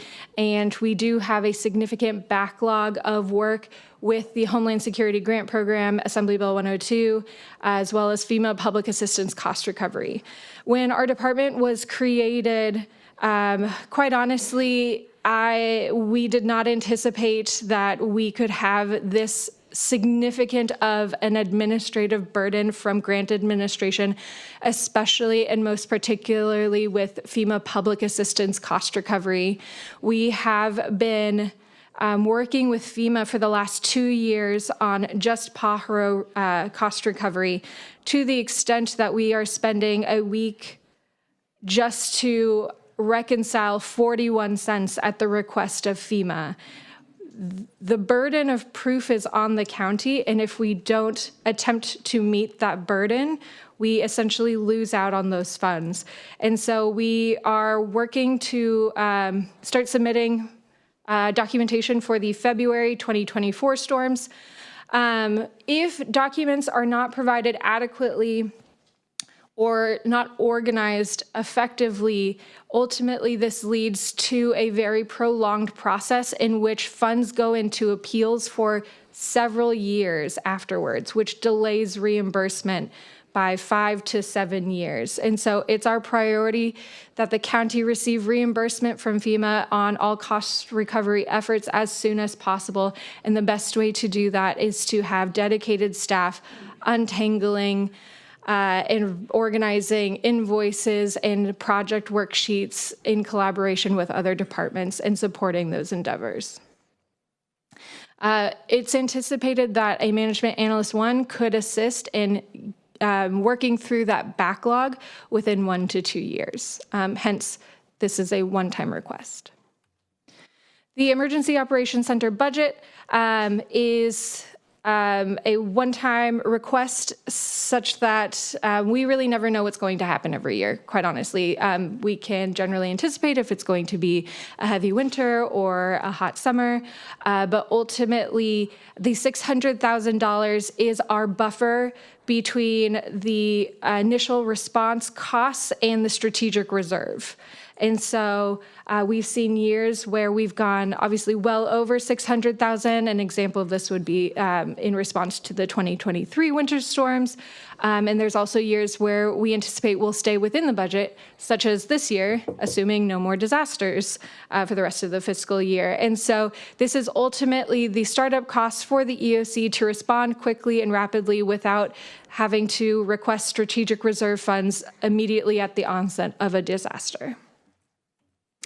The Emergency Operations Plan is set to be updated this past year due to the Pajaro recovery AB 102 grant administration. We have been limited in our ability to actually move forward with contracted services to update the EOP.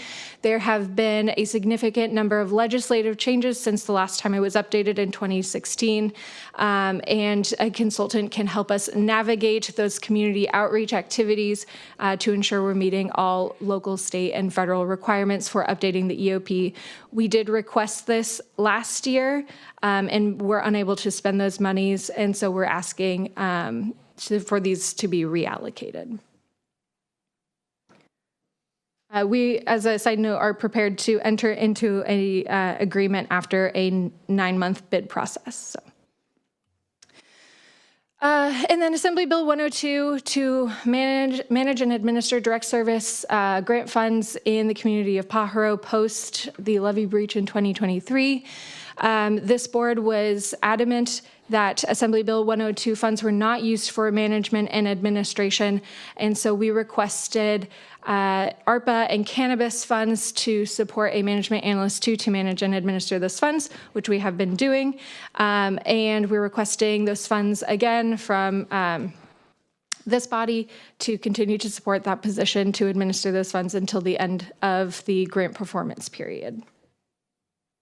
Should that not be tenable, we are prepared to utilize contingency funds from AB 102 to fund these positions.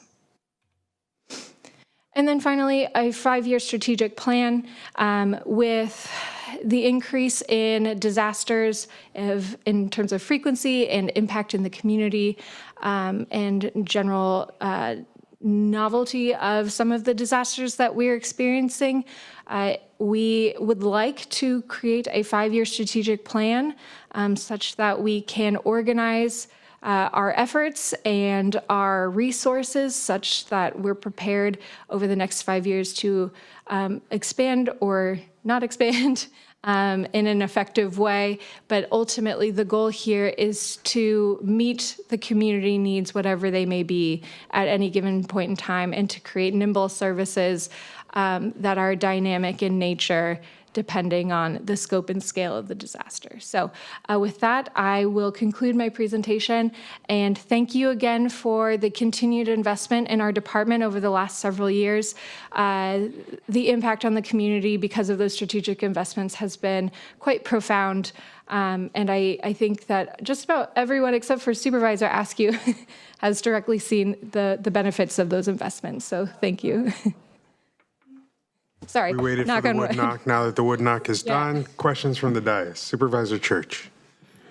We in District 2 appreciate you and your team, most especially from floods and fires, and hopefully the future will be a little smoother. Couple questions here. I know there's a lot came up about grants out of this, and then AB 102 is mentioned, and I know in AB 102 there's a timeline we have to get it spent on, and I'm sure that's a case you're facing on a lot of these. My question is, without these augmentations, where are we in terms of making sure we fit those deadlines and don't lose funds? So for Assembly Bill 102, if this position is not filled, we would be significantly behind on the preparedness activities, the park turf project, the library project. There is a variety that likely would not occur. There is opportunity to work with the state legislature to ensure that those monies are not clawed back.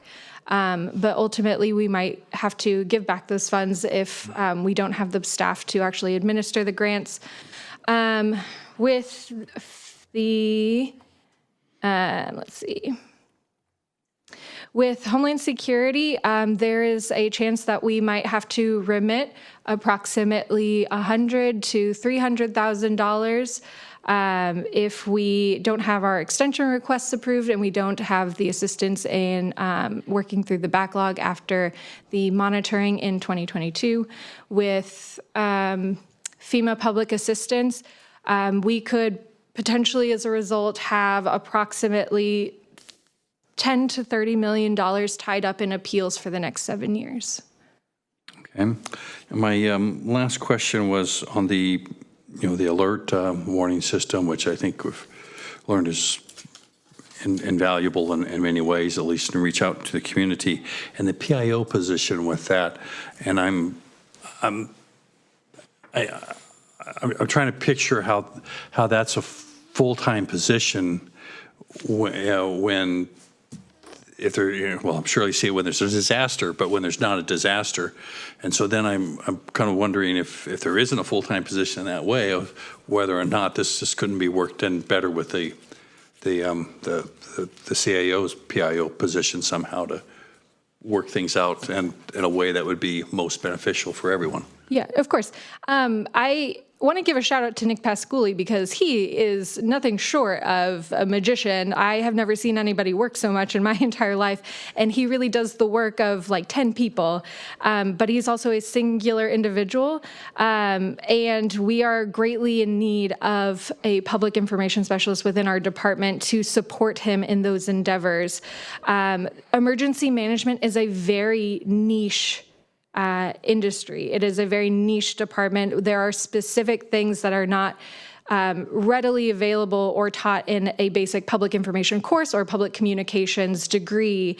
And so having an emergency management specialist can support things like a debris removal website or supporting communicating nuances about hazardous materials in layman's terms. They're really a conduit between the subject matter experts and the layperson in communication, but ultimately they're also a trained specialist in the incident command system and the standardized emergency management system, and the role of public information in the Emergency Operations Center, and the importance of the community demand for information at almost hours of the day. When there's not a disaster, we have a great need to increase community engagement on alert registration. Approximately, I think, less than a quarter of the residents in Monterey County are actually registered for emergency alerts. And so we did a public outreach with the city of Monterey a couple of weeks ago on a wildfire town hall. And the number one question we asked was, do you know your zone? And approximately every single person said, what is that? And so there is a significant demand for us to engage with the public and inform them of resources that they'll need in a disaster. The time to learn about those is not during the disaster, it's well before. And so my hope, and to your point, is that I don't think we have enough work for a public information specialist and a separate position for alert and warning. I do think these can be combined into one position. The management of the emergency alert system is exhaustive. We have to constantly clean data. We are constantly unregistering people from the county who have moved away, and having to clean up that data. To test the alert system, I would love to test the emergency alert system twice a year, but that requires a significant amount of planning, including permits from the FCC. There are administrative things that I would like to do with the emergency alert system so that we can better serve the community in a disaster. I think another area that's we've somewhat been remiss, quite frankly, is user agreements for agencies that are actually leveraging the system, and mandatory training, and ensuring that they have the resources that they need to access it effectively, and that we are not we don't have scope creep, that they're not asking for more than we can provide, essentially, which we actually saw recently a couple of weeks ago with a partner who had higher expectations than what the county could provide. Thank you, Director Scanlon. What I'm missing is, and maybe you said it and it's been a long day, the prioritization. Like what the list, are the items in priority order? Is that the prior? Okay, that page has the prioritization. And I want to I was concerned about the comment about, I'm not remembering the Assembly bill number, but the 20 million and perhaps having to give some of that back. You do have time, I believe. Is there a December deadline? 2025. December 2025 is so that would be a conversation I think you should start having now with the legislature. Yes. About extending that. Yes, and we are working with them. I do feel confident that with our current staff, we can do that, which is item number 8. AB 102 Management and Administration currently funds a position that is managing and administering that grant. And so my hope is that we can continue to do that. The reason it's placed lower on the list is because it's not a direct emergency service, and it is a one-time fund that I think could be covered with AB 102 or with Measure AA if it's not feasible within this augmentation request. Okay, and then if there's an opportunity for further conversation at a different point in time down the road, it sounds like there are some things that we're discussing today that could potentially be discovered in other departments in terms of like interdepartmental support for some of the things that the Department of Emergency Management is needing. And so it would be helpful to understand better if it weren't funded here. This whole budget day has, on the one hand, felt a little bit about like right sizing the county, and here we have this opportunity. So, in terms of trying to figure out where there can be some interdepartmental collaboration, like the conversation we had about the PIO that Supervisor Church asked, I think there are some opportunities here. And that position would certainly support the county's overall communication strategy, and day-to-day can absolutely support them in creating graphics, drafting press releases, answering media questions. There is certainly, I think, need for more staff support within the communications division of the county administrator's office, and we have spoken about that, and we're happy to lend that person to them. The alert and warning system is in dire need of staff support. All right. Thank you. and that should be at the top? It's number 4, okay. Yes. Supervisor Alejo. Yeah, I just wanted to speak to that item as well. Because I think right now in our communications team, and they do a good job, I agree. But originally it was 1, then 2, then 3. Now we're talking about 4, right? These are full-time jobs. There's not always an emergency going on. And I get it, they do a good job, but we keep adding more and more. Now this would be a 4th communication position. And I just wanted to raise that. I know that your office does amazing work. They're especially needed during the emergency moments, but I just don't know if like every day of the year, they're going to be running the alerts or warnings or public information officer that can be folded into the 3 staff we do have, right? It absolutely cannot. Alert and warning, the public information part is the extra selling point. The alert and warning is so critical to this county. It does require day-to-day administration. We cannot deviate from the mission of the alert and warning system. It is the first contact, other than a deputy knocking on your door to tell you to evacuate, that the county is communicating with you that there is a threat to your life or property. So how many alerts go out throughout the year on average? I would have to get that for you, but I believe it's anywhere from 50 to 100. So there's a significant amount of alerts that go out. I believe in the Pajaro storms, there were approximately 47 that went out. Which is an unusual incident, right? But they do seem to be occurring more and more frequently. Okay. It's not something you would want to have not maintained when you do actually need it.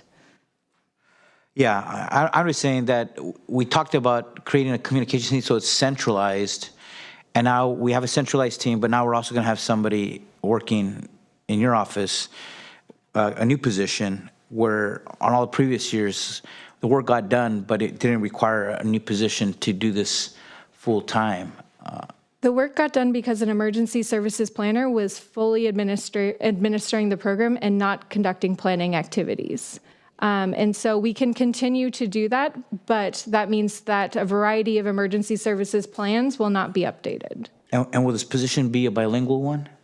We will continue to hire staff within our office who are bilingual, who can serve as interpreters. And we have done that, and we do provide that service. I can't guarantee that this person will be bilingual. It's more important that they understand contracts, user agreements, and have the technical specialty rather than translated services. But we do have staff within our department who can do that and do that. Right.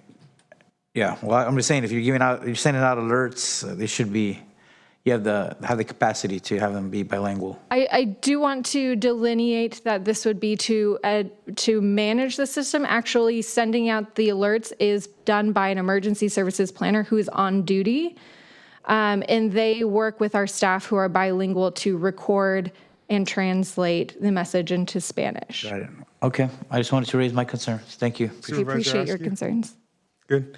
All right, so just 2 comments on that. I agree with the points that were made, that I'm looking for efficiencies on this particular need. I know we still have information officers that reside in other departments, and when we originally created the one position, the thought was eventually we would create a central department that could help handle this, and I could see this being a function of that department. I understand the argument. I heard you clearly. I don't need that to be reiterated at this point, but I will say that I see efficiencies possible through the centralization of some of that, as much as folks have held on to their position. I see that as an opportunity that lies before us, having obviously fought for the creation of the PIO and that function.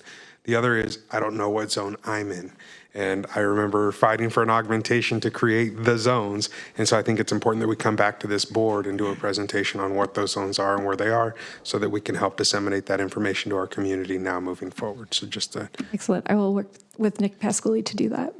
great, thank you. All right, see no other questions here, we'll proceed. Thank you. Next up on the agenda, I believe, is our DA, Janine Paccioni.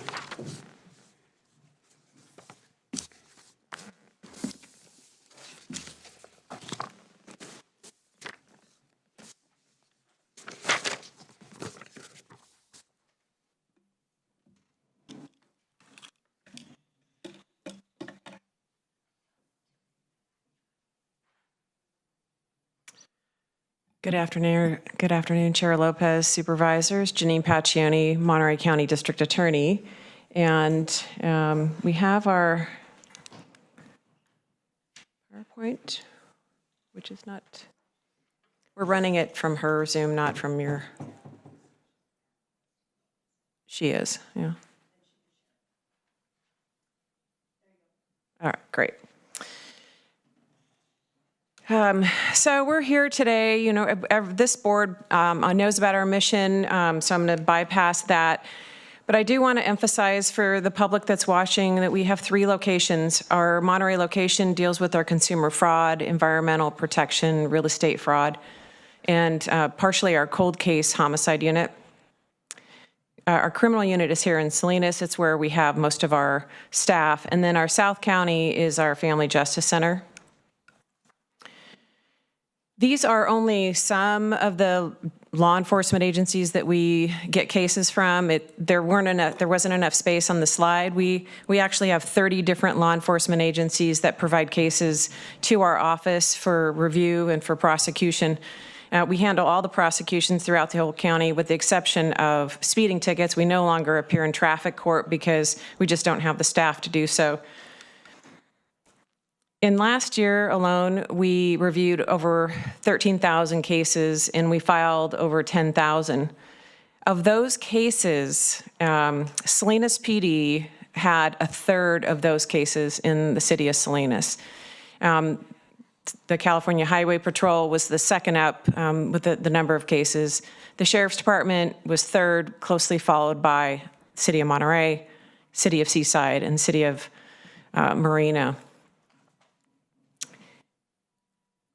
When I was here last, we were talking about race-blind charging, and it was a situation where the law changed in January of this year, where we had to review cases, and it's a blind review. We don't know the perpetrator's name, we don't know the address, we don't know the officer's name, we don't know the victim's names, we don't know any genders or any type of identifying information. So this is a process where we thought we were going to have to engage with some very costly software to help us navigate this because it is now a requirement moving forward. We've been able to work with our current case management system coordinator to create a program, and at least for now, it's a workable solution. Unfortunately, the result is that we have a backlog in filing because we have to review the case at least twice. We review it once when it's redacted, then we make a preliminary filing decision, then it has to become unredacted, and then we review it again, and then we make a final filing decision. So it's doubled our workload at the filing stage. It's state law, it's what we have to do, but as a result, we have 2 prosecutors that work in the filing unit. We have a part-time annuitant that's helping them out, and we do now have a backlog in our filing as a result of these challenges. The 13,790 cases that you see up there that we reviewed don't have anything to do with our truancy attorneys. We have 2 attorneys that handle that entire caseload, and those 2 attorneys alone did over 1,100 mediations with families and children at the schools last year, and they filed 230 cases. Those cases are cases where they're filed against the parent for not getting the child to court, or they could be filed against the child. But when we file against a child, it's not to put them in custody. You can never put a child in custody for truancy, but it's to get them so that they can get on probation so that probation can provide them with services like drug treatment therapy, transportation to school, other types of services that they wouldn't otherwise be eligible for had they not been on probation. Our victim services is really important to our office. Last year alone, our victim advocates provided over 31,000 Department of Justice mandated services to 4,800 victims. Here in Salinas, we have about 1,000 people walk in every week to our office just requesting services that aren't on the workload of our advocates. We have, in our augmentation request, we do have 2 victim advocates that are vacant right now that we're requesting augmentations for because there's been a failure of grant funding that's come down from the state and federal government. So we've kept those positions empty, knowing those vacancies or knowing the grant funding was going away. but it is going to impact our ability to serve the victims.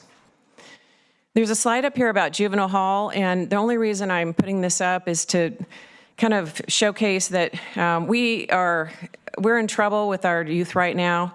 Our gangs are our juvenile gang, or not the gangs who have juveniles in them that are conducting very violent offenses. We have 20 individuals in the juvenile hall, maybe even more at this point, on first-degree murder charges.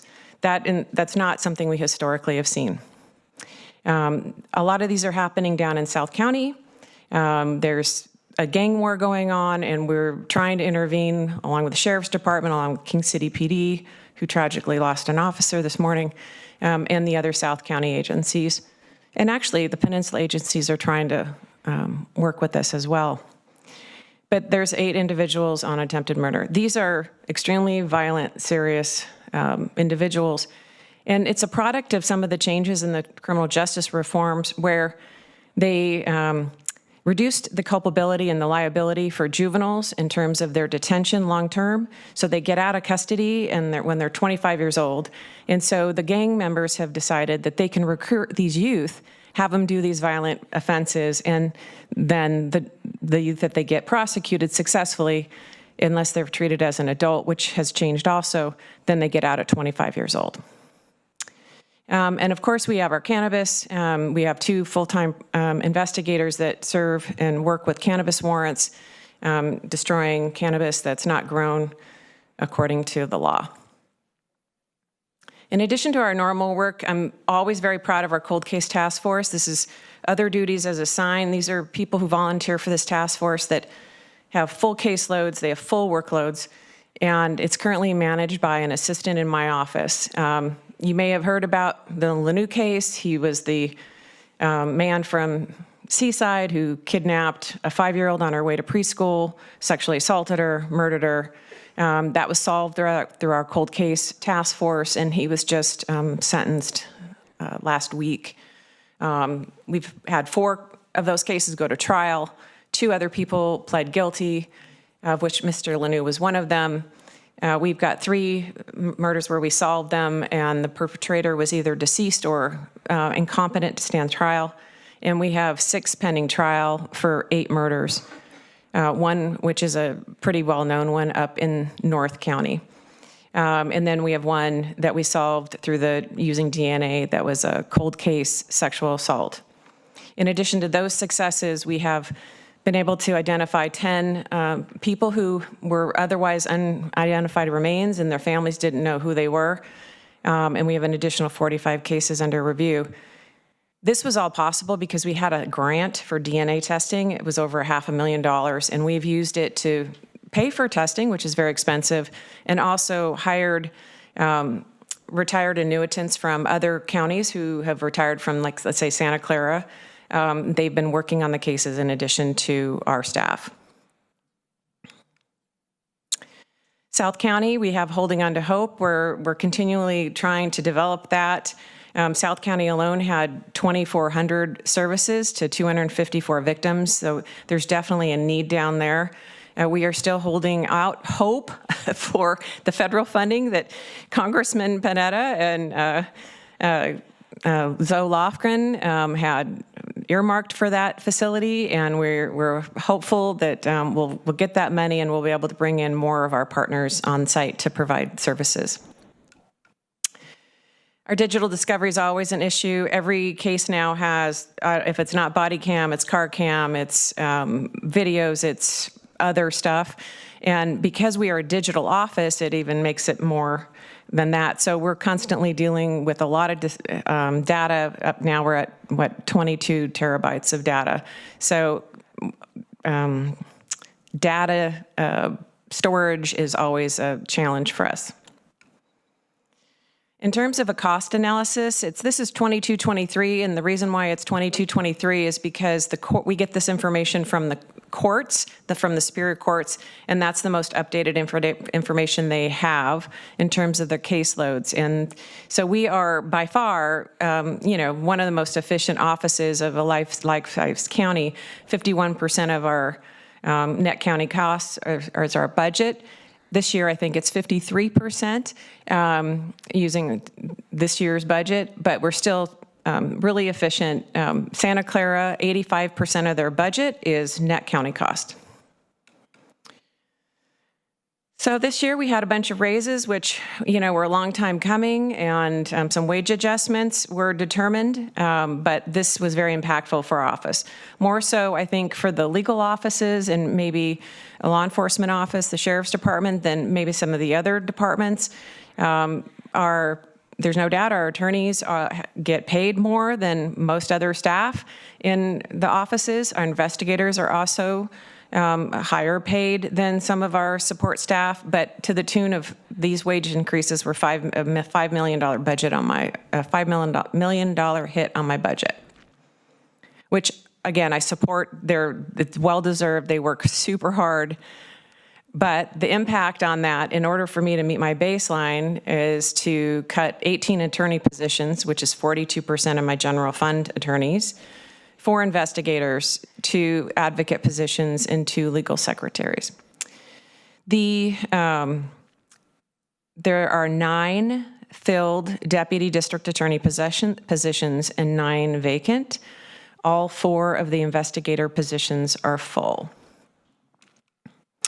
This is what it looks like when all of our general fund attorneys are there. This is not all the attorneys we have, but these are the general fund attorneys. The ones that are grant funded or have outside resources are not on this diagram. The ones with the red arrows next to them, those are vacant positions, and we have my assistants generally doing most of the work, with the exception of some temporary attorneys working to help them in those situations. For example, in the cold case filing, we've got an assistant doing a lot of the cold case direction, and then we have a temporary attorney helping with filing. Sexually violent predator is managed by, those cases are managed by another assistant DA, excuse me, as is the collaborative courts. And our life attorney is a temporary attorney that's, again, a temporary. The civil commitments, we actually farm out, and the rest of the staff is trying to take care of those as they can. They're very complicated. They come back very often. They require relitigation every couple years. And then we have 4 vacant civil positions. So if these cuts went forward, this is what our office would look like. All those red boxes would be removed from my positions. And what is, that would be, it would eviscerate my entire office. If the attorney or the investigators were cut, it's a 37% cut to the investigators as well. So what are my options? There's a couple. There's one, I can not prosecute misdemeanors.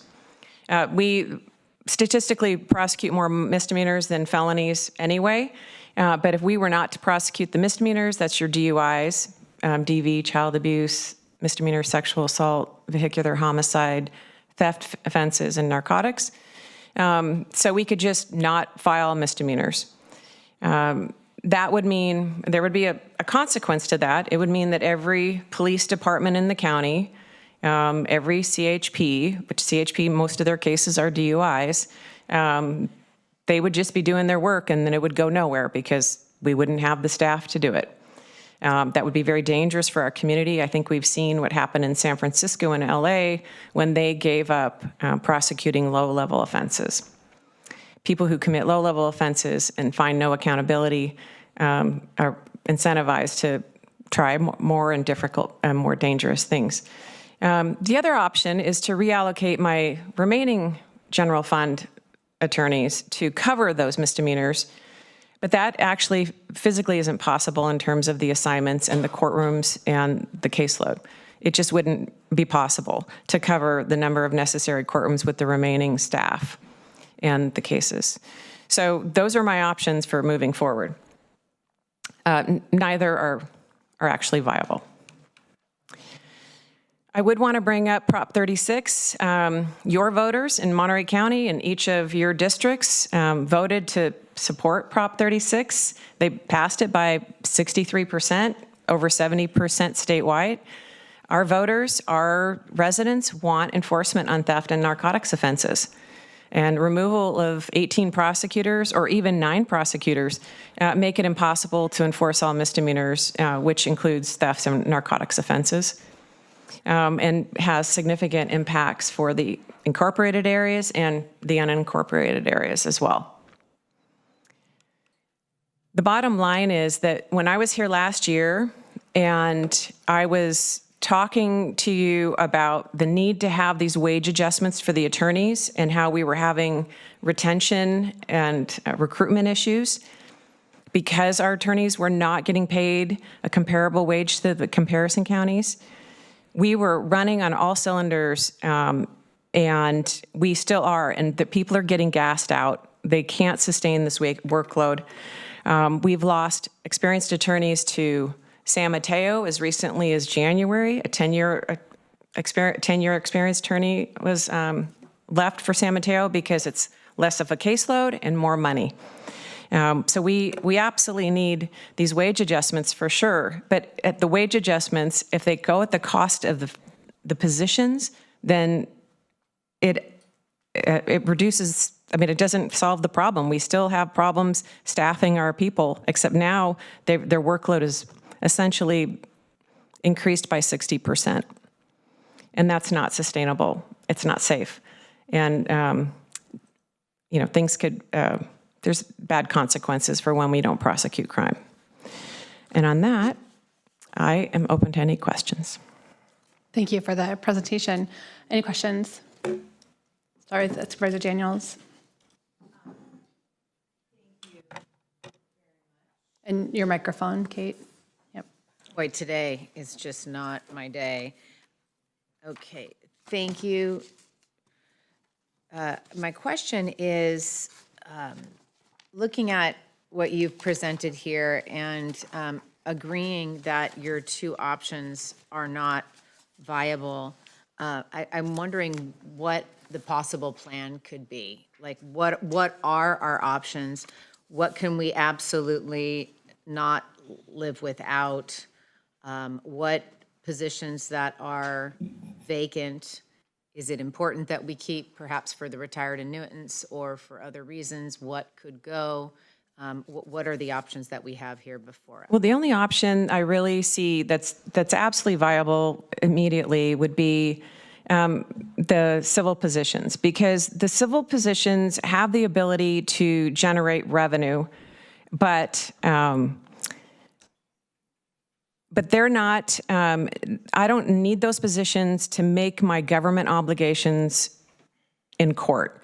They're bonus, I mean, I won't say they're bonuses, they provide an incredible resource for the county in terms of consumer fraud, environmental protection, the real estate fraud. They provide huge value. However, because civil has the ability to generate revenue, I would argue that if those positions were cut and they were making more, if they were ever to generate more revenue, we could come back to the board and argue that those positions could be paid for and not with general fund money. And I would hope that the board would support that, assuming we could support it. And then just to be clear, those civil positions currently are vacant. They're vacant. Okay. Mm-hmm. The other 5 positions on the attorneys that are vacant, those are vital positions. And we can't even operate our current positions without the temporary attorneys. So we absolutely need that. In terms of some accommodation, if we could keep the 3 criminal positions able to be filled right now and suspend the next 2 until January to be filled, that's an option too. The reason why those positions aren't filled currently is because the budget office refused to let us fill them. We weren't allowed to fill them. So it's not as if we've been running them vacant and it's great we can operate this way. I mean, we're doing it barely and with temps, but we were prohibited by the budget office from filling those 5 positions. And that's the only reason why they're vacant. Thank you. Thank you. And to the DA's office, I want to commend you because I think your office, just like Randy Ishii earlier, you guys always done changes, try to stay on budget. this year is different from all the previous years, but I know in the past where you can make adjustments to be under, that has been very much appreciated. This year is different, obviously, for what you just said, the adjustments on the salaries of the attorneys that were woefully underpaid, and we're having a harder time recruiting and retaining them. And also want to thank your victim advocates. They've done it's one of the best offices around on the Central Coast, and certainly the cold case just got a lot of publicity because of the successes in bringing, I think, 4 convictions already, more that are awaiting charges, and then the unidentified remains, 10 people being identified through that work. So that's commendable. Thank you. But on Prop 36, obviously, I strongly supported it. The people of California and Monterey County and throughout the state supported it. Now it's one of the big dilemmas in Sacramento. They've had hearings on whether they're going to fund it or not. They should, because that's the will of the people. But do you anticipate that if there is an augmentation made in next year's fiscal budget, that it would, if your office gets funding from that, then we'd able to relook at some of the allocations made that we will vote on by the end of May in your next year's budget? So I would anticipate if funding comes through from the legislature, it's not going to come to DA's office. It's actually going to go to behavioral health, because that's where the money needs to go, is into the treatment part of it. We would see potentially an increase in trials, because people wouldn't want to plead guilty to misdemeanors. And of course, Prop 36 is the third offense situation. So we actually have to prove twice that they've been convicted of either the narcotics or theft to get that felony, to get that mandated treatment. And because of Prop 47, a lot of those offenses haven't been prosecuted. They've been diverted or not ended up in a conviction. So it's going to take a while for our office to actually ramp up to where it's impacting our budget in terms of workload. As I understand it, the money that the legislature is talking about is for treatment and like behavioral health kind of thing.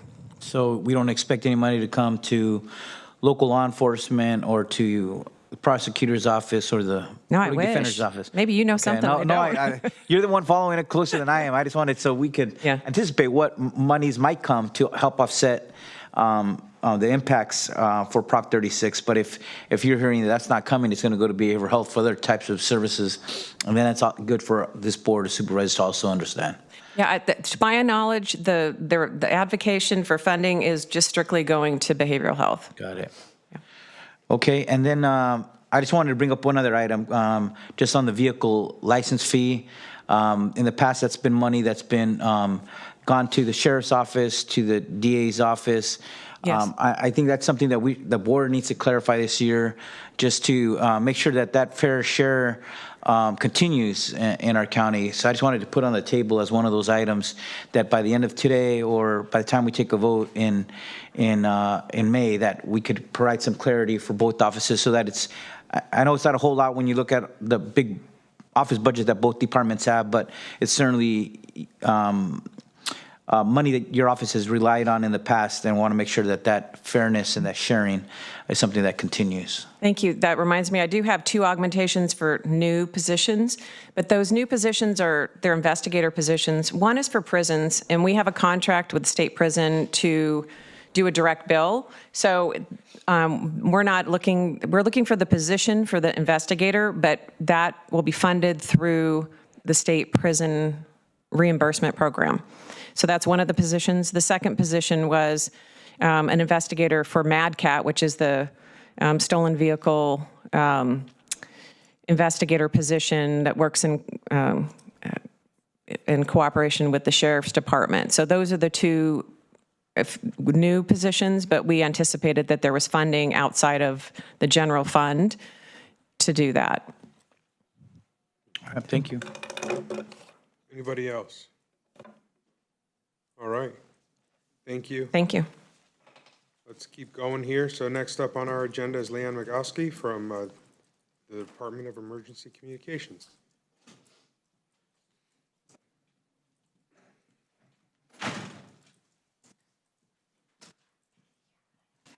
You're good. You're good.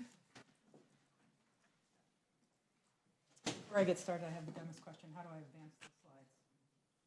Don't ask us. We're on this side. Good luck. Just hit the enter button.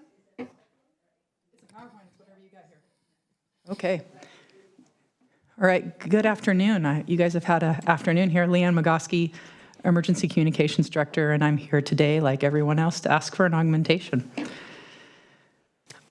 I would be remiss like everyone else, but I promise I'm going to try to stick to that 5-minute timeline to talk about the workload stats of emergency communications. I know many of you have seen this, but for the public that may not be aware, the Emergency Communications Department answers 911 emergency and non-emergency calls and provides radio dispatch serving 28 public safety agencies throughout the County of Monterey, and we're governed by a 911 services agreement and a special revenue fund.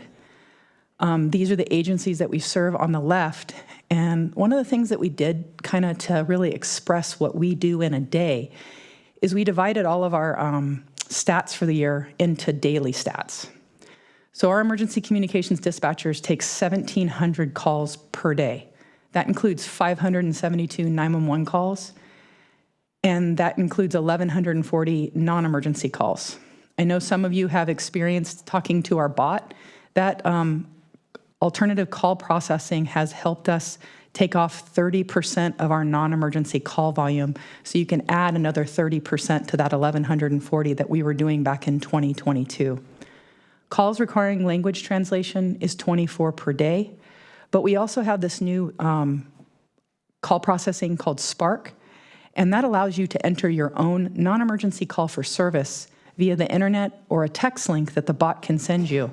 And whatever language your internet browser is in, you can send it in that language. So we are also providing an additional service to those that are non-English speaking. This in turn, generates 1,000 law enforcement calls per day.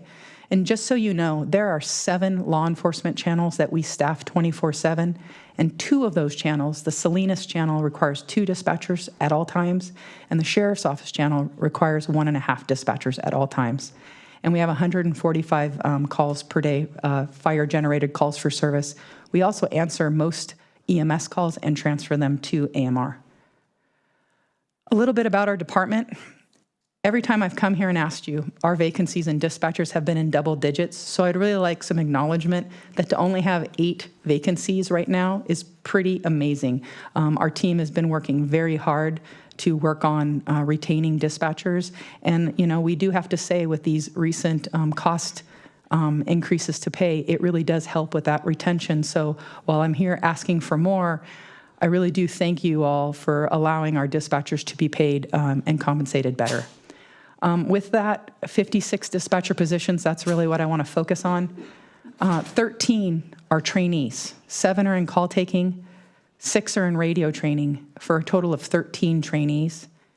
And as you can see in the bottom with staff tenure with county, we have over 35 dispatchers of our staff there that have less than 5 years of service. So why am I here? Well, in order to meet the budget with the amount that the county provides into our special revenue fund, I was $308,000 short of the county contribution. For those that don't know, we do a cost-sharing formula that's created a population, property value, and workload. The county's cost share for that, for mainly the Sheriff's Office and probation, is roughly 31.7% of that.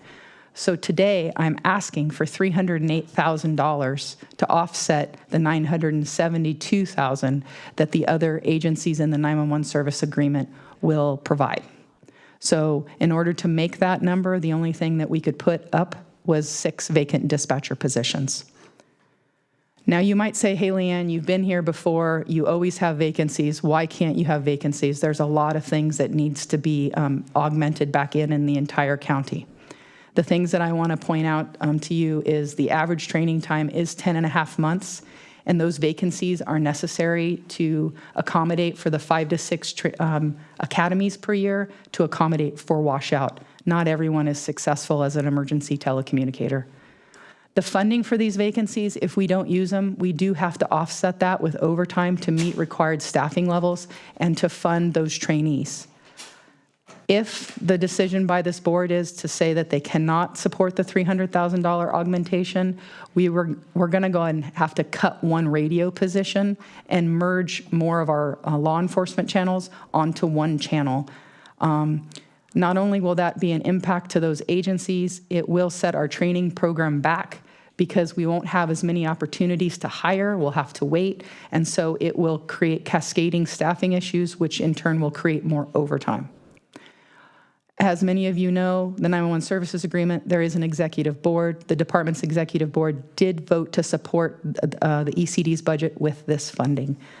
So that concludes my presentation. Again, roughly the augmentation number is about 308,000, and I'm available for any questions.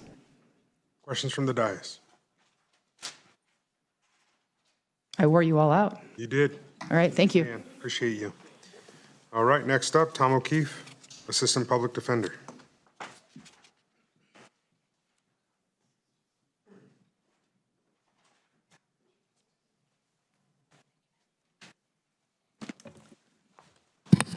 Good afternoon, everyone.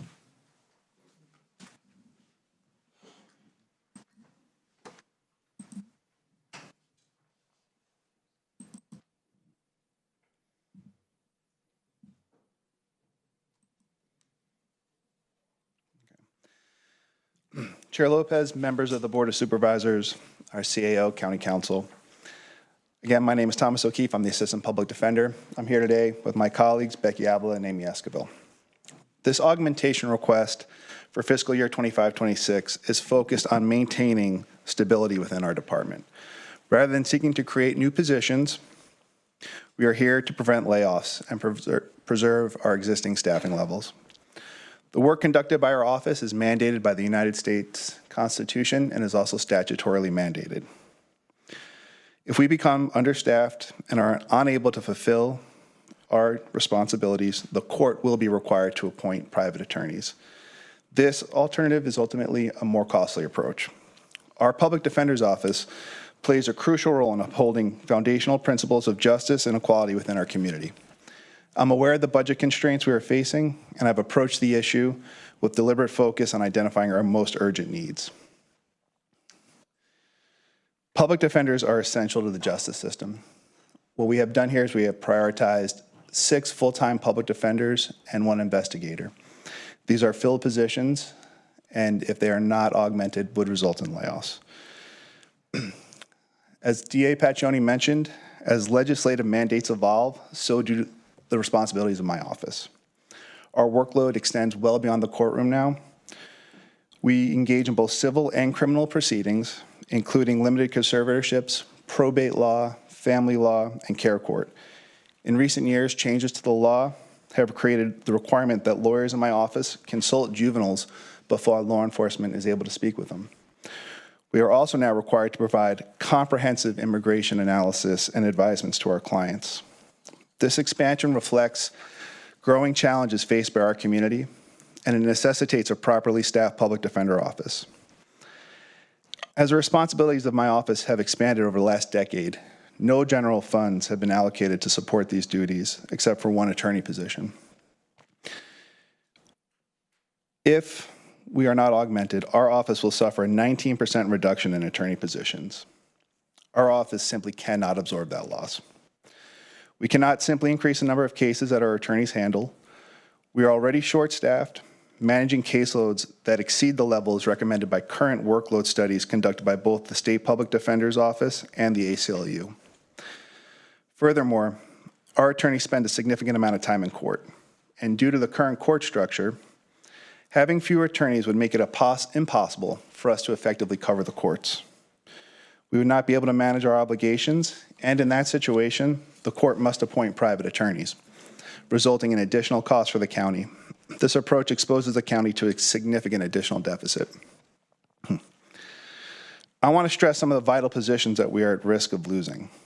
These layoffs will result in significant adverse effects on our community. It's crucial to preserve these roles, especially considering the current volatile political climate. Our immigration attorney and clean slate program attorney would be lost. Both positions have a profound impact on our community. Their loss would result in losing invaluable contributions that these professionals provide. It's essential we preserve these roles in order to continue offering comprehensive legal support to those who need it most. We also currently rely on skilled retired annuitants to address our critical needs. Notably, we have a retired public defender and U.S. Air Force veteran who oversees our Veterans Court. He brings a unique perspective to his role that allows him to connect with his clients in a meaningful way and understand their specific needs. This would represent a significant loss to our veteran community. Additionally, this attorney works 920 hours annually and then volunteers the rest of his time, which also provides the county with significant savings. Additionally, our mental health collaborative courts have grown significantly. The passage of Prop 36 recently will only see that court continue to grow. That court is managed by a retired federal defender who is dedicated to serving some of our most vulnerable clients with passion and commitment. These professionals are essential to ensuring our community receives support and the advocacy it deserves. The loss of a defense investigator would severely compromise our ability to provide effective representation. Defense investigators play a crucial role in preparing cases. We currently have only 6 investigators on staff. This cut would represent a 17% reduction in our already overburdened unit. If we do not have staff to properly investigate cases, there's no alternative but to hire outside investigators. Hiring outside vendors would lead to increased cost and expenses for the county. Losing any legal secretaries would significantly disrupt the operations of our office and hinder our ability to provide effective legal representation. Legal secretaries are essential for maintaining the smooth flow of administrative tasks. They ensure that critical documents are prepared and filed on time. Our 9 legal secretaries handled over 7,000 cases last year. The required cut would represent a 56% reduction in our already overburdened unit, and that is simply untenable. Given the limited number of legal secretary positions in our office, we've had to rely on temporary positions to assist this unit for the past several years. Hiring additional temporary secretaries to fulfill these needs ultimately would be the only way we'd be able to manage our cases. Losing our accountant position, the only accountant position in our department, would be difficult. The accountant plays a crucial role in managing budget and tracking expenditures, paying invoices, and processing payroll. Their work allows us to make informed decisions about resource allocation and expenditures, which is especially important in times of budget constraints. Maintaining this position is vital to uphold the financial stability and operational efficiency of our office. The Administrative Confidential Secretary serves to ensure confidentiality of HR documents. Losing this position would impede our ability to operate efficiently. And finally, we have the Accounts Clerk position within our ADO department. This position manages invoices, processes payments to ensure compliance with accounting policies. If these positions remain unfunded, we'd be forced to hire temporary staff. Understanding the current fiscal situation, we did have one position that was vacant. We are not requesting to fund our vacant investigator position this year.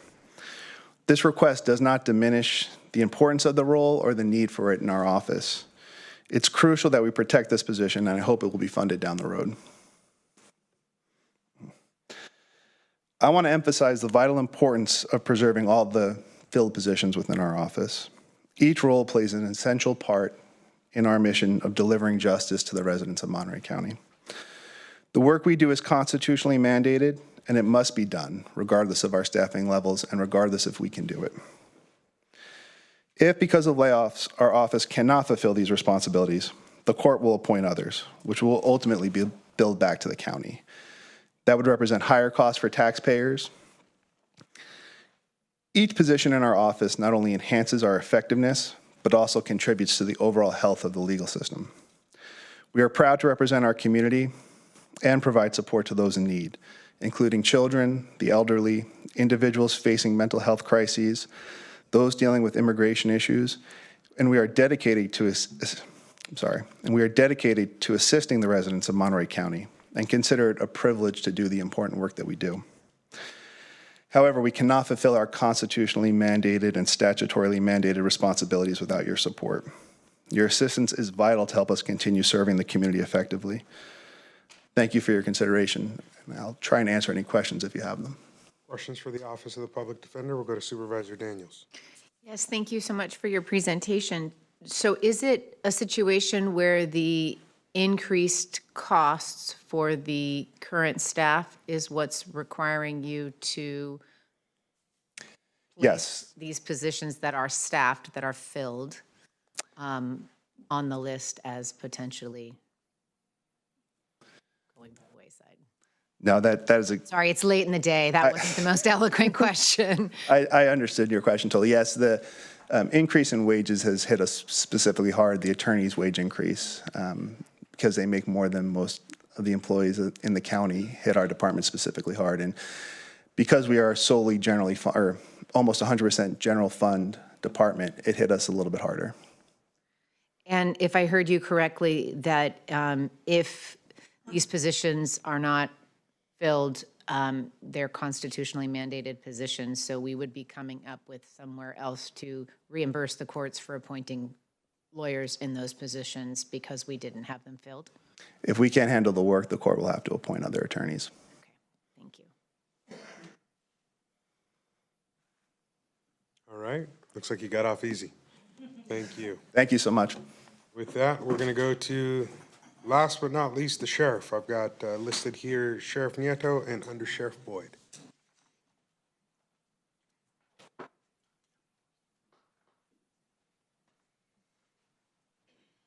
And then it'll be 1 o'clock according to our agenda. Woohoo! I'm sure you did this on purpose. And I have with me Under Sheriff Keith Boyd, who will be presenting for the Sheriff's Office. I'm also here to answer additional questions. So the public knows we're last, so we've got to listen to everybody. And I can tell you when it comes to public safety, we all have major concerns on what's going to happen moving forward. And I know this is things that the board has to decide. As I say, we can't print money. The wage increases, and I agree, we need to pay people what they're worth, but has had major impacts. So ours is a big augmentation, but we're going to talk about just to keep us at baseline, like many of the other people have talked about, which is about it's $20,475,000 some odd pennies, just to keep us at baseline. Like all the other departments, we've had a hiring freeze. At one point, we were proud to say that we had fulfilled all our sworn positions, a promise that we made to the board, and then the freeze hit, and so we understand that. So we have those unfilled positions also. The other thing is that, and I want the public to hear this, depending on what it looks like at the end of this, public safety, I believe, is going to be affected. We're going to have to go back to the courts because for the county jail, so for the public listening, the Sheriff's Department, it just isn't law enforcement. We are guided by state law, we're guided by federal law, we're guided by the Constitution of California. And not only do we do law enforcement in unincorporated areas and we help out our smaller municipal partners, but we also run the county jail. And we know that county jails are very expensive to run in this county. We have a 1,300 bed capacity in this county. We may have to go back to the courts and say, who can we release? What predators can we release back into the community? In addition to that, we run the coroner's office. And finally, we took over, for people that are old enough to remember, we run the bailiffs in the courts and do all the civil. That's the old marshal's office that, about 20 years ago, the sheriff's offices took over.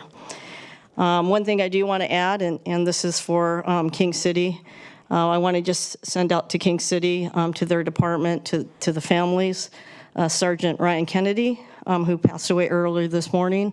Our hearts are very heavy with that loss. But with that, we're going to get into budget stuff. Under Sheriff Boyd. Chair Lopez, members of the board, thank you for your time today. We come before you. I know we ran long last year. I was really making an attempt to keep it short this year, but then everybody else made me feel good. So even if I run a little long, I'll do my best to keep it short. That being said, so this year we knew last year, even the year before, that the upcoming financial picture for the County of Monterey was going to be daunting and challenging. As the Sheriff noted, we know that we don't print money, but we knew last year that coming into this year, we're going to be facing a potential $20 million deficit. Next year, a potential $35 million deficit. Year after, a potential $47 million deficit is what County Budget Office is predicting. That being said, we're coming in asking this year, and I'll break this out a little bit, but we're looking for a $30 million augmentation request. And now this is to maintain status quo and looking at potential growth of the organization. Now, we understand the challenge of coming and asking for growth during deficit fiscal challenging times. But part of our role, and the sheriff's role as the sheriff, is to provide a transparent view for the community to understand what, in the sheriff's view for public safety, is best in the interests of the community moving into the future. So as we look at our budget, one of the biggest challenges we face is the federal settlement that exists in the jail. We're now 10 years in. First 8 years, 8% progress. We're now at approximately 42%. Significant progress over the last 24 months, thankfully with the board's support and some addition of staff in our compliance division and some other areas to help us with that. But that process continues and it continues and it continues, and it will continue until we get to a point that we've shown them significant enough substantial compliance that we can get the judge to pull back and give the county back control of the jail. Looking into our augmentation for the upcoming year, what we're looking to do is as I noted, it's our status quo service need is $20,475,314. To get there, it was challenging looking at where do you pull from technology, services, supplies, and you start figuring out, and then vacant positions, and then last but not least, occupied positions. And so as you look at this list, it's kind of a flip, though. Our first out foremost need is 20 positions that are currently occupied by members of the sheriff's office, members of this community, are serving this community every day, committed to their safety and fulfilling a need. Of those 25 occupied positions, 5 are sworn staff members and 15 are professional staff. Now, we know conceptually a sheriff's deputy in theory can work every position in the jail. A sheriff's deputy could move all this because that's the foundation of the public safety aspect. But we have to always remember our professional staff are like the hub of the wheel. Everything revolves around them, and they're a critical role for us because without them, things bog down, things get slow. A lot of the community needs get pushed off. So moving forward, so that's $2.9 million in augmentation that we're looking at. Now, moving at the next step, we have $5.3 million in vacant staff positions, 16 sworn and 13 at the time this was written. We're now at about, I think, 18 vacancies. Now, as the sheriff noted, last year, June 30th, coming into this fiscal year, we had filled every sworn vacancy in the office, and we had 0 sworn and about 22 professional staff. We're moving along. We added some positions, thankful from the board, and we had some retirements, and then the hiring freeze hit. And we've worked with the budget office, and we've been able to add some positions through promotions and various things to create oversight and accountability. But unless it was a GFC fund, unless it was a revenue funded outside the GFC, we've struggled to get approval, and we respect that. It's just budget. But that being said, right now we have 45 vacancies in the organization. I looked at the number before, so we're up to 22 sworn and positions. So we're at 45 vacancies. Now, to add to that, I've got a stack of 22 deputy sheriff applicants who we have fully processed, recruited, completed all process that could start tomorrow if we had the money in our budget this year and authorization to hire, or if the board approves sufficient funding for our budget next year. As soon as the fiscal year hits, we hire 24 deputies, they go to the academy, and we start that process to cut into the overtime and provide the greater service to the community. Now, the next item on this list is $7.1 million we're estimating in potential increase in jail health care costs in the next fiscal year. We are currently out to RFP. for a healthcare services agreement for the correctional facility.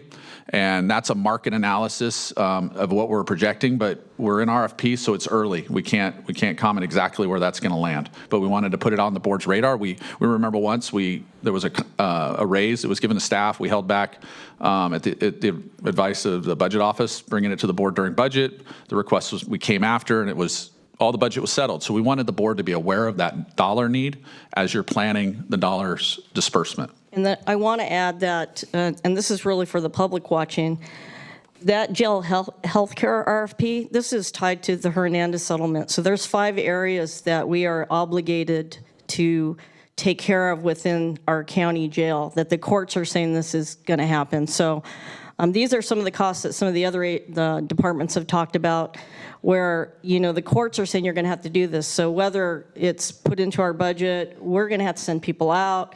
There's still going to be a cost to the county down the road. We also have $2 million in overtime, and I'm going to explain that on a second slide here in a moment. $2.2 million for our Axon technology program. Now, we have a 10-year agreement with Axon, and this covers our 320 body-worn cameras that we're rolling out in the next approximate 2 weeks. We've already rolled out 320 tasers. We've rolled out all our interview stations. It controls our Axon Air drone program and replenishment for our drones. Now, the reason it's here is if it wasn't an augmentation, because it's an approved contract, then there'd be 15 more positions. And that's where we would find the money, is more people would be an augmentation and not the technology. Now, our out with that contract is not funding it. If the board chose to not fund it, that's our one legal way to get out of that contract. But that kind of rolls back transparency. We would lose transparency in using this program. Now, the last jail security technology upgrades, $800,000. We've been working with the CO, and we're bringing this to budget and CIC earlier this fiscal year. And through discussions, the decision was made to roll it into this year's budget. Now, this is a Windows emphasis upgrade that's required, and merging the 2 systems in the jail that we have to complete by October due to Windows needs. As noted, the jail healthcare. This is when I mentioned that overtime. Our current burn rate of overtime through February was about $1.2 million a month in overtime in the sheriff's office, an astronomical number. But it puts us on a $15 million for the year. Now, we implemented some significant overtime regulatory controls in February to try to cut into that, and we're hopeful that we'll be able to do that. The one challenge we found, and it took working with our fiscal team, our finance manager, and our lead accountant, the way the county budgets is it's not quite transparent when it comes to budgeting overtime. There's a line item for overtime in our budget, but only 33% of overtime costs is billed against that line item. The other 66% is billed against the salaries line item, which when you're building a budget funding overtime, if you don't fund sufficient funds in the overtime, you're definitely not funding it in the baseline salary cost, because that's where your salaries are. So that's where we've seen a challenge, and we've identified looking at the last 2 fiscal years. That's why we're looking at adding an additional $2 million, looking at if we add all these staff, if you approve it, we're able to add staff, we're going to be continuing to cut into that number. We have approximately 26 deputies in training right now in the jail, which is 52,000 labor hours that will impact our overtime burn rate moving forward. And then for the public that's watching, they'll probably say, well, why don't you if you were able to cut overtime, Sheriff, why don't you do it all the time? We have to do it within the Hernandez settlement to figure out what's best to make it safe for the deputies working the jail, and that we meet compliance with the Hernandez settlement. So it's not just as easy to say, well, we're going to cut overtime.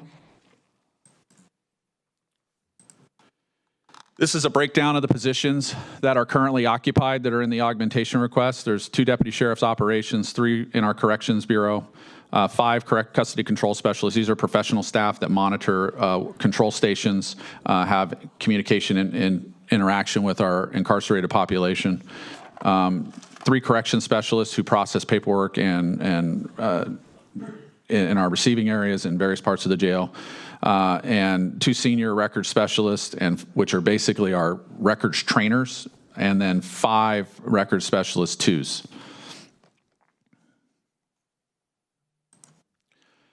On our vacant positions, what we're requesting, as you can see, there's 11 deputies in operations, 4 corrections, an investigative sergeant, a management analyst in jail compliance. Unfortunately, it's not a revenue-funded position. Office assistant, 3, jail compliance is one of those positions, custody and control specialist, senior record specialist, they're all there. We're just gonna keep going here.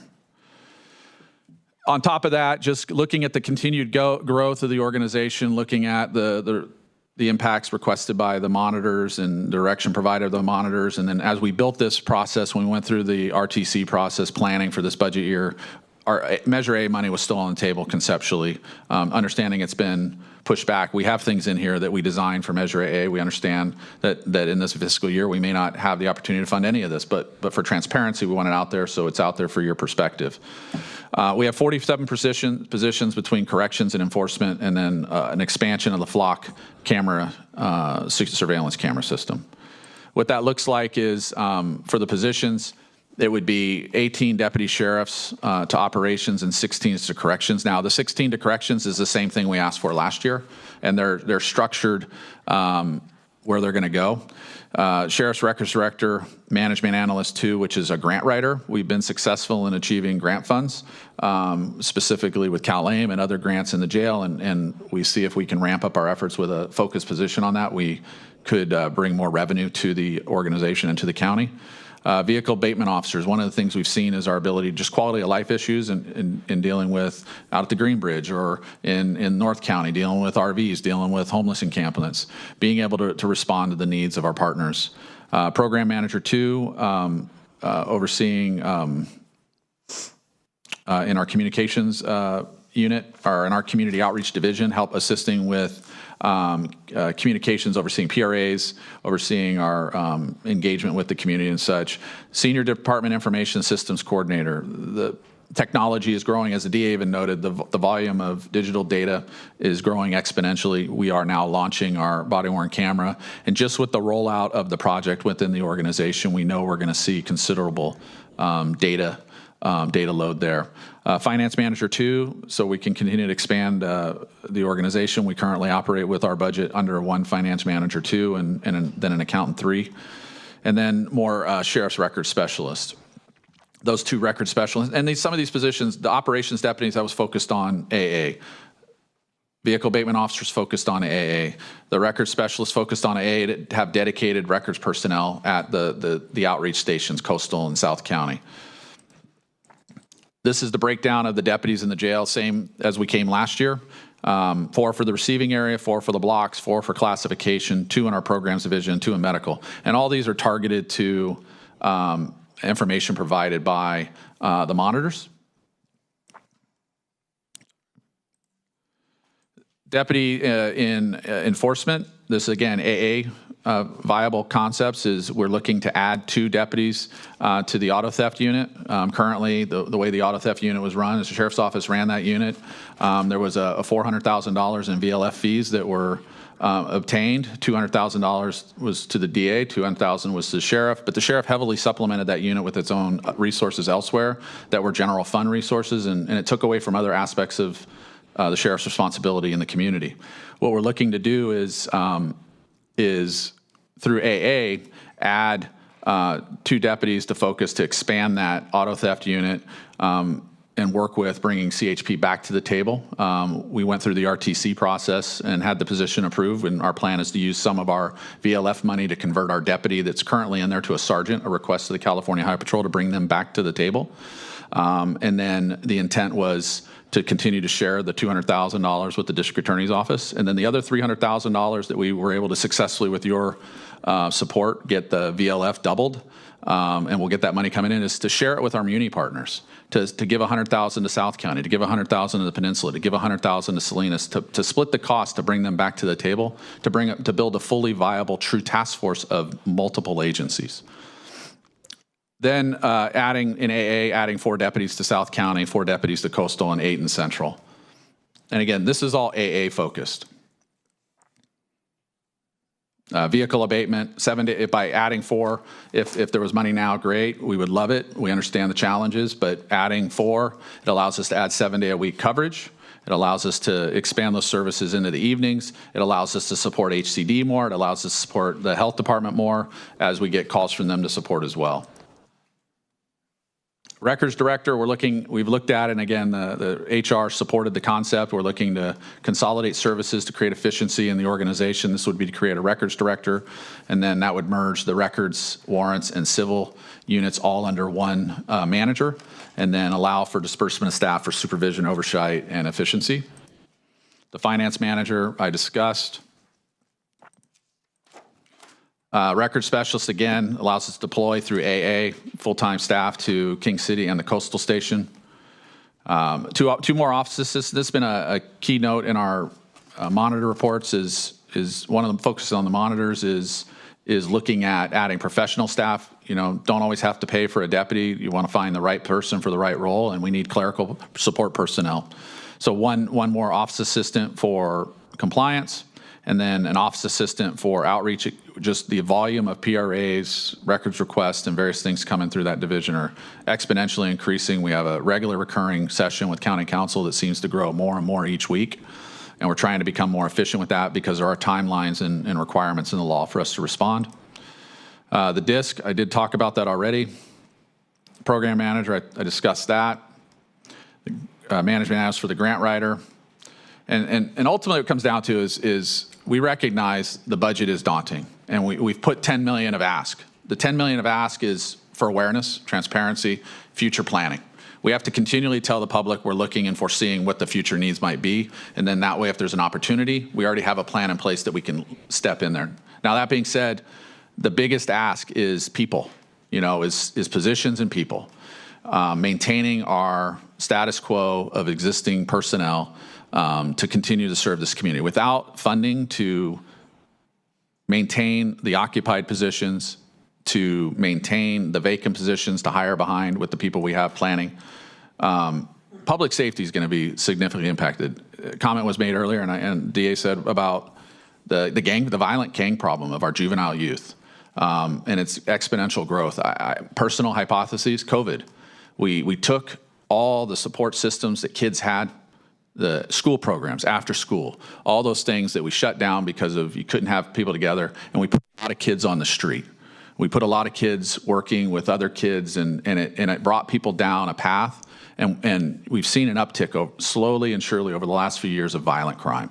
And our violent crime is exponentially increasing, and we have a plan to go after and building out the sheriff's office. With your support, we were able to get that hiring going. We now have 14 deputies going into patrol training right now over the next month. That will allow us to build out patrol services and start to deploy more staff in patrol to target crime. It will allow us to plan for the future for specialized enforcement units to target violent crime. Some of this is being done with our existing resources and not coming back to the board for money for those opportunities, but it's taking what we have and reallocating if we can get ourselves there through training. But without funding, it could lead to draconian cuts. You're aware of that. I'm not going to push that any harder, but it could lead to having to look at, do we need to close parts of the jail? Do we need to close the stations, the outlying stations in Coastal or King City? Do we need to change our records hours to limit based on the available staff when we can service the public? But these are all things that once the decision that the five of you make in determining the allocation of funding to the sheriff's office, which is we respect your opportunity, then the sheriff with the authority under the government code will determine how we best serve the community based on the allocation you give us. And so we appreciate your time. Questions if you have any. Questions from the dais? Supervisor Askew? Yeah, thank you. Just going back to the slide, the first slide. So when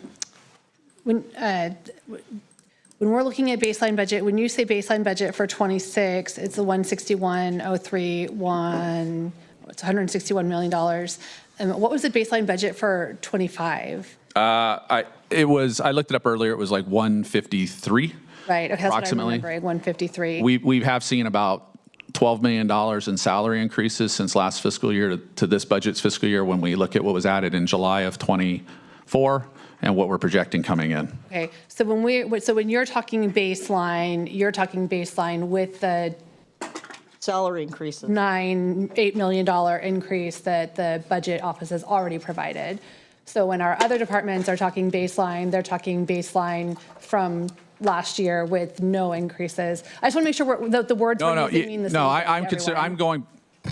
I'm looking at baseline as this is the allocation that the CEO's budget office has given us. It's our expenses with all of our available revenues to offset, and that's the money we have to meet baseline services as they are today. That's how we're looking at it. Okay. And that's how we looked at it in past years. Okay, and that, yeah, and so just to be clear, so we have some departments who are saying baseline was what they started from last year, and so baseline from last year was 153. We're already talking about an $8 million increase with an additional request for augmentation of 30 million. Okay, I just want to make sure we're all on the same page for some of these words that we're using. Thank you. Thank you. Thank you to the Sheriff's Department. I was concerned because it's nothing new. This is before your administration came into office. Both Supervisor Ask and I always served on the Budget Committee for many years, and it's been a challenging. I think if there's any department that's more challenged with staying on budget, it's always been the Sheriff's Department. And that's why I pointed out the DA's office, I pointed out Randy's, there's other offices that make intentional adjustments so that by the end of the fiscal year, they don't hire or they make adjustments so that they stay under budget. And this was a concern because I know the sheriff, when you were running, you raised this an issue when you came in. You raised it as an issue of trying to stay within budget, but it seems that it's an ongoing challenge. And I'm going to separate the fiscal challenges caused by negotiated collective bargaining. That's the wages. I get that. We just recently settled with most of our county bargaining units, and that was halfway through the year. I think probably started in February or so, and moving forward. So it impacts this current year's fiscal budget. But beyond that, I think, and at the end of the fiscal years, some departments come slightly over budget, but the sheriff's office is in the millions of dollars. It used to be 4, 5, 6, 7 million. Now, I don't know what the end of this year is going to be, and maybe our assistant CAO, Debbie, could enlighten us, but I think we're 10 million, if I'm mistaken. What is anticipated overruns in this year's budget for the sheriff's office? We were at a projected 7.2 million in February, and we instituted the programs in place. We've discussed them with the CAO. Of that 7.2 million, 1.3 million was due to unfunded retirement costs for 39 staff members that retired so far this fiscal year. That puts us at 5.9 million. We have instituted an 80% overtime reduction plan, evaluating minimum staffing on a continual basis with the bureau chiefs and commanders. And we, based on, and we'll have a better idea how the effective of that is at the end of this month, because the fiscal manager can run numbers, but our preliminary intel on data is that it is having a significant reduction in our cost. If we're able to reduce half of that 80%, that's about a $4.5 million reduction in our budget hit, which could put us, we potentially are still over, but we're getting closer to zero. We are working on it. We get it. We built a plan, and we've tightened down controls for approving expenditures to the every expenditure is coming through, no matter the size, or is coming to the chief level, because is it a need or is it a want? Can we push it? Do we need it? We're working through that. So I do hear that, Supervisor. And the supervisor team's working hard. And when I was running, I did say this is important to me, but you don't know what you don't know. We could go back to not meeting Hernandez. We could go back to the conditions that the agency was under, and I could save a lot of money. I just want to get, personally, the agency to baseline with what law enforcement is doing in sheriff's office and meet Hernandez. And we get that. I've advocated even before you entered into office, when your staff needed new radios. They were outdated. That was like $1.7 million. I strongly supported that. I strongly supported when your patrol asked for the augmentation in salary so that we could retain them. I think that was $1.6 million. I supported that, and those were all factored into the budget. But I think if all these department heads are all hearing, right, if they came in over millions of dollars, right, we'd be in a fiscal crisis, right? If they do their best to be on budget as close as possible. Sometimes there's a little bit overruns, but it's not much. This year's only different because of the collective bargaining agreements. But if they came over, I mean, we would be in a fiscal crisis, right? And so I'm just trying to make sure that we're conveying a message. What's fair of the expectations of every other department head that somehow we're not expecting the same from the sheriff's department. And Supervisor, I want to add just to one of the things we have realized and we've had discussion with the budget office on is when we had so many vacancies, okay, we're filling all those vacancies with overtime to cover staffing, but now we've hired those positions. And it takes us a long time, 10 months to get somebody from in the door to solo status. So on top of now we're paying the base salaries and the overtime until they're off training. And that's the hit we're taking right now this year. And with this year, we have 26 that are in now. We had 15, I think, finish between December and January. That's 41 deputies that have been basically we're paying full salary and backfilling overtime to cover the natural staffing.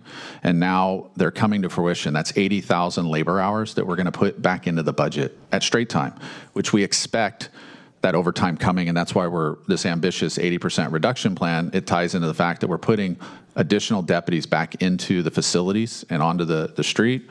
And so just to add that to it, and so now let's share. And I just want us to also reflect that. I mean, you saw our projection, right? It's going to be serious the next 2-3 years. We're going to be in a pretty dire situation. So that's why when I said I see a over $10 million new funding augmentation request, I'm like, are we seeing the same future that was just presented by our staff at the beginning of this hearing? And what I appreciate about some department heads, they make a request, but they said, okay, they prioritize. Okay, if we really got to limit the augmentations, it gives us at least a priority from the department's perspective. These are the top 2-3 positions we really need, and not just a long list of 47 positions, which we know it's going to be hard to be realistic in this type of. Supervisor, this is our priorities. Yeah. And I said that in my statement. This is our priorities. Yeah, but there's no. It's maintaining status quo. Okay, but these are the new augmentations of over 10 million. And I also noted we recognize the challenges of the budget, but for transparency to the community and representing the interests of the independent sheriff to the community and what to improve, we have to put it out there so the community knows what may be needed, what we believe is needed long term. We recognize you may not fund that. Yeah. But we have to put it out there for consideration because one day there may be an opportunity for one piece of that to move forward. Well, and that's why we've done that in years past. It also supports our monitors that we continue to come to them and present the items. And Supervisor, as the sheriff's office becomes more stable, and it's not a department, it's an office, as it becomes more stable, then you're not going to be seeing these things. But we're coming into a situation, like I said, to bring us to baseline, what we foresee the future to be. You have the budget. You can decide what we get, what we don't get. If it's status quo, it's status quo. But we've said this from the beginning, we're going to be very transparent with the board about what we see the needs are for the sheriff's office. And I know you appreciate people going in, I'm going to cut this, I'm going to cut that. Just because you say you're being transparent, you're not. Every department that came here today could list 30, 40, 50 positions they also want, and that doesn't make them transparent. What they're doing, what is different that they're doing that you're not, is that they know there's limited funding. And they're trying to say, okay, if we have to make tough decisions here, these are the positions that are most critical that we really need. And they're not giving the laundry list of a wish list of all the things that they could use. They could also be putting 50 positions on here and saying, we're being transparent. This is what we really need if Public Works or Housing Community Development are trying to provide the best job possible. I think when you try to make tough budgetary decisions, it's trying to come up with what's realistic, come considering the fiscal outlook that we have. And that's if we're making the tough decisions, that's where we're at. That's more productive. That's more helpful when we have to make these decisions versus giving us a long laundry list and then telling the public this is being transparent. I think, in fact, if we look back at the last several years, I think if any department has got more augmentations in the millions of dollars, it's been your office, more positions than any other office. And that's not reflected here. That's not telling the public, hey, look what the Board of Supervisors has given us in terms of equipment, in terms of new positions, in terms of new support staff. That's not reflected here at all. So the only other thing there was only two more points I wanted to focus on. One is just obviously the realignment had big impacts to county jails all across the country. And I think even before, 2011, AB 109, before the Governor Brown shifted a lot of responsibility to county governments. I think statewide, county jails were at an all-time low 10 years prior to realignment. Then realignment came in, the jails started getting filled. Prop 47 was approved in 2014. Then the numbers started dropping. It'd be just interesting for another day just to try to see how those laws impacted us, because now we're looking at Prop 36, right? More holding people more accountable, more resources that your department's going to need or your office is going to need, the DA, the public defender. At least for us as a board, it'd be interesting to look at a timeline. How has our jail inmate population been impacted over the last 10 years? What it is today compared to previous years? Obviously, with more being held, there's a bigger cost, not just staff-wise, but medical, as you pointed out here in your budget. The only other thing I brought up that I raised with the DA was just the VLF fund, because I heard you mention that you want to keep the same amount, but there was an augmentation, I guess, then of the $300,000. And why wouldn't the DA get half of that versus doing what you're proposing, giving money to the Peninsula or to South County? Why wouldn't we continue the 50-50 share of the VLF fee with the DA's office? You want to answer that? Well, CHP withdrew and said that to have an ongoing task force, they wanted a sergeant assigned, a supervisory level person in the unit. this is MadCat. We're talking about MadCat. MadCat auto theft, which ties to VLF. The sheriff's office previously supervised the MadCat auto theft unit with the sergeant in property crimes. And then the property crimes unit supplemented auto theft. And the task force was the sheriff's office. And the DA received half the funding and supplied attorney resources and other resources that way. To bring CHP back to the table, they want to have a sergeant, recognizing to build a true task force, a multi-agency task force, not just one sheriff's deputy and one DA investigator or two sheriff's deputies. We worked with CHP, taking in their advice. We talked to our municipal partners, and we built a plan, and we came back to the board and brought forth, and you approved a request to increase the VLF from 400,000 to double it from the 1 and 2 to 2 and 4. We built that plan, and we've worked with our municipal partners, and we've talked to them, and we have a commitment from CHP to come back to the table if we add that sergeant. We have a dialogue with our municipal partners if we're able to truly provide that money when it starts coming in August to them go to their city councils and try to get the other part of the money to build that task force. That's the reason.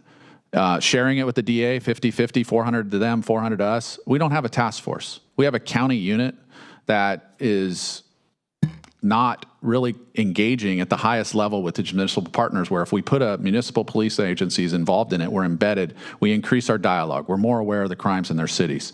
We can more effectively target auto theft. And that's been our evaluation and our discussions with our municipal police partners and CHP. But your funding it's your discretion on the funding. Right, and that's why I think this is one of those issues. The board, I think we need to have a more extensive conversation, right? So that we're weighing in on how these dollars should be used and allocated, whether it's 50-50 or a different formula. to achieve the intended participation of other law enforcement agencies. It seemed one of those issues that we haven't discussed thoroughly in the past, that certainly with an increase in funding, I think it merits having that further discussion rather than quickly glossing over it here.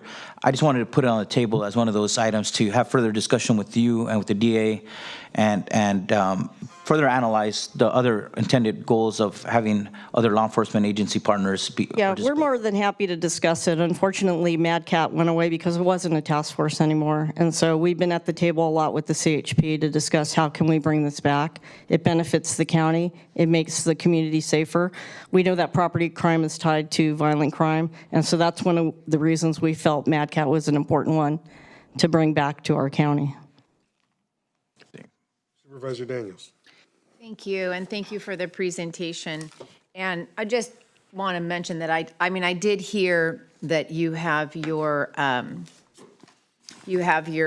augmentation request to maintain status quo, and then you provided your vision, which was the additional 10 million. I think what's hard is it's listed also as part of the request, and there were items that were identified as potential AA funding and things like that that make it confusing. So if I'm looking really in this budget year, right, and I so appreciate all of the requested additional items that were really clearly articulated in terms of what the office needs for doing the job that you do, right? But if we were looking at the 20 million in baseline request, thinking about the challenges that Supervisor Alejo identified that go back years, not part of your administration, but prior administrations as well.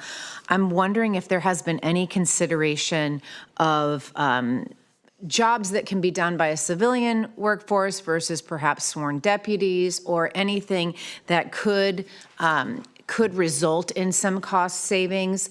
And I'm wondering too, in terms of the financial situation that was brought up, you know, whether there's something that we could do. Is there an opportunity for that kind of analysis to be done, or support from you know, is there a request that you would have for any kind of clarity in your budget, since it doesn't sound like it's something that is unique to you, that it's something that has gone back into previous administrations in terms of going over budget. And so I'm just throwing that out here because this is, again, all new to me, but I've heard these challenges. I'm very pleased with I had my experience visiting the sheriff's office. I had my experience in the jail. I was very impressed with everyone I see you were under.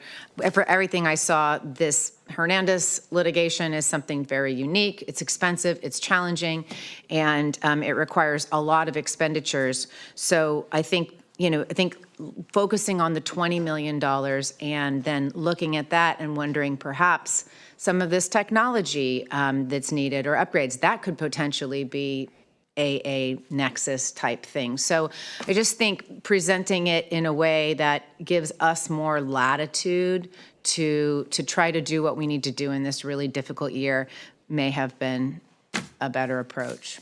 So Supervisor Daniel and Supervisor Alejo, I appreciate your comments, just so you know that. Supervisor Daniels, we are, as we move forward, looking at what an org reorganization would look like on things that we may do like other counties do about what we may be able to civilianize.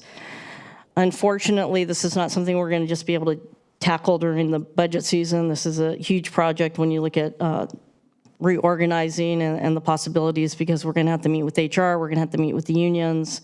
What does that mean? And so we will certainly be reaching out to the entire board when we get to that point. I'm just pleased that we went from an 8% compliance to almost a 50% compliance under Hernandez in the last 2 years. And we've been under that for 10 years now. So that's just something that is a reality. But I do appreciate everybody's comments. Good lead in here to your comments about Hernandez, because that was where my question was going to be. Going from the 8 to 42% is a great step, but I wish this had been taken care of prior to now. It would make a whole lot of things easier. What percent? I'm assuming we don't have to have 100% compliance probably to get released, or is that what we need to have? I don't know if this is the proper place to have that conversation, but what I can say I'm is not that asking for the whole general thing, just as. what I've said to county council, and I've said it publicly, is that I think the county needs to push back a little more sometimes on the Hernandez settlement especially. Right. I was hoping for just clarification on one comment. Well, it was a series of comments made, but it was on retirements. 39, I think, was the number in the last year, and then pipeline 41. Right? You said at one point the comment was made we have 41 folks that will soon be able to solo. Was that the term that was used?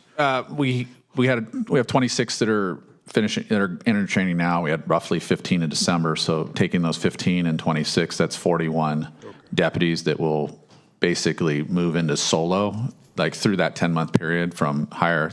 That gets us to that.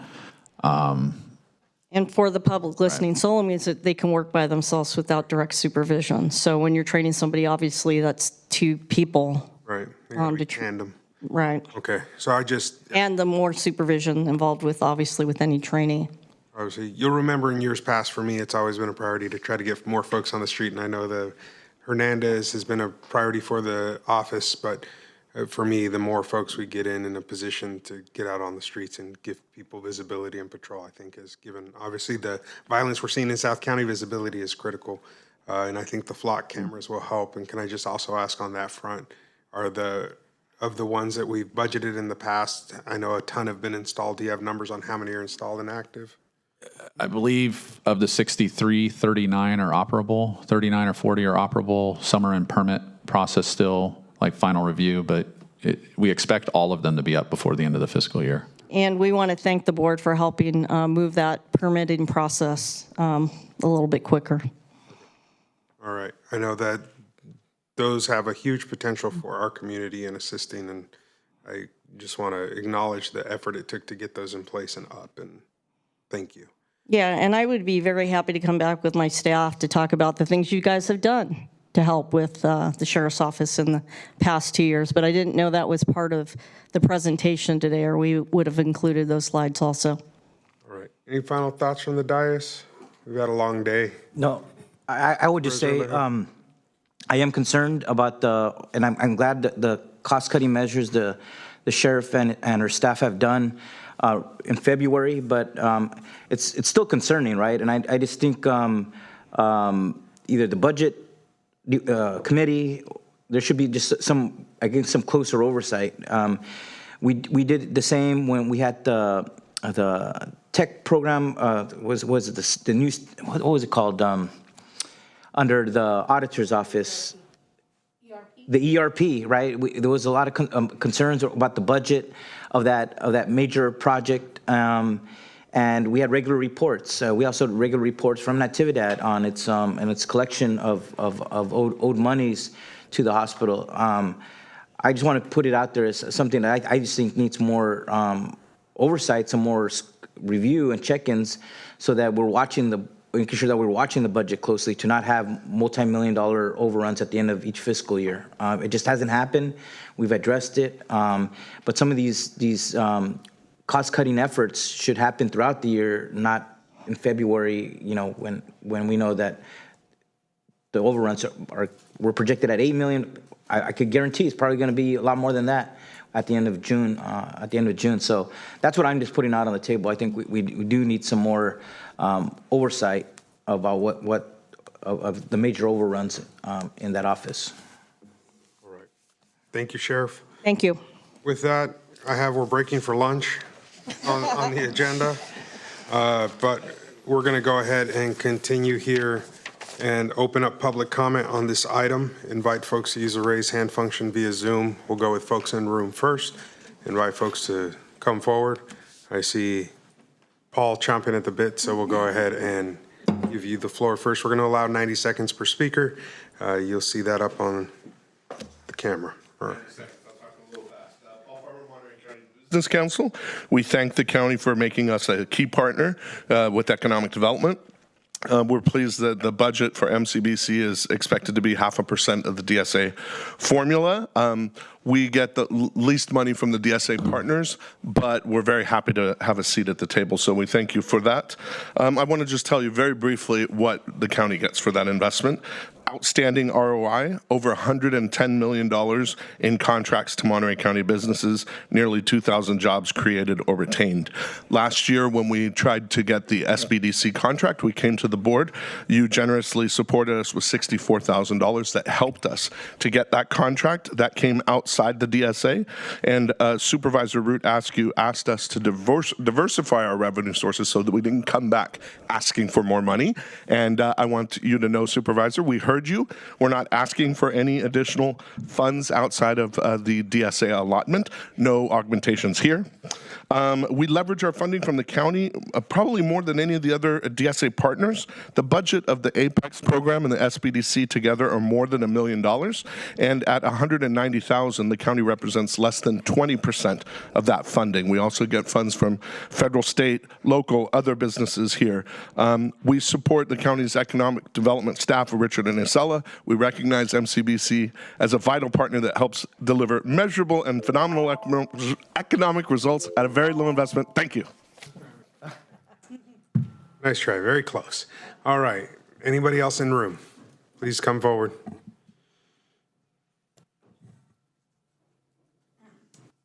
Good evening. My name is Steve Summers. I'm representing the District Attorney's Office, actually the Prosecutors Association. I've been a prosecutor for 23 years, and I can tell this board we've never been so stretched so thin. I'm in the middle of a murder trial right now that I picked up from another colleague who was sick, and not my assignment, but that's what we're doing. We're covering more than we have ever covered before. We have been holding out hope for relief, but we keep losing attorneys to higher paid counties where they have a lower caseload and where the cost of living is less. We are at a breaking point. I don't believe that we can sustain more lost positions. At some point, morale will bottom out. Our attorneys will look for other places to go. We'll be left with whatever we can scratch together. So our group requests that the augmentations be made in a way that we don't lose bodies. Thank you. Thank you, Mr. Summers. Anybody else in the room? One more bite at the apple. D.A. Paccioni. Janine Paccioni. Just quickly, so when we were talking about the MadCap money, let's just be sure, my office is still doing the work. There may not be a task force, but my investigator and my prosecutor and all of those municipal agencies are making those arrests, and we are prosecuting them. The work is not going undone at this point. Would it be better if we had an organized task force like we used to? Yes, that would in fact be better. But the work is still getting done, and I just wanted to put that on the record. Thank you. Thank you.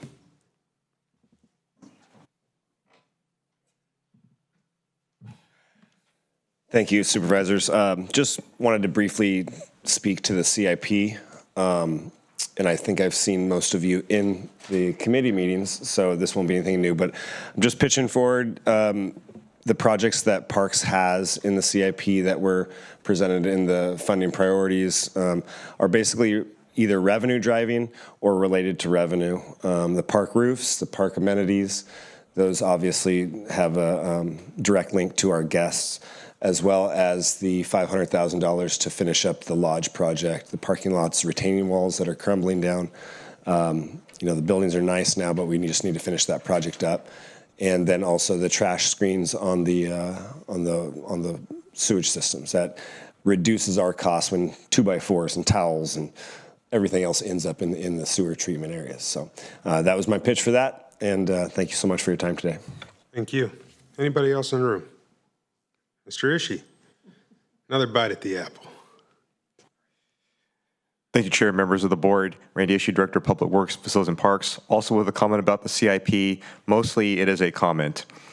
What the board did not have benefit of today was the same attachments that the Capital Improvement Committee had benefit of. There was an attachment that included various various capital projects on there with various funding sources that were possible for those different projects, although many of them were on this long list of unfunded projects, as the Capital Improvement Committee knows. The needs are great in the county, resources are finite, there's a couple more resources that are coming around. With regards to roads, the road fund's capital budget is being based off of the plan from past years as well as the prioritization. So the staff are working away on those next set of priorities, such as Carmel Valley Road, Old Sage Road, the Carmel Valley Road Loyalist Grade Roundabout. One of the projects that was on that long list, as the Capital Improvement Committee recalls, were various Measure AA projects that staff had informed the public of during the educational webinars that were provided to the public during the election season. And one of those projects happened to be San Venancio Road. So for benefit of the full board's consideration, that was a project that staff had talked about at that point in time for Measure AA. It is one that we're aware of. It's not within our 5-year horizon when using just road fund dollars. So a possible funding source for funding it could potentially be Measure AA when the time comes around, funding comes around. Thank you very much. Thank you, Director Ishii. Anyone else in the room? Mr. Chulos, you want a shot? Everybody else in the room got one. I'm just checking. All right, seeing none, we're going to go to Zoom. Phone number ending in 902. 902, the floor is yours. Good afternoon. My name is Nina Beatty. I first wanted to talk about revenue. I don't know that the county's ever discussed taxing second homes. I heard the county mention there were 40,000 empty homes in the county a few years ago, and there may be more empty homes now, and a tax would certainly raise needed revenue. Also, reapportionment of property tax revenue so that the county gets a larger share was discussed several months ago, and I haven't heard an update on that yet. Another practical matter would be deferring automatic pay raises, essentially freezing the pay for the board and for county administration to free up some money for vital services that were talked about today. For IT, equipment and software is extremely expensive, and I hope that the IT department is prioritizing those that with longer term guarantees for product life, coverage, and support, even if they're more expensive up front. On public facilities and parks, priority number 3 is the lagoon sandbar work. This is a flood zone. Flooding occurs there every year and always has. Housing should never have been approved by the county or built there. If people choose to purchase their expensive homes in this flood zone, it's not up to the public to bail them out. $183,000, that should be funded by the property owners. And the county should investigate options for reducing the homes in the area and reducing the liability on the public. For the Department of Emergency Management, when projects are approved that have public safety risks, like the Moss Landing battery storage facilities, permit fees must include Thank you, Ms. Beatty. You're over time. Thank you, Ms. Beatty. Appreciate your comment. Next. Phone number ending in 436. 436. Hello, this is Eloise Shim. So I want to make some comments about all of this budget talk that we've been having. And I think it's outrageous of augmentations of hundreds of millions of dollars. I think that, the board needs to take more of a Doge attitude of government efficiency, because I know in the case of just the police, they are very much out of touch with the general public. In Salinas, the police commission has not been, they haven't met for over a year. So they have kind of a cryptic relationship with the public. The other thing is the social services. This whole idea of they can't be in the home, the out-of-home costs. I think it's just shocking that there's an equal amount of providers as there are individuals that need services.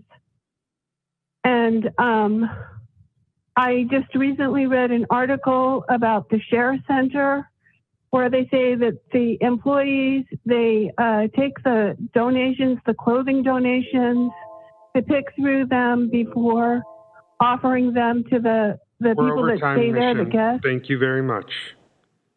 Next, Selena Soccer. Selena Soccer. Hi, good afternoon, Chair Lopez, supervisors, and county staff. My name is Jonathan De Anda. I'm the general manager for the Salinas Regional Soccer Complex. And on behalf of our team and the thousands of families that we serve, I just want to express our appreciation to the board for including the soccer complex in the county's budget. Just quickly, I want to share last year we had over 35,000 unique visitors and average 7,000 visitors a week. And with the expansion of 2 new artificial turf fields and programming, we're expecting about 10,000 weekly visitors by the end of this year. So all that to say is that the county's investment really does make a big difference when it comes to supporting youth programs, and it really does give our community access to open green spaces and health services every weekend. So your continued support really does strengthen not just the complex, but I believe the well-being of our entire community. So again, thank you for believing in this work and for creating a safer, more welcoming community for our families in all of Monterey County. Thanks. Thank you, Mr. Deanda. Next, Kevin Ellis. Mr. Ellis. Hi, good afternoon, everyone. Kevin Ellis here, speaking on behalf of the Monterey County Hospitality Association. I want to start by just thanking the Board of Supervisors for your ongoing support for the hospitality industry in the county. Obviously, statistically, you're well aware of the revenue impacts that, the employment impacts that the industry has. I want to speak on behalf of support for full funding for C Monterey, our Convention and Visitor Bureau, for the upcoming year. Obviously, they do the work that cannot be done by the smaller entities within the community that obviously employ so many individuals across the county. More specifically, our hospitality workforce is known for the opportunities of upward mobility that it provides for workers. And when we support hospitality and support those that might otherwise not have those opportunities, we support the entire county.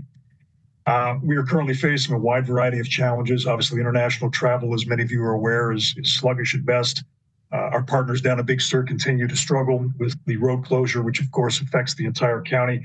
And we're trying to make sure that all of these opportunities through the funding of the DSA we can mount offensive strategy for the coming year to make sure that we make tourism, continue to make tourism a priority for the entire county.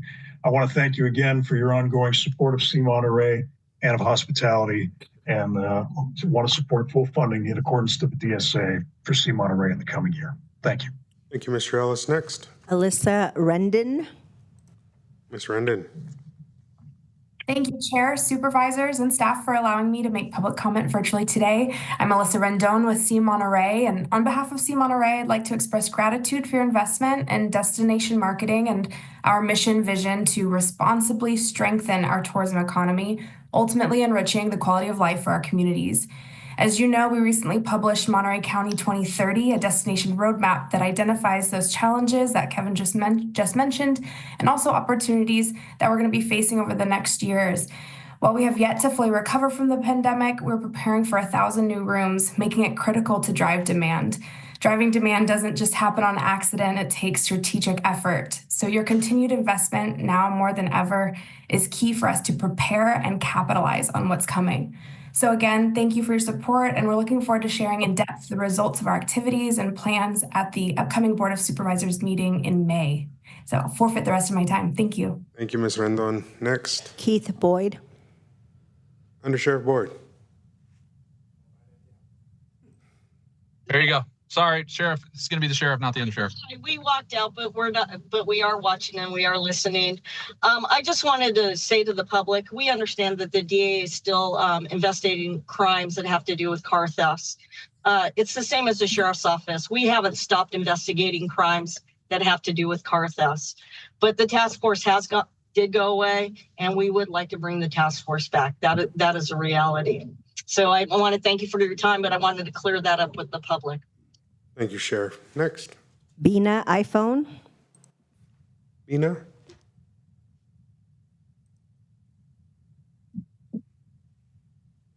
Hi, can you hear me? We can.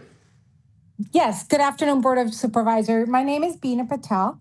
I'm the current chair of C Monterey, formerly MCCVB. I'm also an owner of 2 small hotels in Monterey, have been in the hospitality industry for over 30 years. On behalf of C Monterey, I would like to thank the Board of Supervisors for the years of investment in our destination marketing. C Monterey has over 1,200 members throughout the county, and many are like me, small owners who don't have enough staff to support our sales and marketing efforts. We heavily rely on C Monterey's marketing efforts. Small hotels like mine have struggled to fully recover from the pandemic aftermath. You add on the rains, the flooding, the landslides, the fires, and now the increases in hourly wages, health costs, insurance. We can barely keep our heads above water. Investment in C Monterey helps recover lost market share, but also continues to secure our opportunities for future. Investing today is needed to grow awareness and drive our incremental demand for our destination. We have many opportunities to showcase our destination in events such as upcoming Super Bowl, FIFA, US Open. There are many other opportunities, and investment and continued investment is vital for business such as mine, which are small. So I thank you again for your continued support. Thank you. Next, Nathan Merkel. Nate Merkel, floor is yours. Good afternoon, Chair and fellow Board of Supervisors. My name is Nathan Merkel. I'm the Administrative Operations Manager for Public Works Facilities and Parks, and I oversee the South County operations. I did just want to advocate for one point that Director Ishii made in his presentation, which is the temp staffing for the summer season. We've made some tremendous strides down at Lake San Antonio, and our revenues have increased pretty substantially over the last few years. I fear that if this augmentation is not accepted, then we're going to be going backwards. We're hoping for continued growth over the next few years, and the only way that that happens is with consistency in our gate operations. It's not just an entry gate, it's also allowing people to launch their vessels, and obviously that's the primary driver during the summer when it gets really hot. So with that, thank you very much. Thank you, Mr. Merkel. Anybody else? Rick Aldinger. Mr. Aldinger, floor is yours. Good afternoon, supervisors. Hey, I just want to let you know that I support the statements made by my hospitality colleagues, and I also know that each of you is, painfully aware of this, but I think it is worth repeating that hospitality is a $3 billion a year economic engine that provides the county with the resources, the funding, and the ability to fund so many worthwhile programs. We heard from the soccer group a little bit earlier in public comment.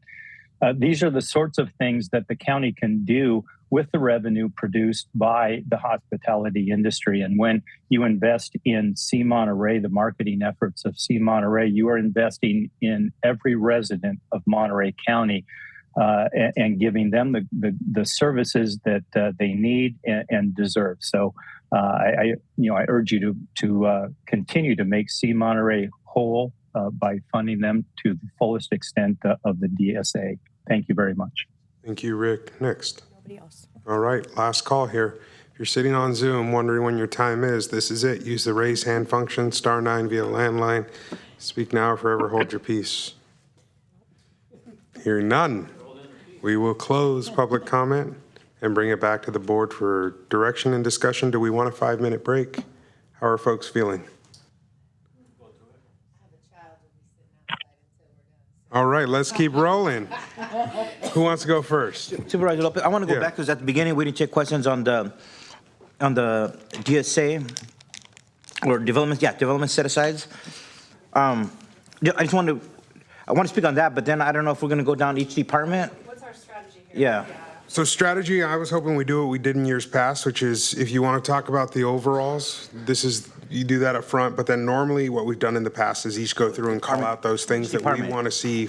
Yeah. You can go department by department. I don't have something in every department, but call out those things that you want to prioritize. And if there's 3 for those, then staff will keep record and mark those as having priority. Yeah, Mr. Vega used to go through each department, even if there was nothing to mention, at least we went back to it. Do you want to do it that way, Debbie? We can do it that way. One suggestion that I might have is you might make some decisions on how much you want to fund. So you start with how much money you have, and then before you spend it, and then I could start with an amount. It's up to you. And I just want to be clear before we dive too far to the side is, I think if the focus is going to be on the filled positions, as some of you have noted, maybe starting with that, and then you'll see what else is left on the table. I understand the services aspect is very important for the departments as well, but I think also addressing those initially, because I think that's what's going to reduce your amounts available then. And every year we've always had they put that on Excel spreadsheet. So we create what we agree on what could be added, but then when you see the price tag, yes, we see that it's very significant at the end, and that's always helpful because we might not be able to afford everything we initially want to put on the list. And we do. So we have our budget analysts on the call. So as Debbie directs, they'll be tracking. Okay. And what they do is they try to make sure that they have direction from three of you, and then kind of do a recap at the end. If you're wanting to fund a portion, then they'll be tracking that and the amounts. So can I, two things outside of the different departments. One just on the DSAs. I know we could, last year we listed 4 programs: the Schumann Heart House, Salinas Valley Promise Soccer Complex, and the Prudendale Senior Center, along with the DSAs. I agree maybe that this time, just putting it towards the general fund, because it comes from there anyways, I think would make sense moving forward and not continue to list them along with the DSAs. But you had mentioned that perhaps that was a way to do that, Ms. Paulinelli? Yes, there is. So if we have direction from the board, I could just move those out of the DSAs and we won't have the conversation about them every year, and I'll just move them into our contributions. I'll support that. Yeah. Okay. So will I. Great. Great. And just speaking about TOT tax, it looks promising, right? Because there was an article in the Monterey County Weekly said there's 1,000 additional rooms coming to Monterey County. That's great. Great for tourism, great for jobs, and hopefully great for TOT tax within our county. And I know more are coming soon, so I think the TOT hopefully will remain strong. The only other thing I wanted to bring up before we go into the separate departments was going back to the MADCAT VLF funding. Who decides right now the Sheriff's Department is the lead fiscal sponsor for that funding. Who decides what department is lead on that? Could it change? Could the Board of Supervisors be lead on that? And I hear from the Sheriff's Office that they would desire for a task force to come back. It kind of disbanded, but police departments are arresting vehicle thieves. So is the Sheriff's Department, and the DA is prosecuting people. So in the meantime, instead of waiting another 4, 5, 6 months, whether if even a new task force even is able to come together, can't we decide? I think it's a total of $700,000+. Just say we're going to split it 50-50 with the Sheriff's Department and the DA, and then get clarity on who can be a fiscal sponsor. Sheriff did confirm through Undersheriff that they had an agreement in place. So I've asked for a copy of that agreement so that we could take a look at it. But I believe it recently expired. And so once we get a copy of it, it's likely that in that agreement it indicated what the allocations were. And perhaps we could just see how it was managed last time. And if the direction from the board is to keep it consistent where you have half and half, then we could follow up with the district attorney and the sheriff accordingly. Great, and we're going to take a vote on the budget anyways at the end of May. So maybe between now and then we can get that clarity, decide who will continue to be the fiscal sponsor if the change is needed, but also since it expired, have a new agreement that makes that absolutely clear. Council and I could tag team and work with the sheriff and DA. Okay. Is there agreement on that? Bring that back?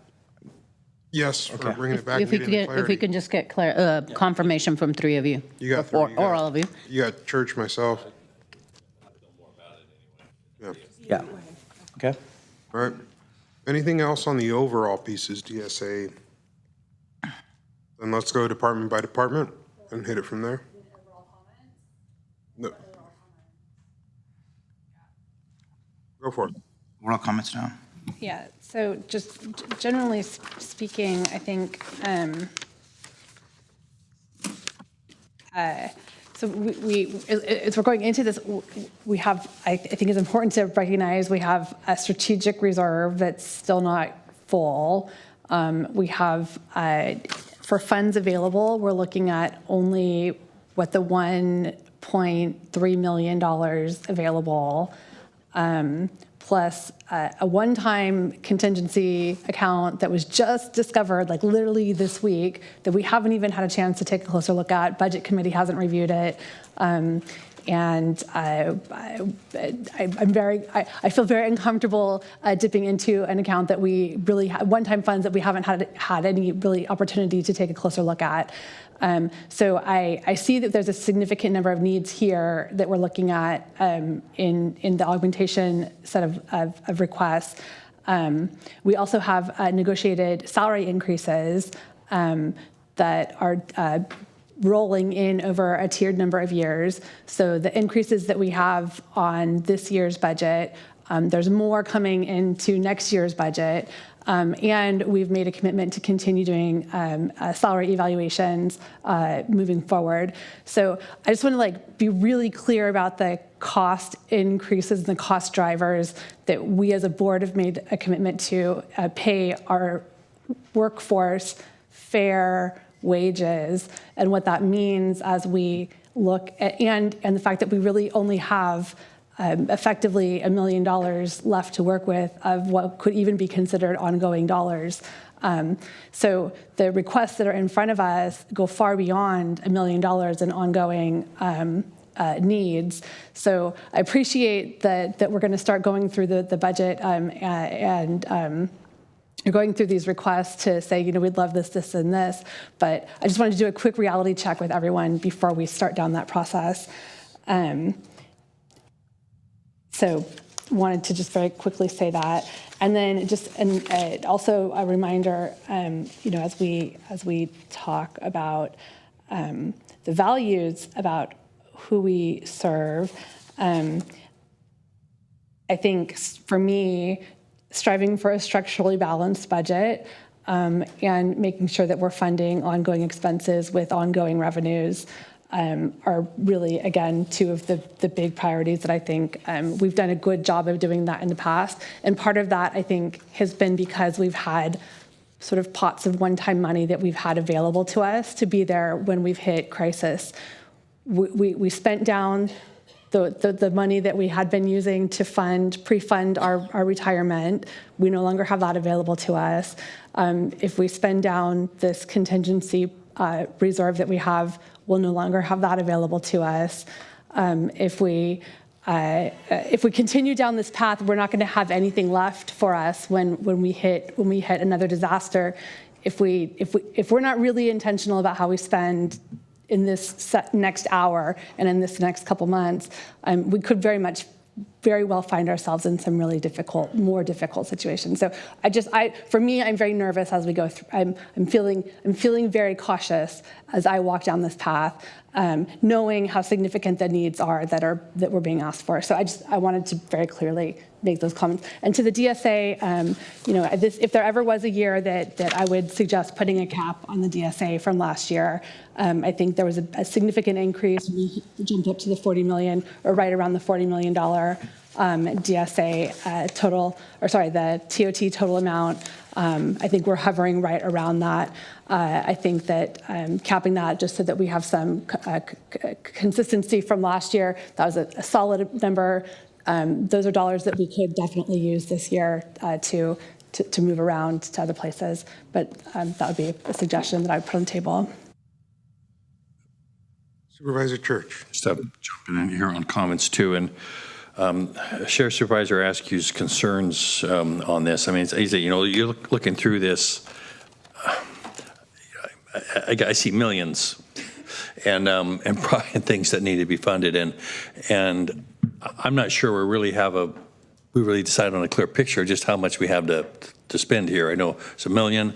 Is there something we can dig out of? We need to decide how much we want to dig into this reserve before we go ahead on that as well. And I just think we need to identify just how much we're going to go on here before we start. And maybe we need to start with CIP. It was kind of up first anyway. Or do you want us to do that last? How do we want to work that in since it's not really? It's now for CIP. Yeah, that's what I was hoping. Before we go department by department. That sounds good to me. That's what I meant by overall, right? Those pieces that were presented before. Okay, thanks. I do have one comment to make on the CIP and the Fund 478. So there was a couple items that were going to come, and we put one on hold, and another one went to the Budget Committee and was approved to be funded with contingencies for this year. So that adds another $1 million to it, and the one on hold is like 1.2 million, but that's the HVAC repairs at 1448 and 1441 Schilling. The contingency one is the courthouse HVAC repairs. If you add that back into the original number that I gave you, I expect there to be about 16 million in 478 to work with. Supervisor Daniels. Where to begin?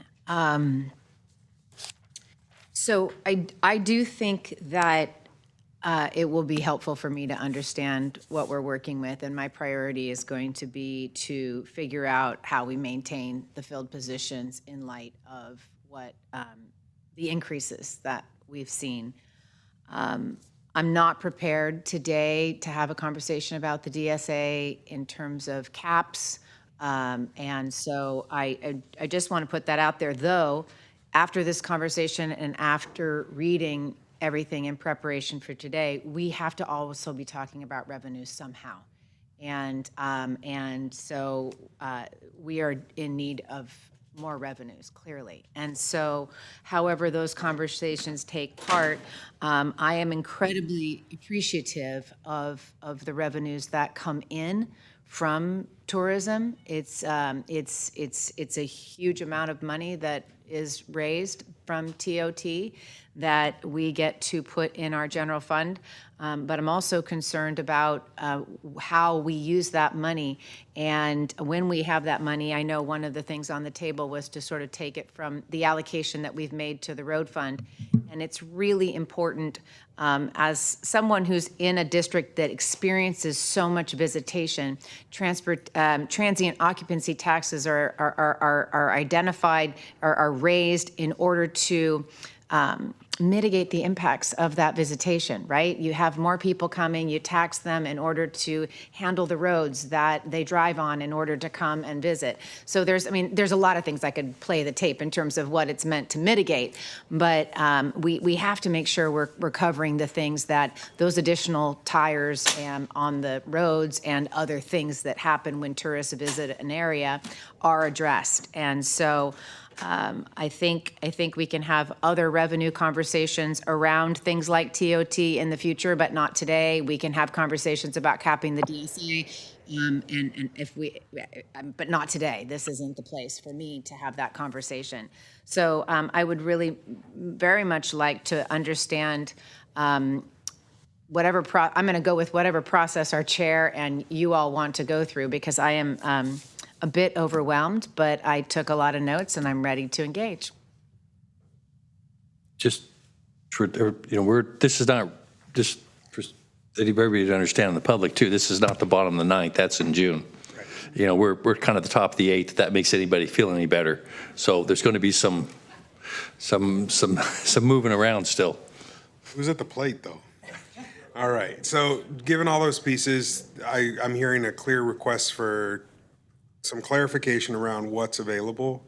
I know that there was one comment made about money just found. I'm comfortable using it personally, given this reality that we're facing today, and understanding that when we find revenues that have been put in places that they don't belong, this board is the ultimate deciding body, and just saying it should go somewhere else first, where it's going to end up. And so I want to have that conversation today, if we can, given that, because that decision should be made by all five of us. And so given that, I'm wondering if you can give us a little clarity around where you see flexibility for meeting some of the requests laid out for us before we start into this process, Debbie.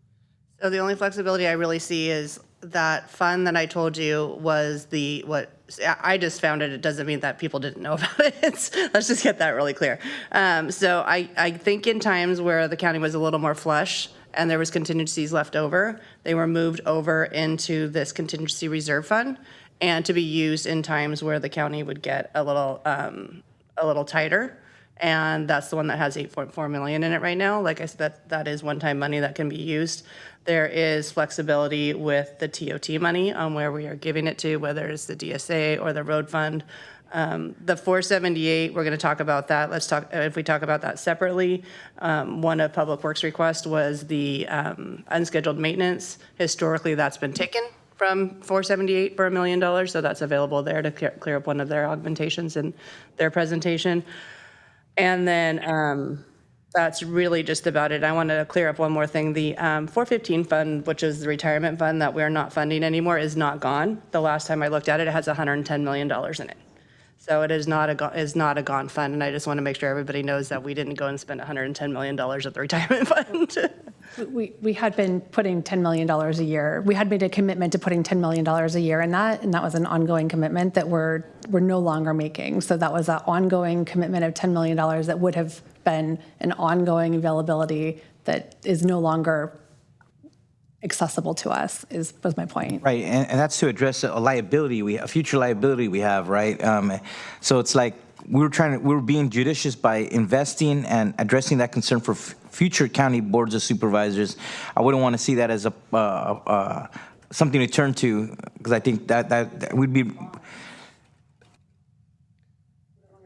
You no longer contribute, the money's still in it, the investments that have been made, yes, exactly. And last year, we said that when we would look at the unassigned fund balance, that we would look at it each year about what could continue to be contributed there, is what was said last year when we stopped making the annual commitment to that fund. Yeah, and I'll give you a little history on how that fund works in other counties.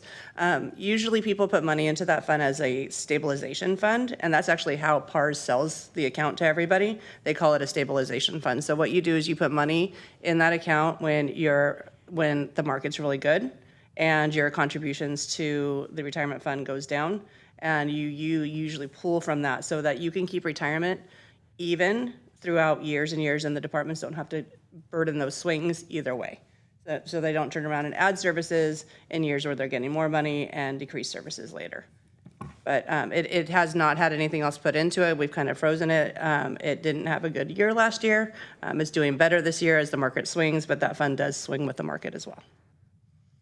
All right, so given that big picture, I think the question before us is about approach and on attempting to maintain the filled positions. Is that a priority for this board? I see 2 nods on this side. I see 1 nod on this side, and is that a, all right, I'll take that too. We have 5-0 agreement on that. So just in terms of approach, you're getting agreement there. Given that philosophy, moving forward here now, department by department, Debbie, can you walk us through listing them off and asking us what potential augmentations we're supportive?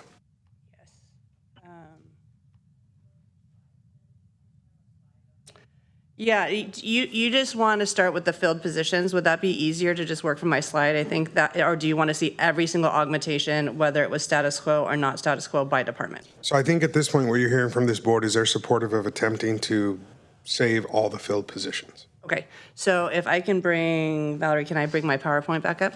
I don't know that we need to go through those list by list, but now going department by department for everything other than the positions, I think is the request. I have a slide that's listed by department. And it's just the field and then the. Okay. I think that'll be easier for you guys to look at it. It has dollars off. For the sheriff, I'll have to bring up their PowerPoint for their actual one. Sure, go ahead. There were a couple things that I just don't know that we have an option to consider. On the IT, the ERP project overrun cost, I don't know that not funding, finishing out the ERP is going to be optional. So I think I had down 2.5 million on ERP. So I think we're on the hook for that, whether we want to be or not. And then janitorial services, again, I don't know how we don't fund janitorial. I don't know if it's the full amount, so I would ask, the team to take a look at that and figure out, we have to have janitorial services. the district attorney had a couple positions that had funding from elsewhere that I think we need to make sure those get considered. And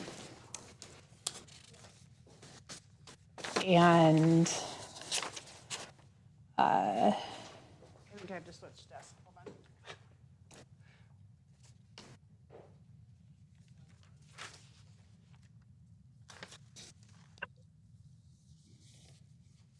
Anything else, Supervisor Eskew? Yeah, I'm just making sure I didn't have it organized in this way, but those were the ones that I had definitely highlighted. I wanted to make sure we called out.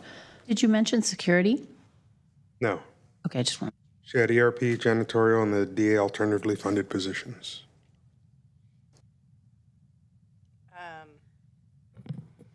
So the ERP is 2.5. Yeah, and then the I think there was the 911 call center had some vacant positions, but that are leveraged. Like there's the joint agreement that we have for funding. It was So $300K for 900,000. there's a complicated agreement that's in place, and so that was one that jumped out at me as well. And so I think as we go through this and we put them on the list, we're still going to have to, I think, finesse this. But what I would hope is that we can have staff maybe take a closer look at everything and then, do some prioritization and figure out exactly what we can make work. Through the chair, if I could add to that, is that the public defender who said they're constitutionally mandated positions that we would be paying for anyway, just being billed by the courts, is something I hope we can look into if it's ultimately going to have to come out of our budget anyway. Those are part of the filled discussion, so those are in front of you. Perfect, thank you. If you go back to the filled page, I think some of the items that Supervisor Askew mentioned were on status quo other, but if we Got go. it. Yeah. And on the status quo there, I want to make sure we had ERP, custodial services, and security. And no, 911. Security wasn't called out yet. DA alternatively funded was the other item that was called out.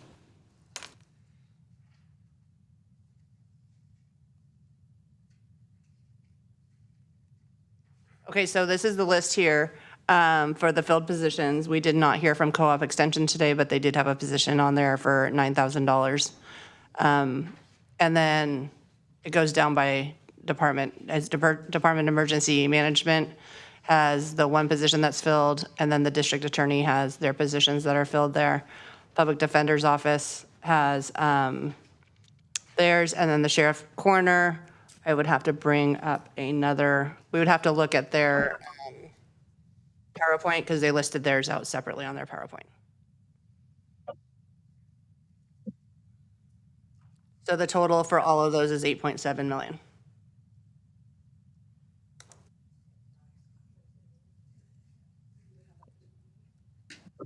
These are people who are already working with us. Correct. So keep them employed with the County of Monterey.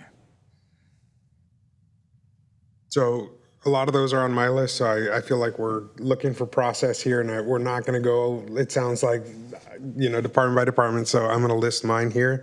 There was I had on mine the security and janitorial, so those are already covered here. Then I had the Chular community plan that we've been promising them and have started community meetings twice. I'd like to see that funded. The $20,000 for a food vendor enforcement program, I think that's necessary given what we're seeing and the nature of that.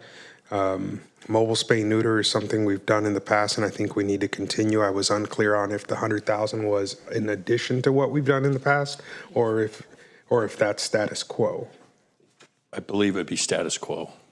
So I'm getting two answers here. So I think, so I'll just say I'm supportive. Is it? No, I thought it was because it's a year. My understanding is it's a year. It's a year contract, so that's for this contract for this next year. Also, yes, if I may, through the chair, our baseline budget does not include any funding for spay and neuter services. Okay, thank you. So I would be supportive of mobile spay neuter funding. I think that was $100,000 roughly. The emergency communications requests, 911, let me be clear there, and their leverage positions is something that I'm supportive of. I don't know if we can afford them all, but I definitely want to see how much of that we can put in. On the sheriff's side, the body cams were something I believe we've committed to the community to follow through on, and so finding a way to fund that. I already had ERP on my list as well, but we've covered that, so that's all I have. Supervisor Church. Yes. So we're just picking out as you say, we're not going as quite an orderly fashion. We're just picking out what we kind of like at this point. So, I think we should. all right, well, It seems staff's unclear on what we're asking for on that, so I think this is, Well, we said, if the majority of us said approve, keep the status quo, keep the position, that's the 8.4 million. And then we go department by department and just say, out of the augmentation request, for each department, do we have 3 votes for 1 or 2, 3, whatever items they have on their wish list? To put it bluntly. I mean, so we're saying, okay, these 8.7 position, right? So is that what you're saying? That's the 8.7 you're referring to?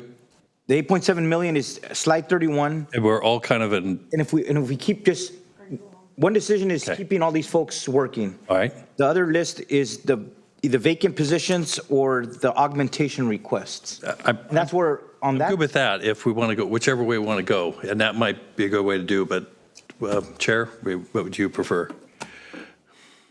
I'm confused on what the ask is. So I think what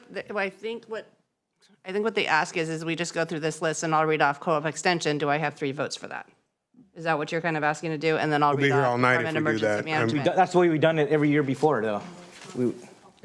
Let me ask a question, though. I think there's that agreement that you have 5 out of 5 wanting to keep the filled positions, right?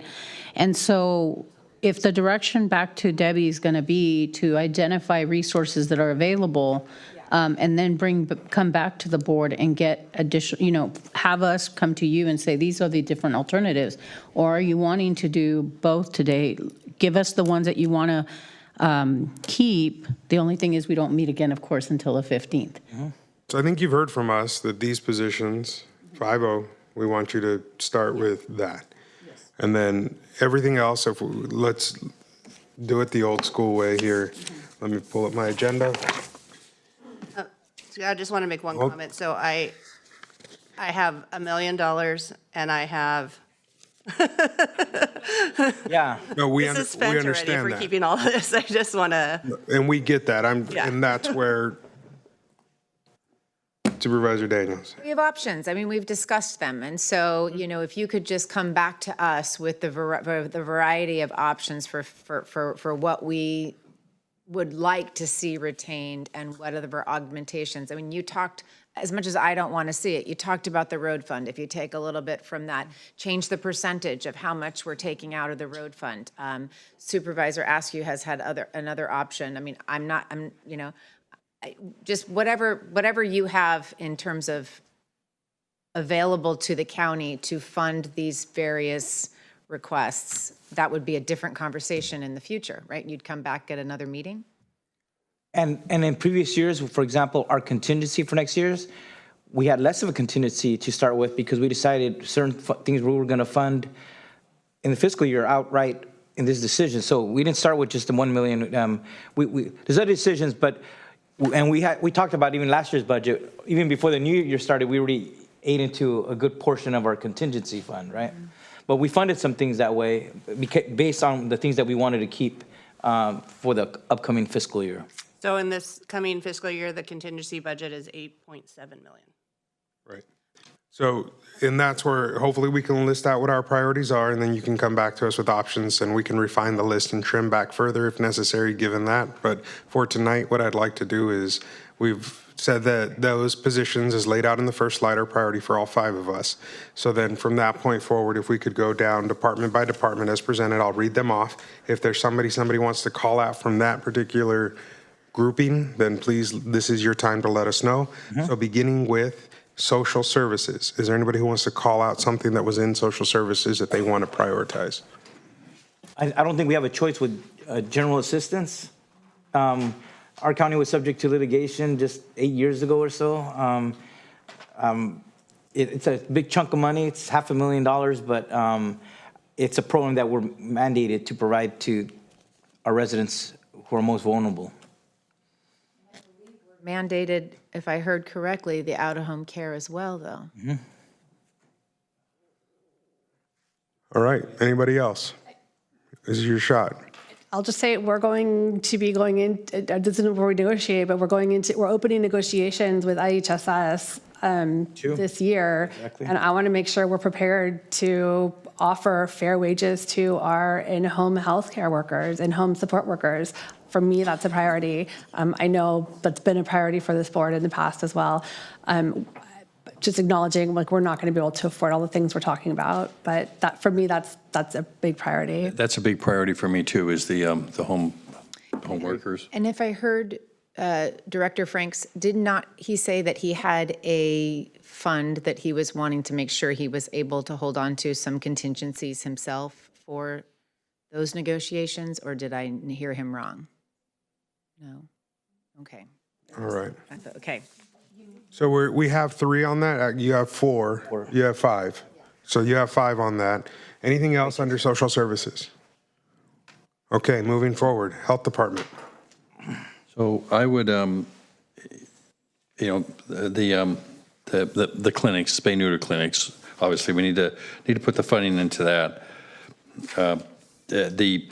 The overtime for the food operators, that's a growing problem, and it's a big health issue, and $20,000 is a small investment for that. I'd love to see something more down on animal services, but I understand we can't expand. So I have 2 for mobile spay neuter and the food vendor enforcement. Is there a third on either of those? I've got 3 for both of those, Supervisor Alejo? Okay, so you've got 3 on both of those. And I'm missing my document, so Okay. just skip me. You've got 3. Okay.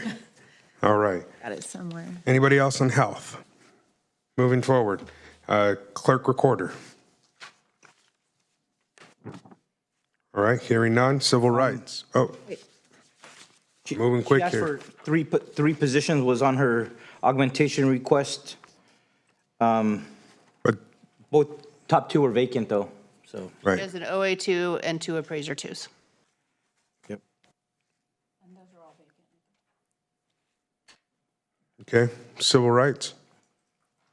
There's a small amount here, but I'm trying to keep it down to some of the basic things, investigations, Title VI. I mean the reporting. They're small numbers. What it were really, it seemed to me that was what I understood to be what the real legal mandate was, to keep us on the right side of the law. Anybody else on civil rights? I'm good with investigations as well.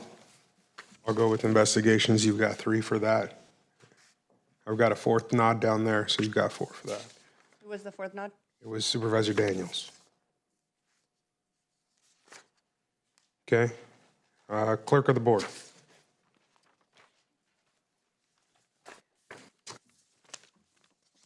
Sorry, Valerie, going once, going twice, sold. All right, moving on. County council. We're on a roll. Okay, county council, yeah. The one thing I'll just chime in to say is that no investment, outside counsel costs more to have the outside counsel, so just weighing the cost benefit of that investment. And these are all vacant positions, correct, in your office? We did a lot to make our wages more competitive in light of that. It's hard to keep them, when I think we did right to the employees. Sold. Okay, we're gonna go to HR.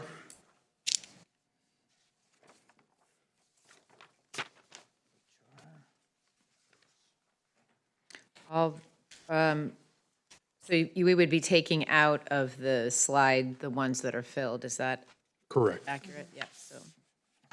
Okay, hearing nobody speaking up, we're gonna go to IT. I've heard ERP from 2 supervisors. Is there a third? Me. All right, I've got 3. Finish that one. Seeing through, I've got a 4th nod from Daniels. I'm sorry, that was for what? The ERP. ERP.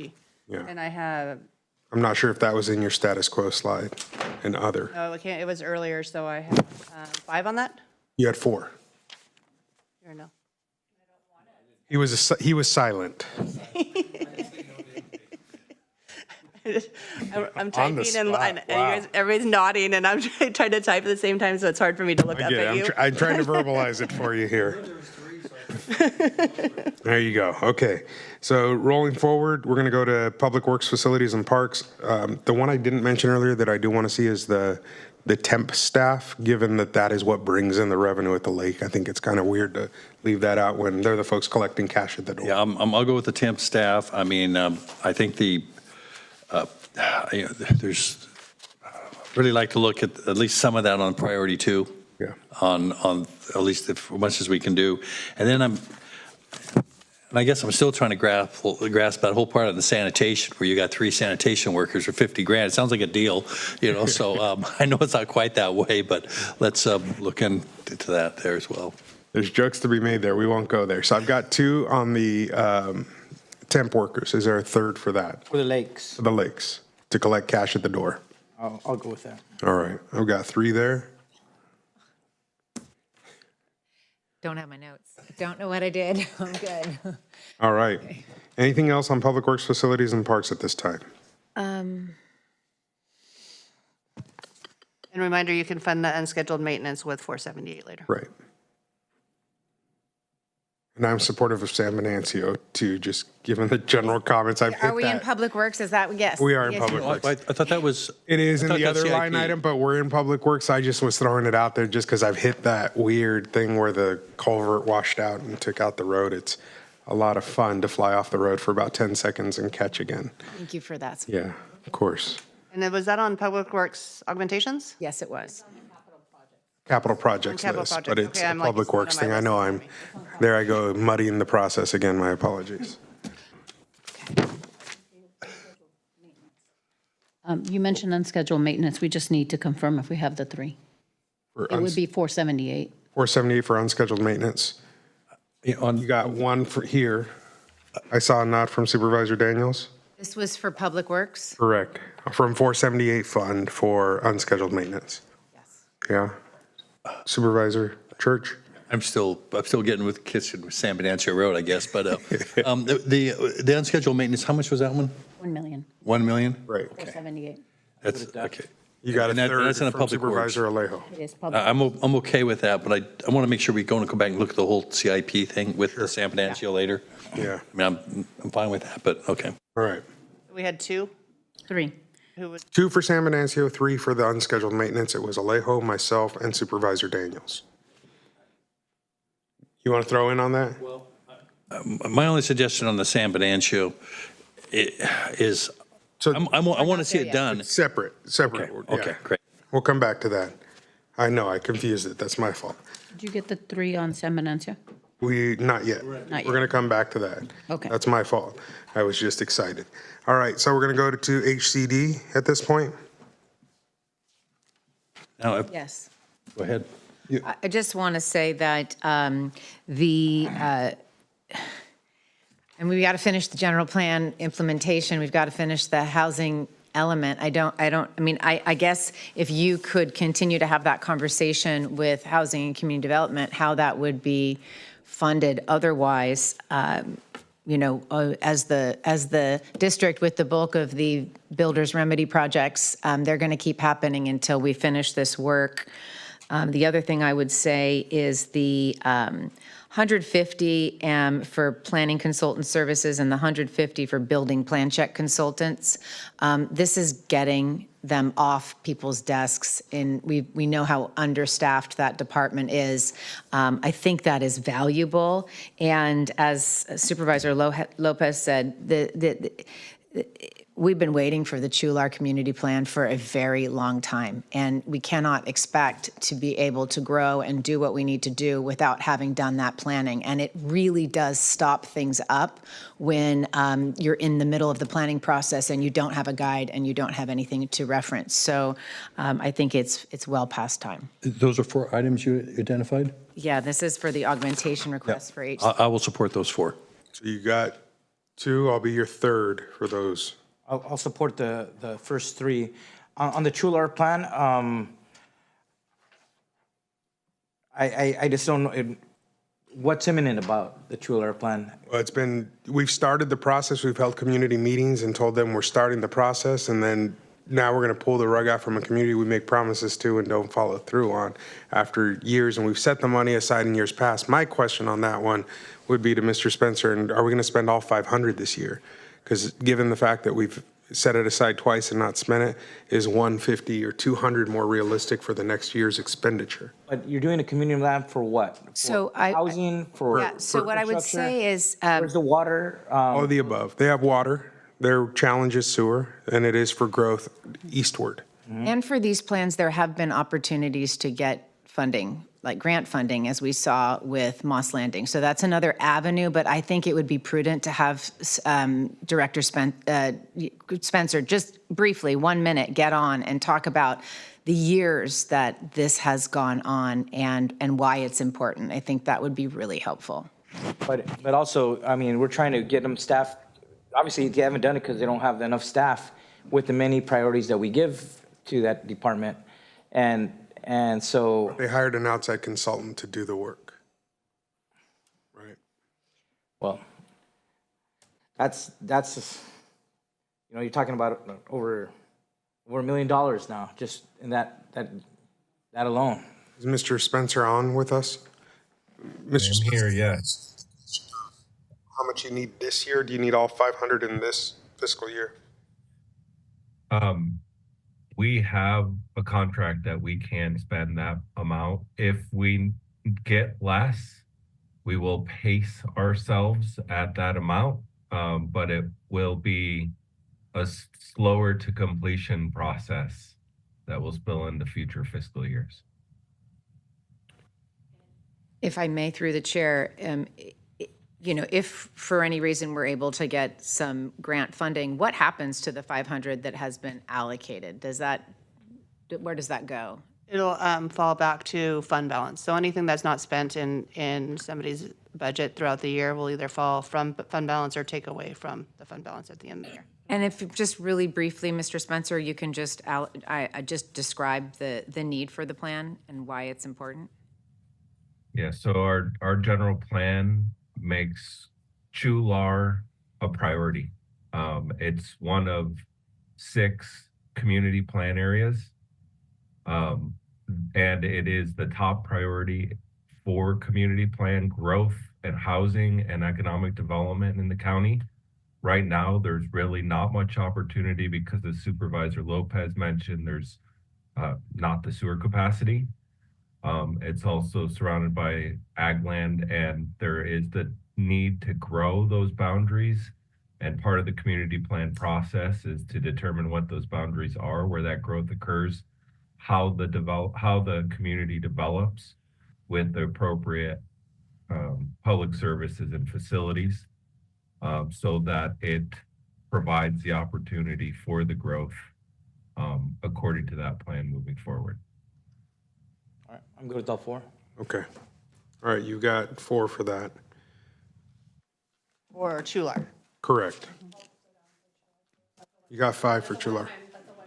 Yeah, one time. The one I don't have, I only have 2 on right now, is custodial services. All right, so there's your third. Yeah, Bring your 4. toilet paper to 4. Okay. We talked about installing bidets to slow down long-term costs. It's a short-term investment, one-time costs. In Europe, please.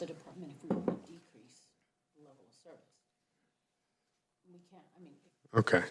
Well, and that can come back as an option when we get the clarity. Okay, not the bidets, I'm sorry, you guys couldn't hear her end of the conversation. Yeah. She was talking about working with the department for options, not bringing forward bidet options. Moving on. Moving on. The very next option in front of us is what we want to do with the Director of Emergency Management's requests. Are there any that jumped out to supervisors? I'm concerned about some of this grant problems that Kelsey brought up.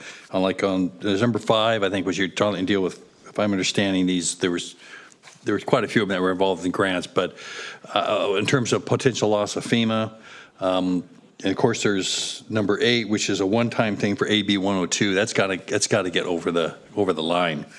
The other thing is, and I'm not quite sure if this is the way to work this or not, but that alert warning system is critical when it's needed. And those are the 3 things that stick out of my mind that really have to be looked at. And I'm going to support at this point. Are you talking about number 4? Which one did you say? Yeah, 4 was the alert. And I don't know, I mean, there's some talk about with the PIO office, and I don't know if there's I kind of understand it might be something to take some stress off the PIO's office at that point. I'm particularly looking at the alert warning part on here because we just got to be ready with that. And we've developed that a lot in the last couple of years, and it's become something people are kind of, at least in my district, are kind of relying on now. And then I think I'm not sure which one it was for the FEMA. I think that was 5. Is that correct? And then 8 was the AB 102, and that's a one-time one. I was a one-time management analyst. I'm not sure how you do a one-time position like that, but it was one-time request for a management analyst. Yeah. So what I would think we could do in terms of going back to the director is perhaps looking to fund one position that would, especially since they're management analysts, that could do the alert warning as well as making sure the 20 million and the FEMA reimbursements are up to speed, and that we're not as worried about the PIO because we want to keep that, I think, in the CAO's office or wherever it is. I'm sorry, I don't know, but last year we already had approved a position to help with the FEMA reimbursement. So I don't know why we're asking like that happened last year. And when they came to do a presentation, the person that came to present was that person that we hired, so that we could hopefully have a higher percentage of reimbursement dollars. So we intentionally did that because we said we would get our money back. On this item, I would only be supportive of item number 8. So Is Kelsey on the line? I think she has a vacant permanent MA2 position that's training and exercise. I'm not sure if that was perhaps one of the positions she's trying to retain.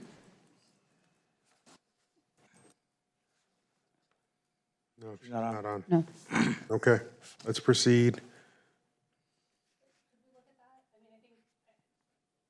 We can. We could take a look at some of these. Now, we just, I have Supervisor Church.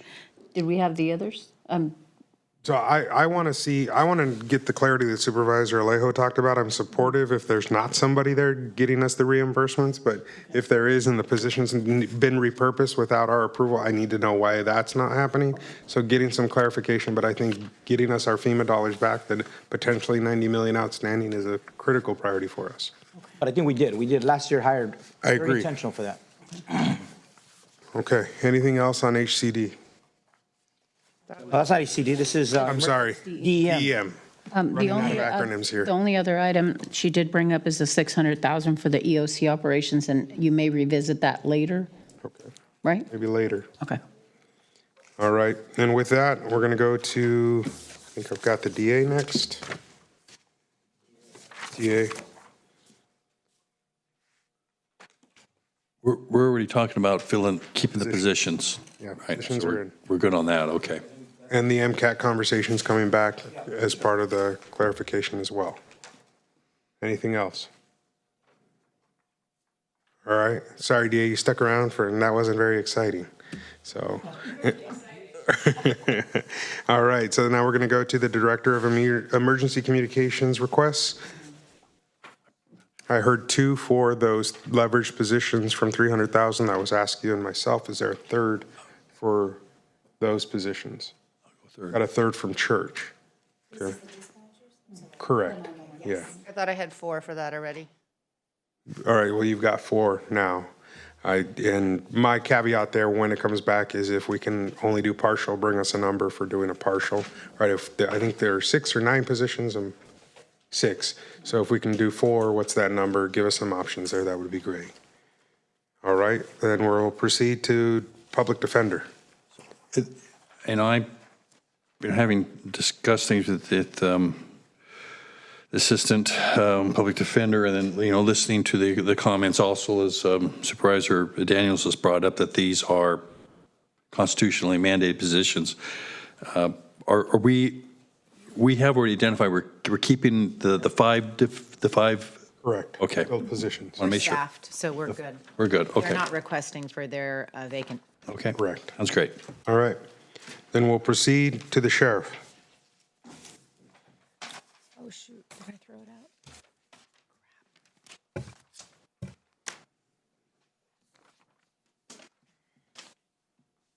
One of you mentioned the body cams.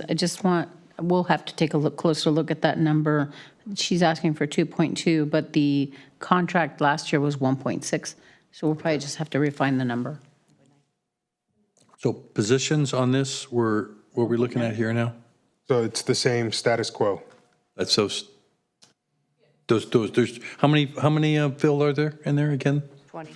20? 20. Okay, the status quo, and the Axon agreement, I agree. I mean, I think we've heard a lot that people want body cameras out there, and as well as the Sheriff's Department, as the public too. Does seem that the healthcare increase is related to Hernandez? Do I have that correctly? Or it's just an increase based on increased costs? They're estimating that the healthcare contract will increase by that much, but they're currently pending RFP now, so they don't have an actual number. It's just an estimate at this point. Okay, but it will go up. It'll come back. We just don't know what the increase is going to be. So are you saying that could be a future conversation? I think it needs to be a future conversation. And will we know by the end of May on that, or it's going to take longer? Depends on the RFP timeline. Valerie, is Chief Under Sheriff Boyd? Or the sheriff? No. Okay. Supervisor Askew? Oh, Sheriff Nieto? I'm sorry, what was the question again? I was running out grabbing my book. Question was about the estimate on the contract for healthcare in the jail. When do you anticipate that RFP coming back, closing, or getting an accurate number on the cost? We are projecting a couple more weeks. We had to push out one of the dates about 4 days, so hopefully we'll have the cost by then. Okay. But again, that's going to be dependent on the people that have put in for the RFP and what they're projecting out, their cost to maintain the contract. Okay, thank you. Yeah, and I'm good to keeping the status quo positions, but also on the cameras, I think we do need some more information on that, because I thought last year we approved like 800,000, if I'm not mistaken. So it's a lease. It's a lease. Yeah, we're leasing, I believe, as I remember the contract, it was tasers and body cams done together through Axon with charging systems, but it's a lease. We're leasing the system. Is usually a lease, you got these cameras that are going to last you Yes, 3, 4, 5 years. Why did we pay almost $1 million last year? 200. We committed to 10 years, and it's going to be about 1.9 or each year. It was 1.9 last year. It'll be 2.2 this so year for a total of 16 million over 2 years or 10 years. 10 years. Wow, very expensive. Thank Supervisor you. Askew. Yeah, thank you. So just, okay, sorry, let's see here. So the positions that we're talking about was that the 20 occupied staff, that was 2.9 million. And then the projected healthcare increase was 7.1 million. The overtime was 2 million. The Axon technology program was 2.2, and then the jail security. There's also, I think, on the capital improvements program, there's another 2.5 million listed for needs at the jail, if I'm remembering correctly. I don't have that in front of me. But that was, if I remember correctly, that was wasn't it a grant that came in? And we were just accepting that? Or is that, I'm thinking of something. I think it's an unfunded need that they're asked. So I guess my question being like, what else is and it's just over the past year, the sheriff has shown up in a number of different places asking for sort of a one-off here and a one-off there and a one-off here and a one-off there. We were at budget committee just last week. They're asking for money out of the retirement account to cover retirement retirements. And so I just, if we could account for all of that in the budgeting, look, like here's where we need to wrap all this up. And I guess part of that being, we're already talking about from status quo an $8 million increase.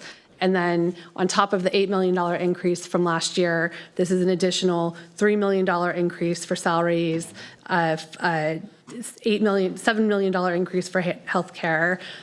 So we're already, that's what, doing some math, we're up to $16 million increase from last year. And that was up from where we were at, 146 million was back in 2022. We were at 129 million baseline. So it's like every year we're going, $10 million increase over $10 million increase, plus all of the one-offs that happen in between the budget cycle.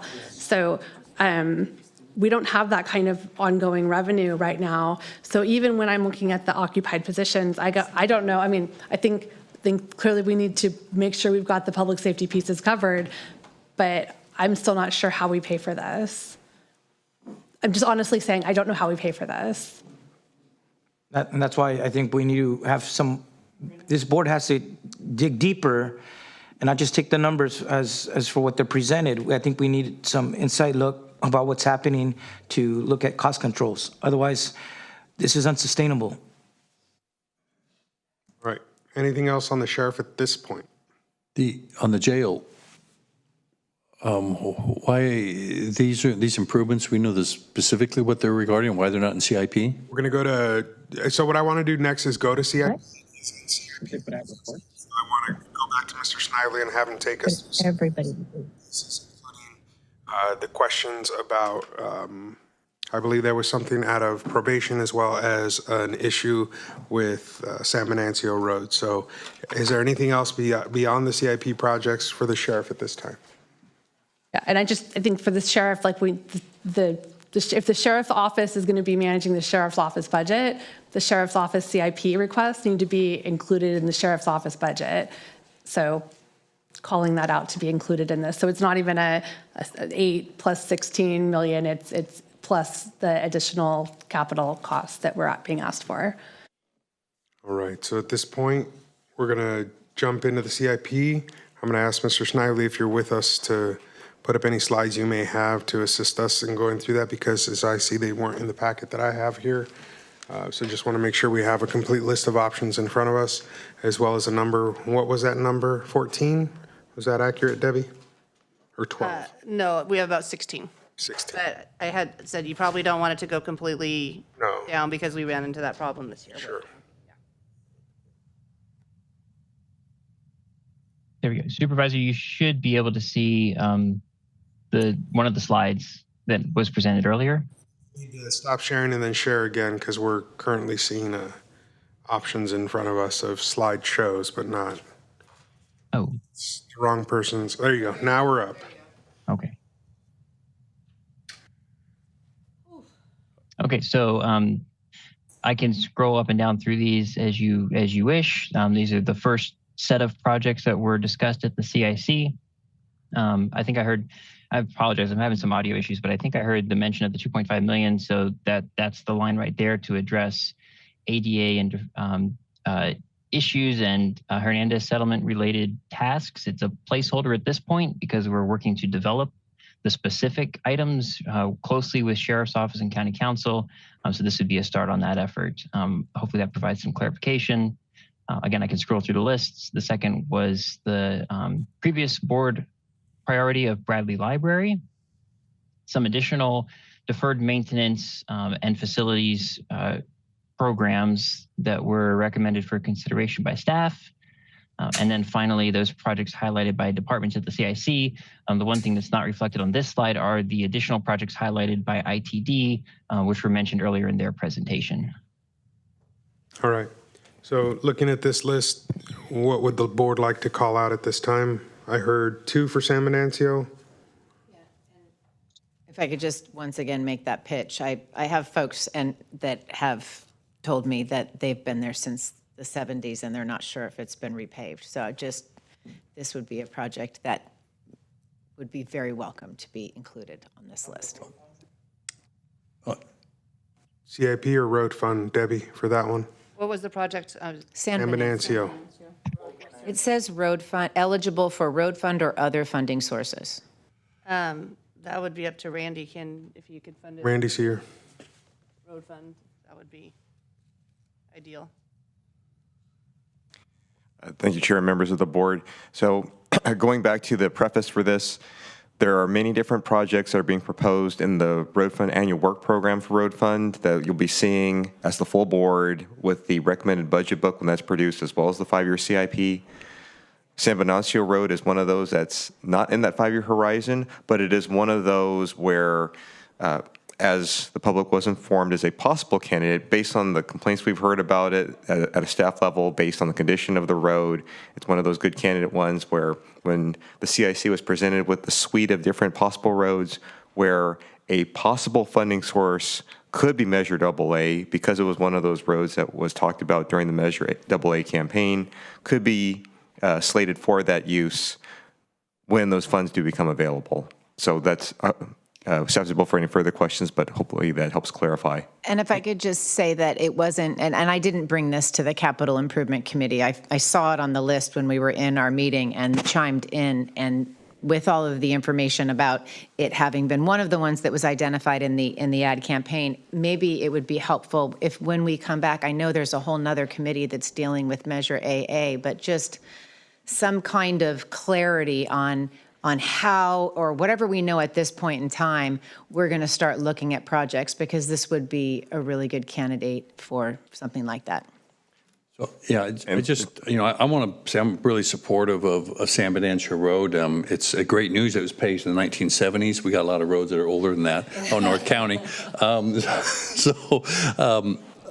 But I agree. I don't know if it should be capital improvements. I mean, this is more road fund or major AA or something and going into, but this brings up, and I don't mean to just getting off into totally another subject here, but it's important since we're talking about the road fund. And that is, I believe the reason this road probably hasn't been paved because it doesn't fit the current parameters of way we of rising up as a road to be paved according to our policy. Is that correct? Supervisor Church, you are correct. It went through the standard algorithm based on the Monterey County General Plan of 2010, which states that roads will be based off of the pavement condition, the amount of traffic they see, and whether or not they are an agricultural route or that serves our ag industry, or the second industry we have, which is the tourism industry. Right. And I think that is where I think I've run into some problems out in my area, because I'm seeing roads that aren't attached to tourism or ag and some commercial aspect aren't getting paved, but you have roads like San Venancio, Vieira Canyon, Pisante that get traffic not used. So I would just like to suggest whether we can bring that back for a discussion at some point. I'll support that, and I'll share with Supervisor Daniels. I'm supportive, especially that stretch where we've had that culvert failure that for multiple years has been moving. And so I know for many of the projects in South County where we've run into the same issue, we've done it in stretches and tranches and focusing there, starting there, and remedying the smoothness through that particular. It's multiple S curves where then you get surprised on a blind and you hit that and it's kind of like a jump. I think would be a good priority for us, but I agree with AA and Road Fund looking at a way to start remedying it piece by piece, sort of like we're talking about doing with Halone, would be a good process to perhaps look at this through. And I'm supportive. And maybe have this, our priorities come back for a discussion at some point? Absolutely. Okay. So then at this point, let's get back to the CIC, having addressed San Venancio. I would speak to the King City Courthouse maintenance. Yep. These are small amounts, but they keep the work going for access to justice for South County in light of the history, tragic history. So that's only 80,000. The only other one I'd speak to, even though I want to talk about Pajaro, the library, and the Bradley Library, but speaking to the small items, the COVID memorial, we have raised 85% of the private funding and office funding from office. This would be the board's small contribution of like 16%. So we could realize this project. We got the site, we got the plans to allow a memorial to move forward here on our campus that remembers the 903 Monterey County residents who died to the pandemic.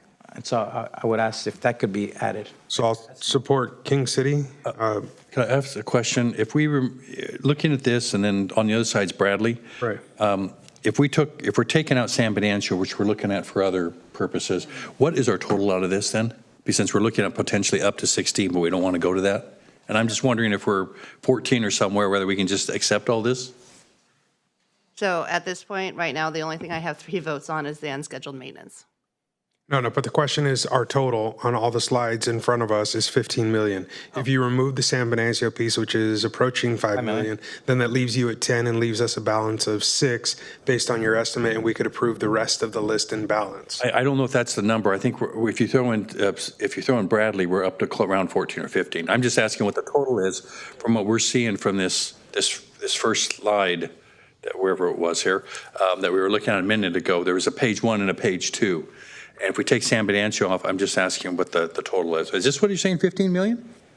So that includes Supervisor, if I may, through the chair, I believe my numbers are correct. This is a summary slide showing those 4 different categories, and this 7.7 million should be removing that San Bernardino project. It's so 4. that should be the balance of what's left. Could we take a look at the first slide again? And then absolutely. So you got 3, 9, 4, 3, 4, 5. Can I? 1 second. Okay. All right. So now Let me just ask a question, John. The unscheduled maintenance is not on here, and neither Correct. is the second item. I'm having a brain thing right now. I can't remember what the second item was, but it was another $1 million. It's for Security. HVAC, The HVAC. HVAC. 1441 and 1448. I think it's on page 2. Okay, that one is on here, but it's for $4 million. So the unscheduled maintenance, I don't see it on here, but it's 6 o'clock, so I don't. Another 4 million. John, is it on your second page, the HVAC system at 1441? That 1441 is here. It's 4.3 million, which in my slide is a combination of a couple different pieces. I thought it was that should be the total request that was going into the coming fiscal year. So I was not familiar with a $1 million request for that project, but maybe one of the other PMs has more info on that. That was what was coming to budget committee with the budget. Category. It was 1,237,690. Okay, I'm thinking that might have been a partial request to try to get it moving, but Florence, maybe you have other information I'm not aware of. That is correct, Chair Lopez and members of the supervisors. The ask that's going currently is just to do part of the scope. This ask is for the additional scope that's required.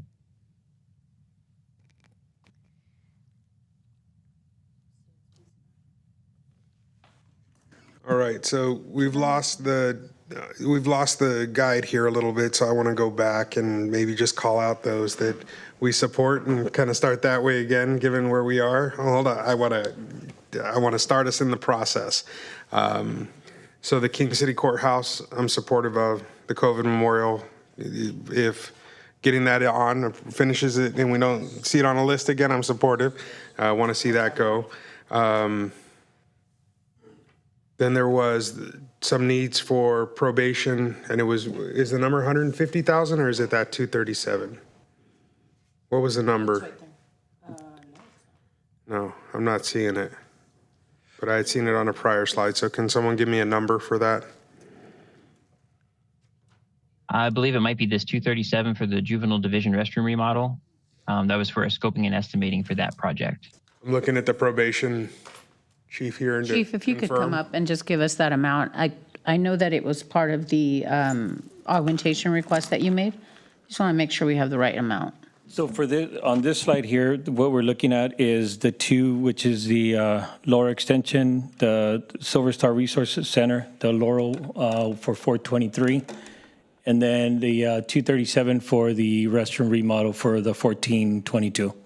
And then the augmentations were for the juvenile hall, and I don't have the exact numbers, but I believe Don Sosa might be on the line. But the augmentations were for juvenile hall, and I believe it was a total sum of 267 for both augmentations for the department. 151, 300 is Correct. the building systems. And then you have a recruitment and background services for 112, it looks like. No, Yes, sorry, I think it is 112. Okay. The amount is like 267 for that. Okay, thank you. You're welcome. So the two that you're talking about there that are not on this slide, I'm supportive of. And then if we could roll to the next slide, before we leave that one, actually, the Pajaro Library, I'm completely in support of. I want to see that get done for the community. If we could roll to the next one, I think Bradley was the last one. And absolutely, I would love to see that get done and give that community a win after losing bus service. So I'm just going to say, I'm in support of everything on slides 1 and 2, and with understanding we're pulling San Benancio out for other funding. So that's where I'm going to stand on with that. And that's what I was trying to get an idea of what that total is and then what we could add to it. If I could just make a pitch, though, taking San Benancio out, which it makes sense, and I understand what we're doing, but in light of that TOT and the impacts and the money that it is intended to address, I'm hoping that we will be supportive of maintaining that 25% allocation. I mean, you're going to be looking for places to find money, but I just really want to make. I want to hold that 25%. So do I. Okay, there's your 3. Huh? We made that commitment I think in the past. we made that commitment to 25%. I mean, I think we've beat that over and over. And also, we're going to have to be more judicious about what we're making commitments to in the budget for next year. So, like, just recognizing that. As far as the CIC recommendations, getting San Benancio on our priority list and figuring out maybe how we, we go through AA and road fund budgeting, I think it sounds like that's a priority for District 5. So to figure out how to, get those priorities moving forward. I'm not on CIC anymore, but I have some questions, and I'd like more information about what these other projects are. I haven't had a chance to be briefed on any of them, to be honest. We had a chance to go into more detail and get more information about the projects that we prioritized, but I don't know, we're talking about the juvenile division restroom remodel. It sounds like that may be important, but it's a $200,000 scoping. Do we have any sense, is this a $10 million project? Is this I would love more information before we sort of open that door and walk down that path. So I'm not sure if I'm prepared to support heading full speed ahead and spend all of our fund for 478 at this point, just because money's available. Doesn't mean we have to spend it all today. That's a fund that is available for us for capital projects. We have a set of capital projects that we've already committed to. We want to make sure they get completed. So 478 is a place where we can have money sit so that we can finish those other projects that we've already committed to and want to have money available to finish. Having said that, though, I do think that getting the Pajaro project completed, we did hear not just the library portion of it, but getting the second and third floor completed at the same time, I think is something. If we're gonna fix that building, let's get that building fixed. Let's get it done. Let's make it happen. And if the total project cost is the $7 million. There's a funding request for the 791 for the emergency work, and the $3 million for the second. I think these numbers have changed because we moved some money around last week at budget. But whatever the total project cost is to finish that project out, I think we've got that in 478 fund. I think we should commit to getting that project done, so we have something that we can complete and be proud of. So those would be things I would be supportive of. And then I'd love to have the other projects come back to us at a time when we can spend more time understanding what the additional unfunded facility needs are, and then make a more thoughtful decision about what other projects we want to start moving towards. So working on. I think I've heard 3 on Bradley. I want to, right. Yeah, so you've got 3 on Bradley as well. You've got Church, Alejo, and myself. Correct. You've got 4, I think, if not 5 on that. I do think we should do something on the jail too. The jail's in bad shape, and I mean we got to start doing something there. Is Bradley King City? Bradley is deep south. No, it's 30 minutes on past that King list. City. What- It's on the next slide. It's the one that got abandoned to list two. If you would flip the page here, there you go, The new library. with the 5-2 balance.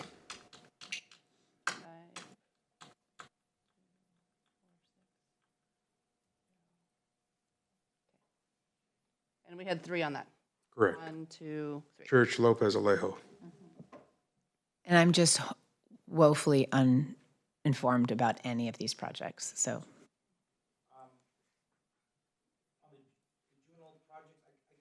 Microphone. On the probation's office, I could go with the juvenile division restroom remodel, one of their 2 projects. Put the chief on the spot. I'm hearing support for one of 2 projects. If you had a priority versus the restrooms versus the ones that are not on the list but that I called out, which would you prefer get funded this year if you were only given the choice of one or the other? The restrooms are in desperate need, but then again, so is once we get rain for our resource center, our prevention programs, offices get rained on, so it's a tough one. But if I had to pick one, I would say because of the public, we get over 1,000 people in and out of the courtroom, and in that area, I would have to go with the restrooms, restroom remodels. I'll put my support to the restroom other than the others at this point to try to get us to 3 there. King City, it's 80,000, we need 1 more vote. I thought we had 3. Was I? We have. Yeah. Okay. Church on that. Yeah. On the COVID memorial, can we get 1 more? I think we got 2 so far. You Okay. have 3 because Supervisor Church said he has supported everything on this list. Okay, and Supervisor Daniel's okay with the memorial to our You got 4 there. deceased. Thank you. Thank you. All right. Any final comments? Let me go through the list. I look like I only have 2 on the Pajaro Mansion and Library. No, you. No. I support everything on the list, And remember? Supervisor Askey You and I said 2. have, You had me, and you had Wendy. too, both of you and too. Luis. Yeah. Quattro. So you had 4 at least. Okay. So do you guys want to hear the list? It's late. And make sure, I just want to make sure I Got to have, come back to us anyway at the next one, so let's just call it. Anybody else final comments? All right. I know, yeah. All right, then at this point, we're going to conclude this item. Break for lunch, just kidding. We're going to open general public comment at this point. This is an opportunity for the public to share comment regarding items not on today's agenda, but within the purview of this body. We invite folks to use the raise hand function or come forward in room. I see nobody coming forward in room. Do I have any hands up via Zoom? I'm going to close public comment and bring it back. At this point, we've arrived at adjournment. I'm going to check with council to see if we have anything to report out of closed session. No reportable action. And then to end today, I'm going to use a little chair's prerogative and announce that we are adjourning in memory of Sergeant Kennedy of King City, who passed away late last night, early this morning. The community is reeling from his loss. He was a dedicated officer who gave so much to the Salinas Valley. We were all struck this morning as folks commuted to work without having heard the news and saw the honor during the procession of having fire departments and police as well as CHP lined the freeway. In his honor and memory, our hearts go out to his family and the entire community of King City as they reel from this loss.